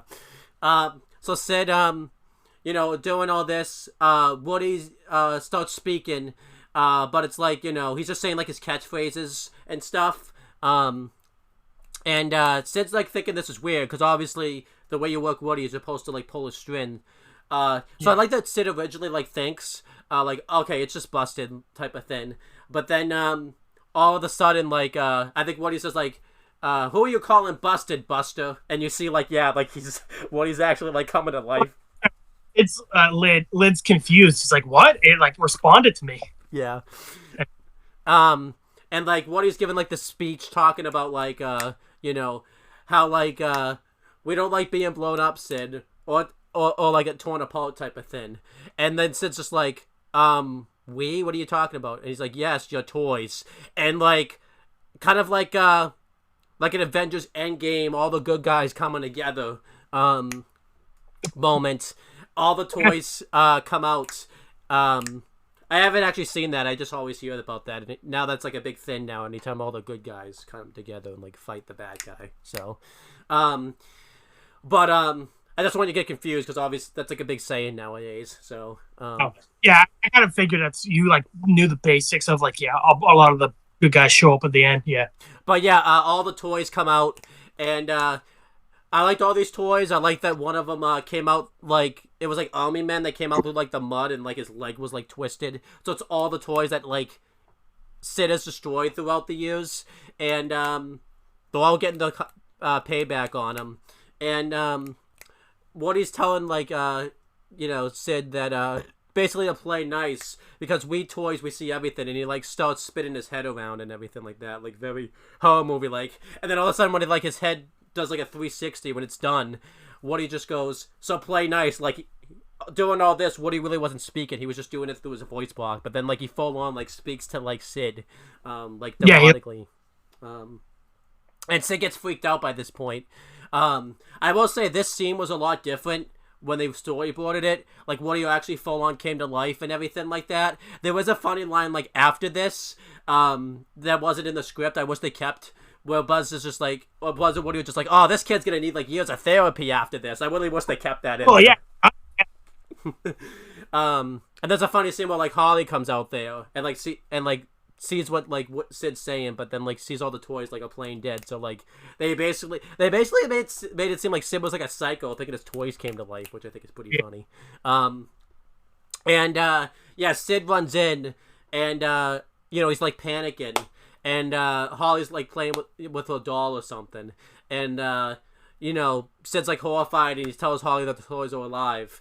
And I do kind of like this because Holly finally gets to get some revenge on Sid for all the times like he's tortured her, and like he's like showing her the doll because like Sid's now afraid of a doll now and everything like that. And he like runs into his room, and I like the last line that she says like, "What's wrong, Sid? Don't you want to play with Holly?" Well, no, I just don't you want to play with Sally? I almost said Holly. That would have been good. Yeah, but they're like, all right, nice. Like you said, they broke all the rules and they traumatized Sid for years. That's great. Mm-hmm. And then they see the moving truck leaving. So I do kind of like this. Like all these mutant toys they've like befriended. They're kind of like, oh, okay, bye guys, and then they just like leave and never see him again. It's that Avatar scene all over again when, Aang was about to say goodbye to the people in the village, and they're just like, "Oh, get out of here! Go! Fuck off!" Like, yeah. And then they ratted him out. Yeah, I know, right? And then never see him again. If I were Sid, I'd be like, I would fucking Jesus. I don't even know what I'd do with my toys. I just fucking, I would not keep them. That's for sure. I know. I wonder what because I was about to say I just light him on fire, but like he can't even do that now because like he's afraid to even destroy his toys anymore. get I would like get like a stick and just like slowly move them all into a bag, and then fucking dump it somewhere. I like to think too now, like anytime like his parents and stuff aren't around, his mutant toys are just coming to life around him, type of thing, just chilling now, type of thing. I like making him think he's crazy. Yeah. But yeah, Woody and Buzz run off, and Woody almost gets to the moving truck, but Buzz like gets stuck in the fence because he still has that rocket tied to him. So Woody turns around and gets Buzz, out of the fence, which I like that. Like Woody probably could have like made it, but he turned around to like get Buzz. And this time you can kind of tell they've formed a friendship because, all the times Woody's been trying to get Buzz to go with him, it's been so that way he can kind of save his skin. But this time, even though you could make the argument that's still kind of the case, I feel like he needs Buzz still, but like he's not really thinking about it that way. He's just like, all right, I need Buzz with me because he's my friend. Yeah, I like that. Well, even earlier, like you said, he could have just grabbed Buzz and ran off, but he like did the whole thing where they scared Sid to like make things better for the mutant toys too. Mm-hmm. So I'm saying I do like Woody's like being less selfish in this part of the movie. Like he's like trying to help everyone. What I like about this too, that they don't make it to the moving truck, because that would have been a bit too much of a Gary Stewart thing if they were able to save all the toys, Buzz and get the truck without issue. Yeah. Yeah, so it kind of made it like, that they were still fighting to get there type of thing. And I do like, by the way, because we talked about this, we typically don't see like a character's plan like work 100%. It seemed like even though Woody, Woody had to come up with this plan very quickly, but I do like that his plan worked 100%, like pretty much, as it should have, Well, like, and then like, I think his plan was like, okay, then get to the moving truck, but they didn't get to the moving truck in time, yeah. So I like that,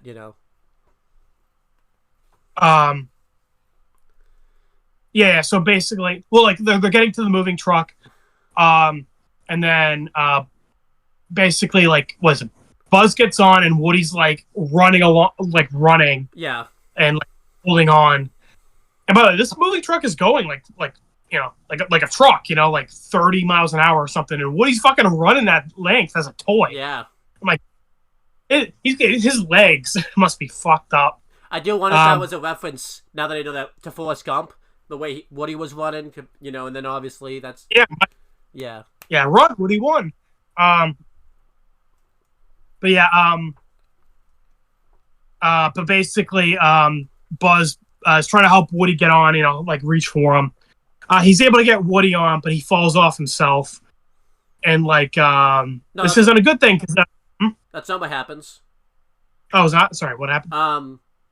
Doing this, the dog, was out front, they're sleeping. Oh, I thought the dog came after Buzz fell off. Okay, you're right. So basically, while the moving truck, the dog was still outside.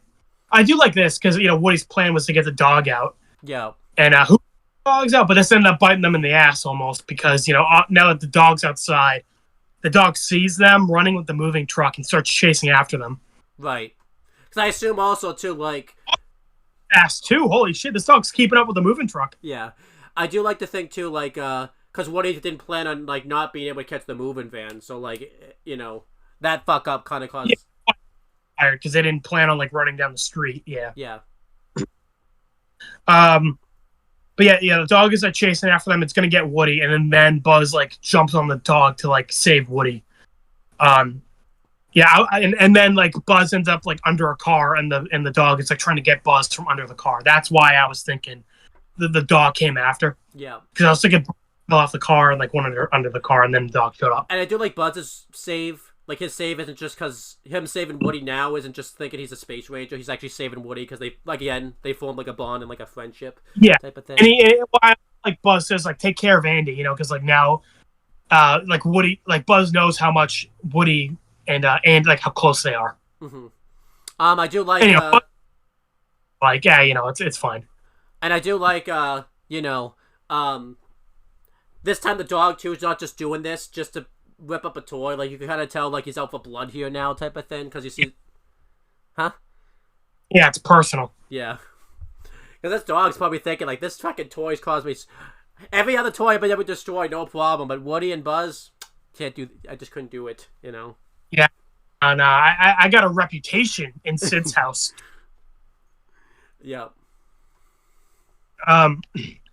But yeah, Woody. I like how Woody's like immediately like, okay, I gotta help Buzz. Like he opens up the container. A little weird that Woody can just do that.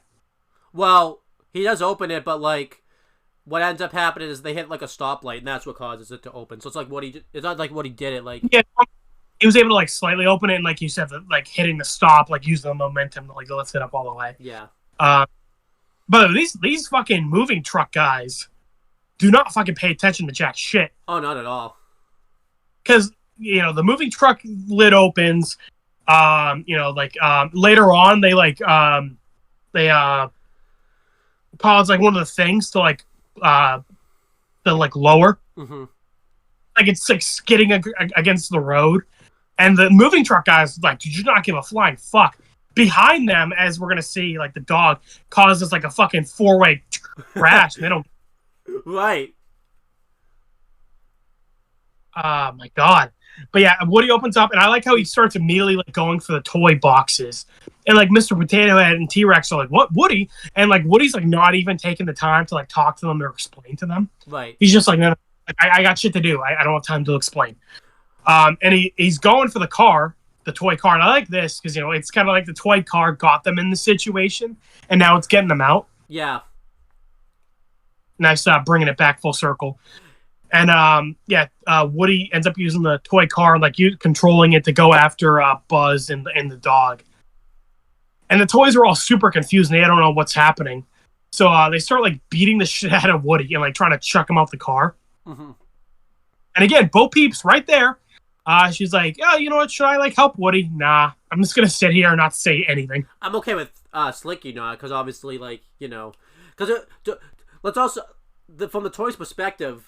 Woody thinks he's just doing the same thing again to like get rid of Buzz. They don't know that like they fool him. He's having the toy car go after Buzz. They think like, oh, Woody's trying to finish the job. Because there's also like being very villainous because he's like laughing about it. But obviously, I do like this. He's helping Buzz and he's trying to get the dog away. Yeah. Yeah. Well, also I like how the toy car goes under the actual carception, and he sees Buzz, and then the toy car realizes like, oh, okay, Woody's helping. Mm-hmm. But the toy car can't talk, and obviously the toy car's away from everybody else. Yeah. So like the toy car's the only one who realizes, like you said, that Woody isn't being villainous. And also too, I think Buzz was still far enough away from the moving van where they didn't really know exactly what was happening, type of thing. Yeah, exactly.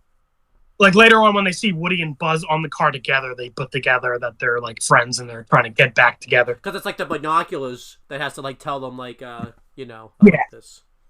But again, like Slinky kind of redeems himself a little bit for not helping Woody here because he like ends up like helping them later, by like stretching. Yeah. But again, Bo Peep, what the fuck are you doing? She didn't do a thing.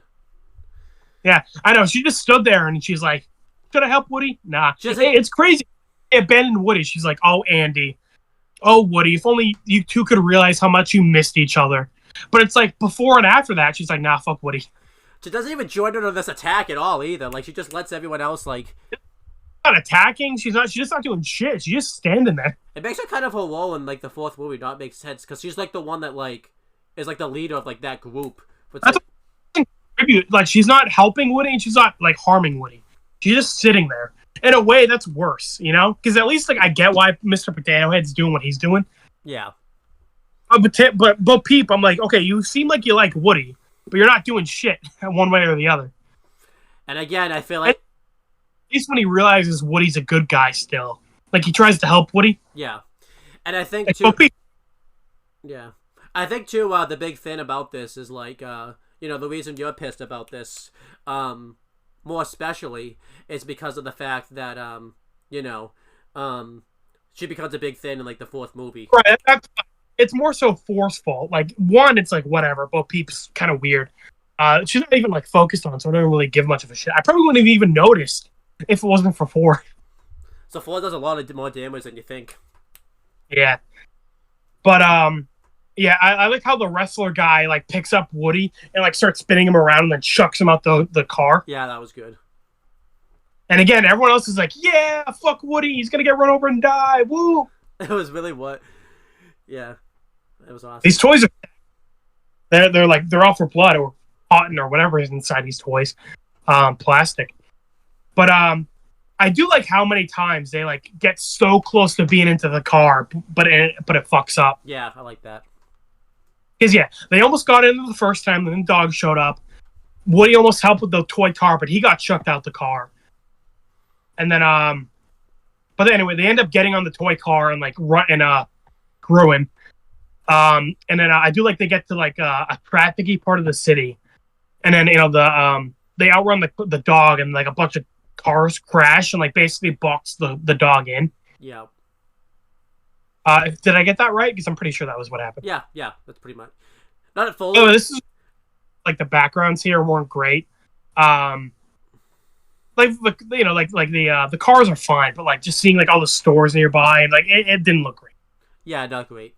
But again, it's the first one, so I can kind of give it a pass. Like you're kind of zoomed in on the toys, and like it's very small scale. So you're like it's just like when they do the wide shot that it doesn't look great. Right. I think that's good that like for the most part they keep the camera like small and focused on the toys. Yeah, definitely. But yeah, they end up using the toy car to try to get up to the moving truck. But they run out of batteries, and it makes sense because they were chasing an actual car.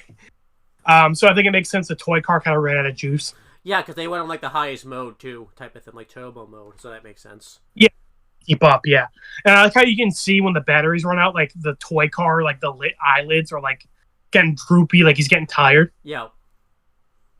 And they're like, "Oh no!" And then Woody's on the ground, like, "Damn it! Like we couldn't catch up." Mm-hmm. And Woody realizes like, "Oh shit! I still have that Buzz has a rocket on. I still have that match." He lights the match, and you think, "Oh, it's gonna be great." But a car, because they're still on the road, drives by, and the wind fucking blows out the match. This was funny. Because, usually it's like Chekhov's gun. You think, oh, Sid put that match in him, and that's going to be important for the plot. And like, oh, this is going to save us. And then it, like, does nothing. It's pretty funny how they set it up. Like, oh, this is going to save the day, and it does nothing. Yeah, because then something else they did, like, earlier is then that ends up saving the day, so I like that. And I think they wanted to do that, too. Like, the bag of wins. Where, like, oh, this is going to get us back to Bikini Bottom, and it, like, does nothing. Right. I do like that too, because the writers didn't want it. Because the writers wanted to make it, like, feel like you got something out of it. Because I feel like if Woody just lit the match, you would still feel good that they got back, but not as great. But I feel like what happens next is like better. This ended up turning, because when Sid was like torturing them, it was obviously a bad thing. This ended up working for their favor. Where before we talk about that, I want to say I think the biggest reason why this is also like a fight, because if you remember in 3. When, like, Lotso got left behind and everything like that, the difference was they knew where the house was. Like, even if Woody and Buzz, if they could get the card charts up, they have no clue where the hell Andy lives, where they're going, so it makes more sense why this is a fight, too. Yeah. If they lose Andy here, like, they have no clue where they're going. Yeah, you're right. Yeah. So, sorry, I lost my train of thought. Right. So, and like I said, I like how like progressive this gets. Like they already lost the dog, which was like a big thing, and now the big thing is, like they have to like catch up because they lost like a lot of distance. Yeah. So, Woody's on the ground and he notices his hand is kind of smoking a little bit because Buzz's like glass from his helmet is like working as a magnifying glass, like Sid's magnifying glass was earlier. Yeah. So Woody takes the rocket like rope and like uses the magnifying glass like the heat from the glass to burn it. And I like how they're like, oh great, now the rocket's gonna like blast off and we'll be able to catch up. But like right before it like blasts off, they realize, wait a minute, I just lit a rocket. It's like they got so excited that they could catch up, they didn't even like realize like what they were doing. Yeah, I liked that. Yeah, and like I don't think that's them being stupid. I think it's like so much shit is happening at once. They're like, okay, great, solution. We gotta act quick. It was kind of like a last desperate attempt too, type of thing. Too. Right. That's why I'm like, well, sometimes when characters do shit and like they do not think things through, it's like, all right, you guys are dumb. But like, no, this is like very clearly like, okay, it's a very quick second decision. Like they gotta act quick, and like you said, it's like their last hope. Mm-hmm. So I'm like, okay. And they realized it pretty much immediately. Like a couple seconds later, they're like, wait a minute, I didn't think that through. Like I think an example of that. Where we talked about it was, You know, because it ends up kind of biting them in the ass when Walt and Jesse get stuck out in the desert and, like, the generator or whatever catches on fire. Like, Jesse uses the drinking water instead of, like, the fire extinguisher. Yeah, second thing, like, they panicked, and it's like, yeah, I get that. I guess a bad example, the whole Netflix Death Note movie is just people not thinking ahead.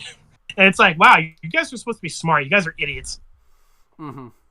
Like Al, when he can't find like his butler or whatever. I forget what his name is. What is that even his name in the fucking Death Note movie? I don't even know. Like, yeah, stupid, because in the anime, it's like it's an alias. Like, it's not his real name. Right.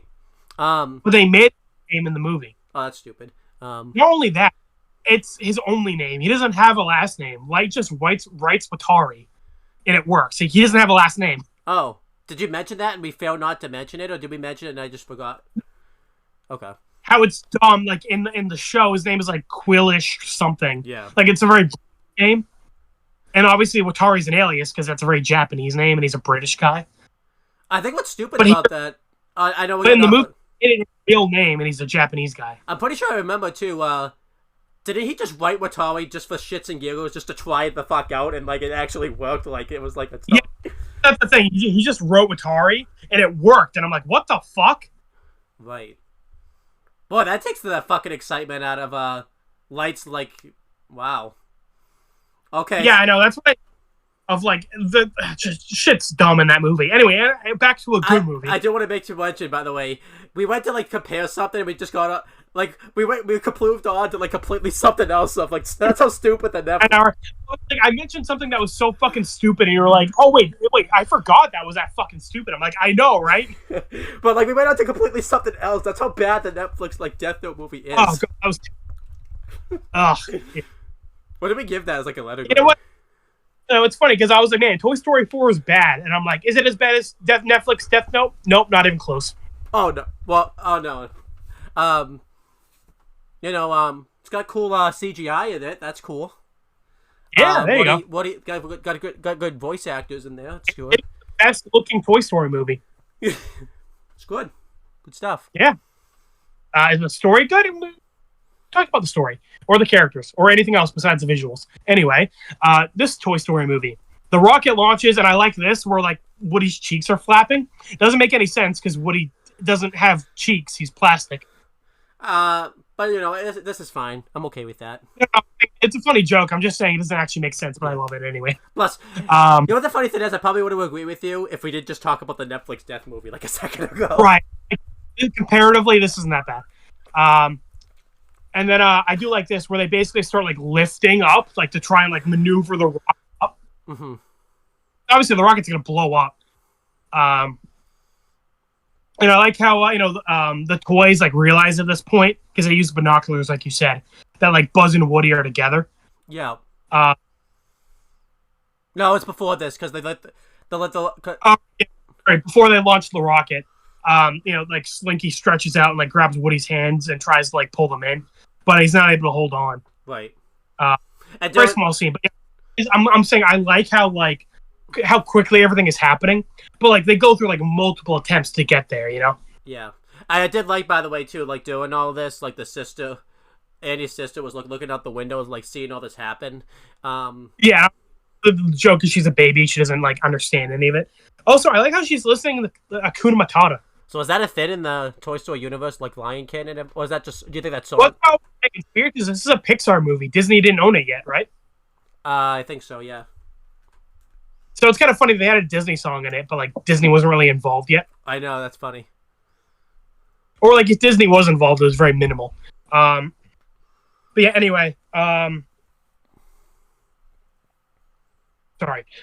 So anyway, the rocket launches, and this is like the thing that does it. So they're able to like tilt up, and they throw the toy car into the moving van. I do like that. I was worried they were gonna like forget the toy car, but they actually did like bring him back to everybody else. Mm-hmm. But he's confused. He's like, "Wait, what are you doing? We're going past the where everyone else is." And Buzz says, "We're not going to the moving car. We're going to Andy's car." Well, did you? And obviously, you're kind of ignoring that we should make it more of a big deal because Buzz like opens his wings up, and like that's what causes you know, them to get free from the rocket. Well, I was gonna say that after. Oh, okay. Because Woody says, like, what are you doing? Because they launch the car into the moving van. That's true, yeah. And Woody's like, wait, we're going past the moving van. Mm-hmm. Yeah, that makes sense.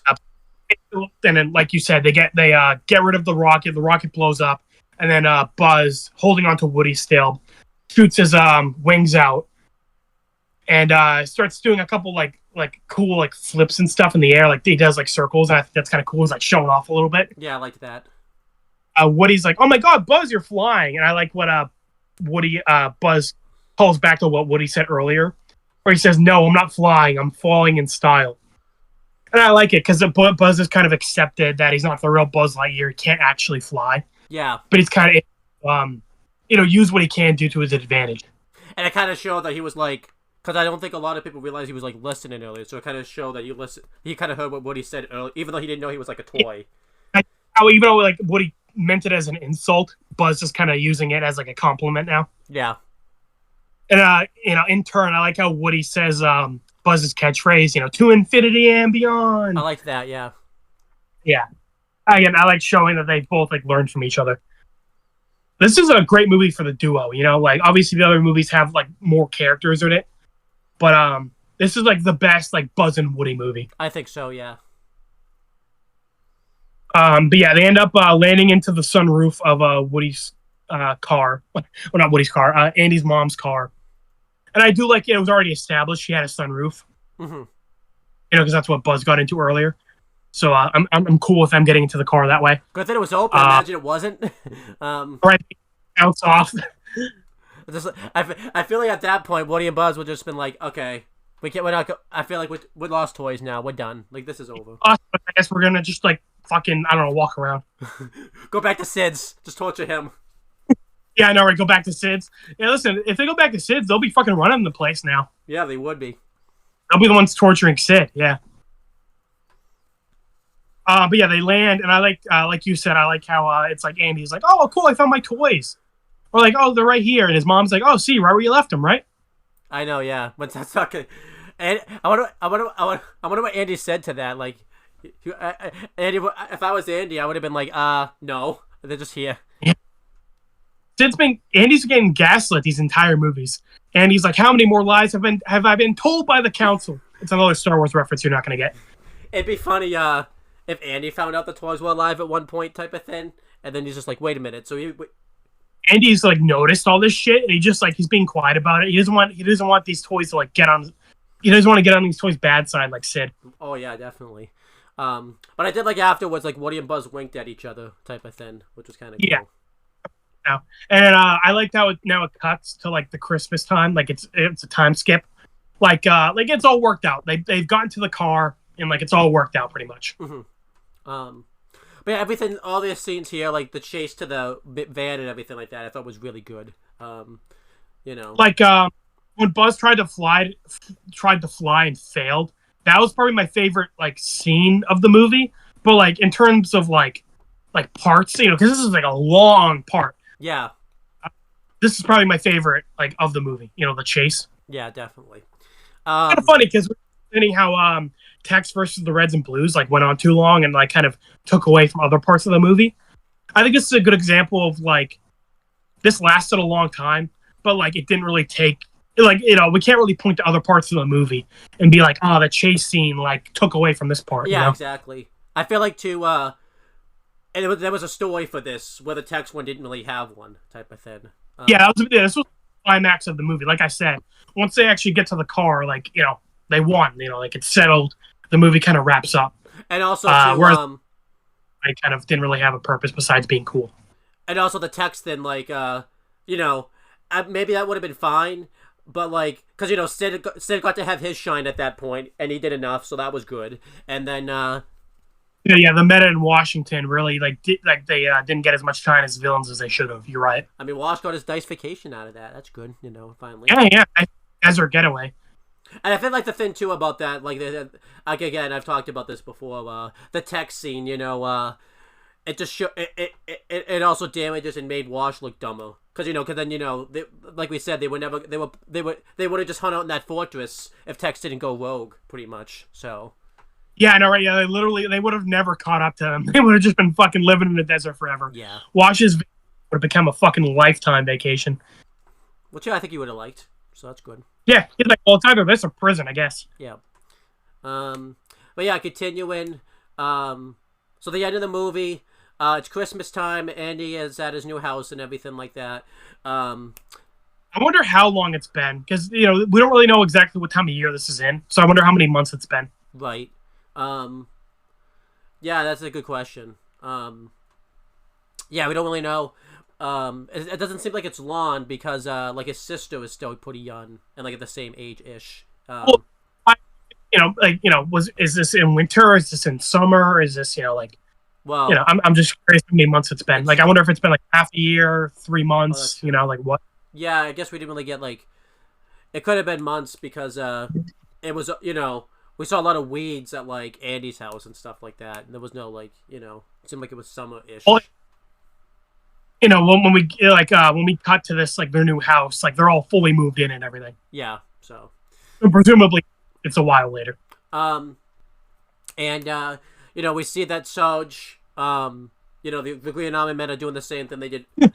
I'm Sarge, like he's Red versus Blue. I mean that's his name though, so. Yeah. But they're listening in on what they're gonna get for like Christmas presents. Doing all of this, the toys are actually having a good time this time around. I like too that Buzz is on the bed now this time, and Woody is like on the ground hanging out with everybody. So it kind of shows that like Woody. I don't think Buzz is taking Woody's role, but it seems like they're kind of co-leaders, and stuff like that. But like Woody's cool with like. I also like that before everyone was worried about getting new toys because they were worried about what they were going to be like, but everyone ended up really liking Buzz. Now they're kind of excited. Yeah. And before Rex was like worried Dinosaur that was gonna like come around and bully him. And now that he's kind of gained some confidence because of Buzz, he's like, oh, maybe we'll get another toy and maybe he'll be a herbivore and I can boss him around. Yeah, I like that. And then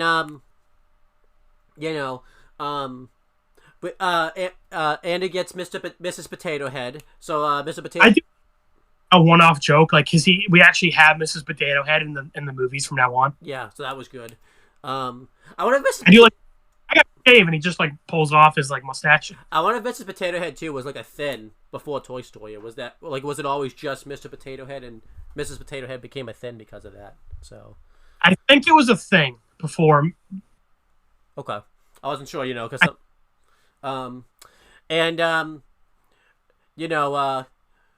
Bo Peep and Woody kiss under the mistletoe that she set up. So good stuff, I like how the sheep are the ones like holding the mistletoe. Yeah.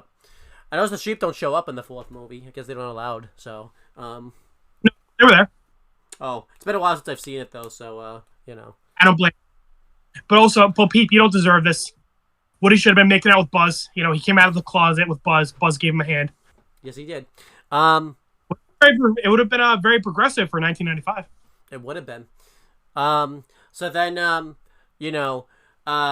Woody comes up and he has like lipstick and stuff all over him. I don't know how that happened since like Bo Peep is a toy, but okay. So I guess Bo Peep just like goes into Andy's mom's room, like rubs lips. I guess well, it's funny. It's like as big as her. Huh? Well, it's funny. The lipstick would have been like bigger than her whole head. Yeah. So she just like smearing it all over her face. I guess so. And I like this because Buzz is like the one that's worried that like Andy's gonna get a new toy, which makes sense because this is his first experience like Andy opening presents, and he's been like the favorite. And I do like that Woody's not really worried now, but he's kind of giving Buzz shit a little bit, like Buzz, you're not worried, are you? And then the camera pans, as because he's kind of giving Buzz a little bit of shit. He's like, "Don't worry, whatever toy Andy gets can't be worse than you." And I like that the camera pans away, and right when Andy opens his gift, he's like, "Wow, it's a puppy," and it cans back, and they're like embarrassed, like, "Yep, that's what." And I really like that too, because they're probably worried too, because the first exposure they've had to a dog has been the one that's been like trying to like tear them apart. Yeah. And I do like in the next movie, like Andy got a wiener dog, and like they're actually like buddies with the wiener dog. They'll ride it around. Yeah, that's cool. I like that. I do like how like the dog thing gets brought into the second one as well. It's not just like a one-off joke. Yeah, I like that. And that's the end of Toy Story 1. Great movie. I loved it. Yeah. I'll let you do your letter grade first, because my letter grade is probably going to be a bit more biased, because I have more nostalgia for this. Right. I love this movie. I give it an A+, honestly. I'm kind of glad in a way it didn't really focus on the other characters. Just having this be a Buzz and Woody movie was the best call, the duo. And I think this movie is like what establishes a like strong friendship in the future movies. Mm-hmm. In terms of the premise, it's very simple. It's probably the simplest one. And I think that's the best thing, not like bogging down with a really complicated plot. I kind of wish, because aside from the beginning with the You Gun Friend and Me, I wish we got to see a bit more of Woody and Andy's like relationship. I could see that. And also, I kind of wish, because it's like the one montage of Buzz becoming Andy's favorite. I wish we got a little bit more of that. Right. That's fine. Aside from, because I think the birthday party went a little too long. I feel like I said, if the birthday party was a little shorter and like the Buzz kind of taking Woody's spot lasted longer, I would have preferred that. Sure. But besides that, else is great. Getting knocked out the window, Pizza Planet, Sid's house, The Chase, all that's great. I love it. This is like such a solid movie. I wouldn't even say kids movie, just a solid family movie. Like I enjoy this even as an adult. A+ for sure. I'm gonna go the S rank. I love this movie. Again, nostalgia, but also too, you come back to it. Everything that's on camera has a purpose for the most part. Even if it's like a one-off joke. I do like the one-off jokes too, like aren't just one-off jokes. They get like, the Mr. Potato Head thing. And the board games thing, we find out that that's what Andy got like for a game. We see him playing it later on. Visually this movie looks pretty good, for the first CGI animated movie. The soundtrack, the songs are really good. They serve a purpose. I like the sound effects too. They really put a lot of time into that, because if you watch it off camera, like if you watch it without the vocals or like the lyrics or anything, you just listen to the sound effects, they sound really good. And I like the villain. I think the villain's really good. And I just love, you get to see like different demographics, like different, family values with like Andy's family and then like Sid's family, even though we can never get the names right until that point. And love the settings, like the gas station and, I like how the gas station is a cool location. Well, it's because of their toys, everything looks gigantic, I guess that's another thing I like about this movie. Yeah. Is like, because we're like often at like their size, like everything seems like as big and otherworldly, And I love the, a lot of good characters in the movie, good character development. So I really like this movie. I'm going to go the S rank. But now going over like a bit of, behind the scenes and stuff like that. This movie did really well, surprisingly enough, the first week it aired. Considering how big Toy Story ended up being. I say surprisingly, because of the fact that like it came out like Thanksgiving week, like the day of Thanksgiving. I guess it's not that surprising though, thinking about it, because like a lot of kids are off of school, I guess, at that time, and there's not really a lot going on, around that time when it comes to like activities. That's kind of when everyone kind of gets into that window. And merchandise, this they made so many Toy Story toys, it's kind of why when I think back like Pokemon, SpongeBob, and Ben 10, I'm like, oh yeah, it makes sense those became so popular, because like all the toys and games and shit they made from these characters. But yeah, I'll just like talk about it real quick.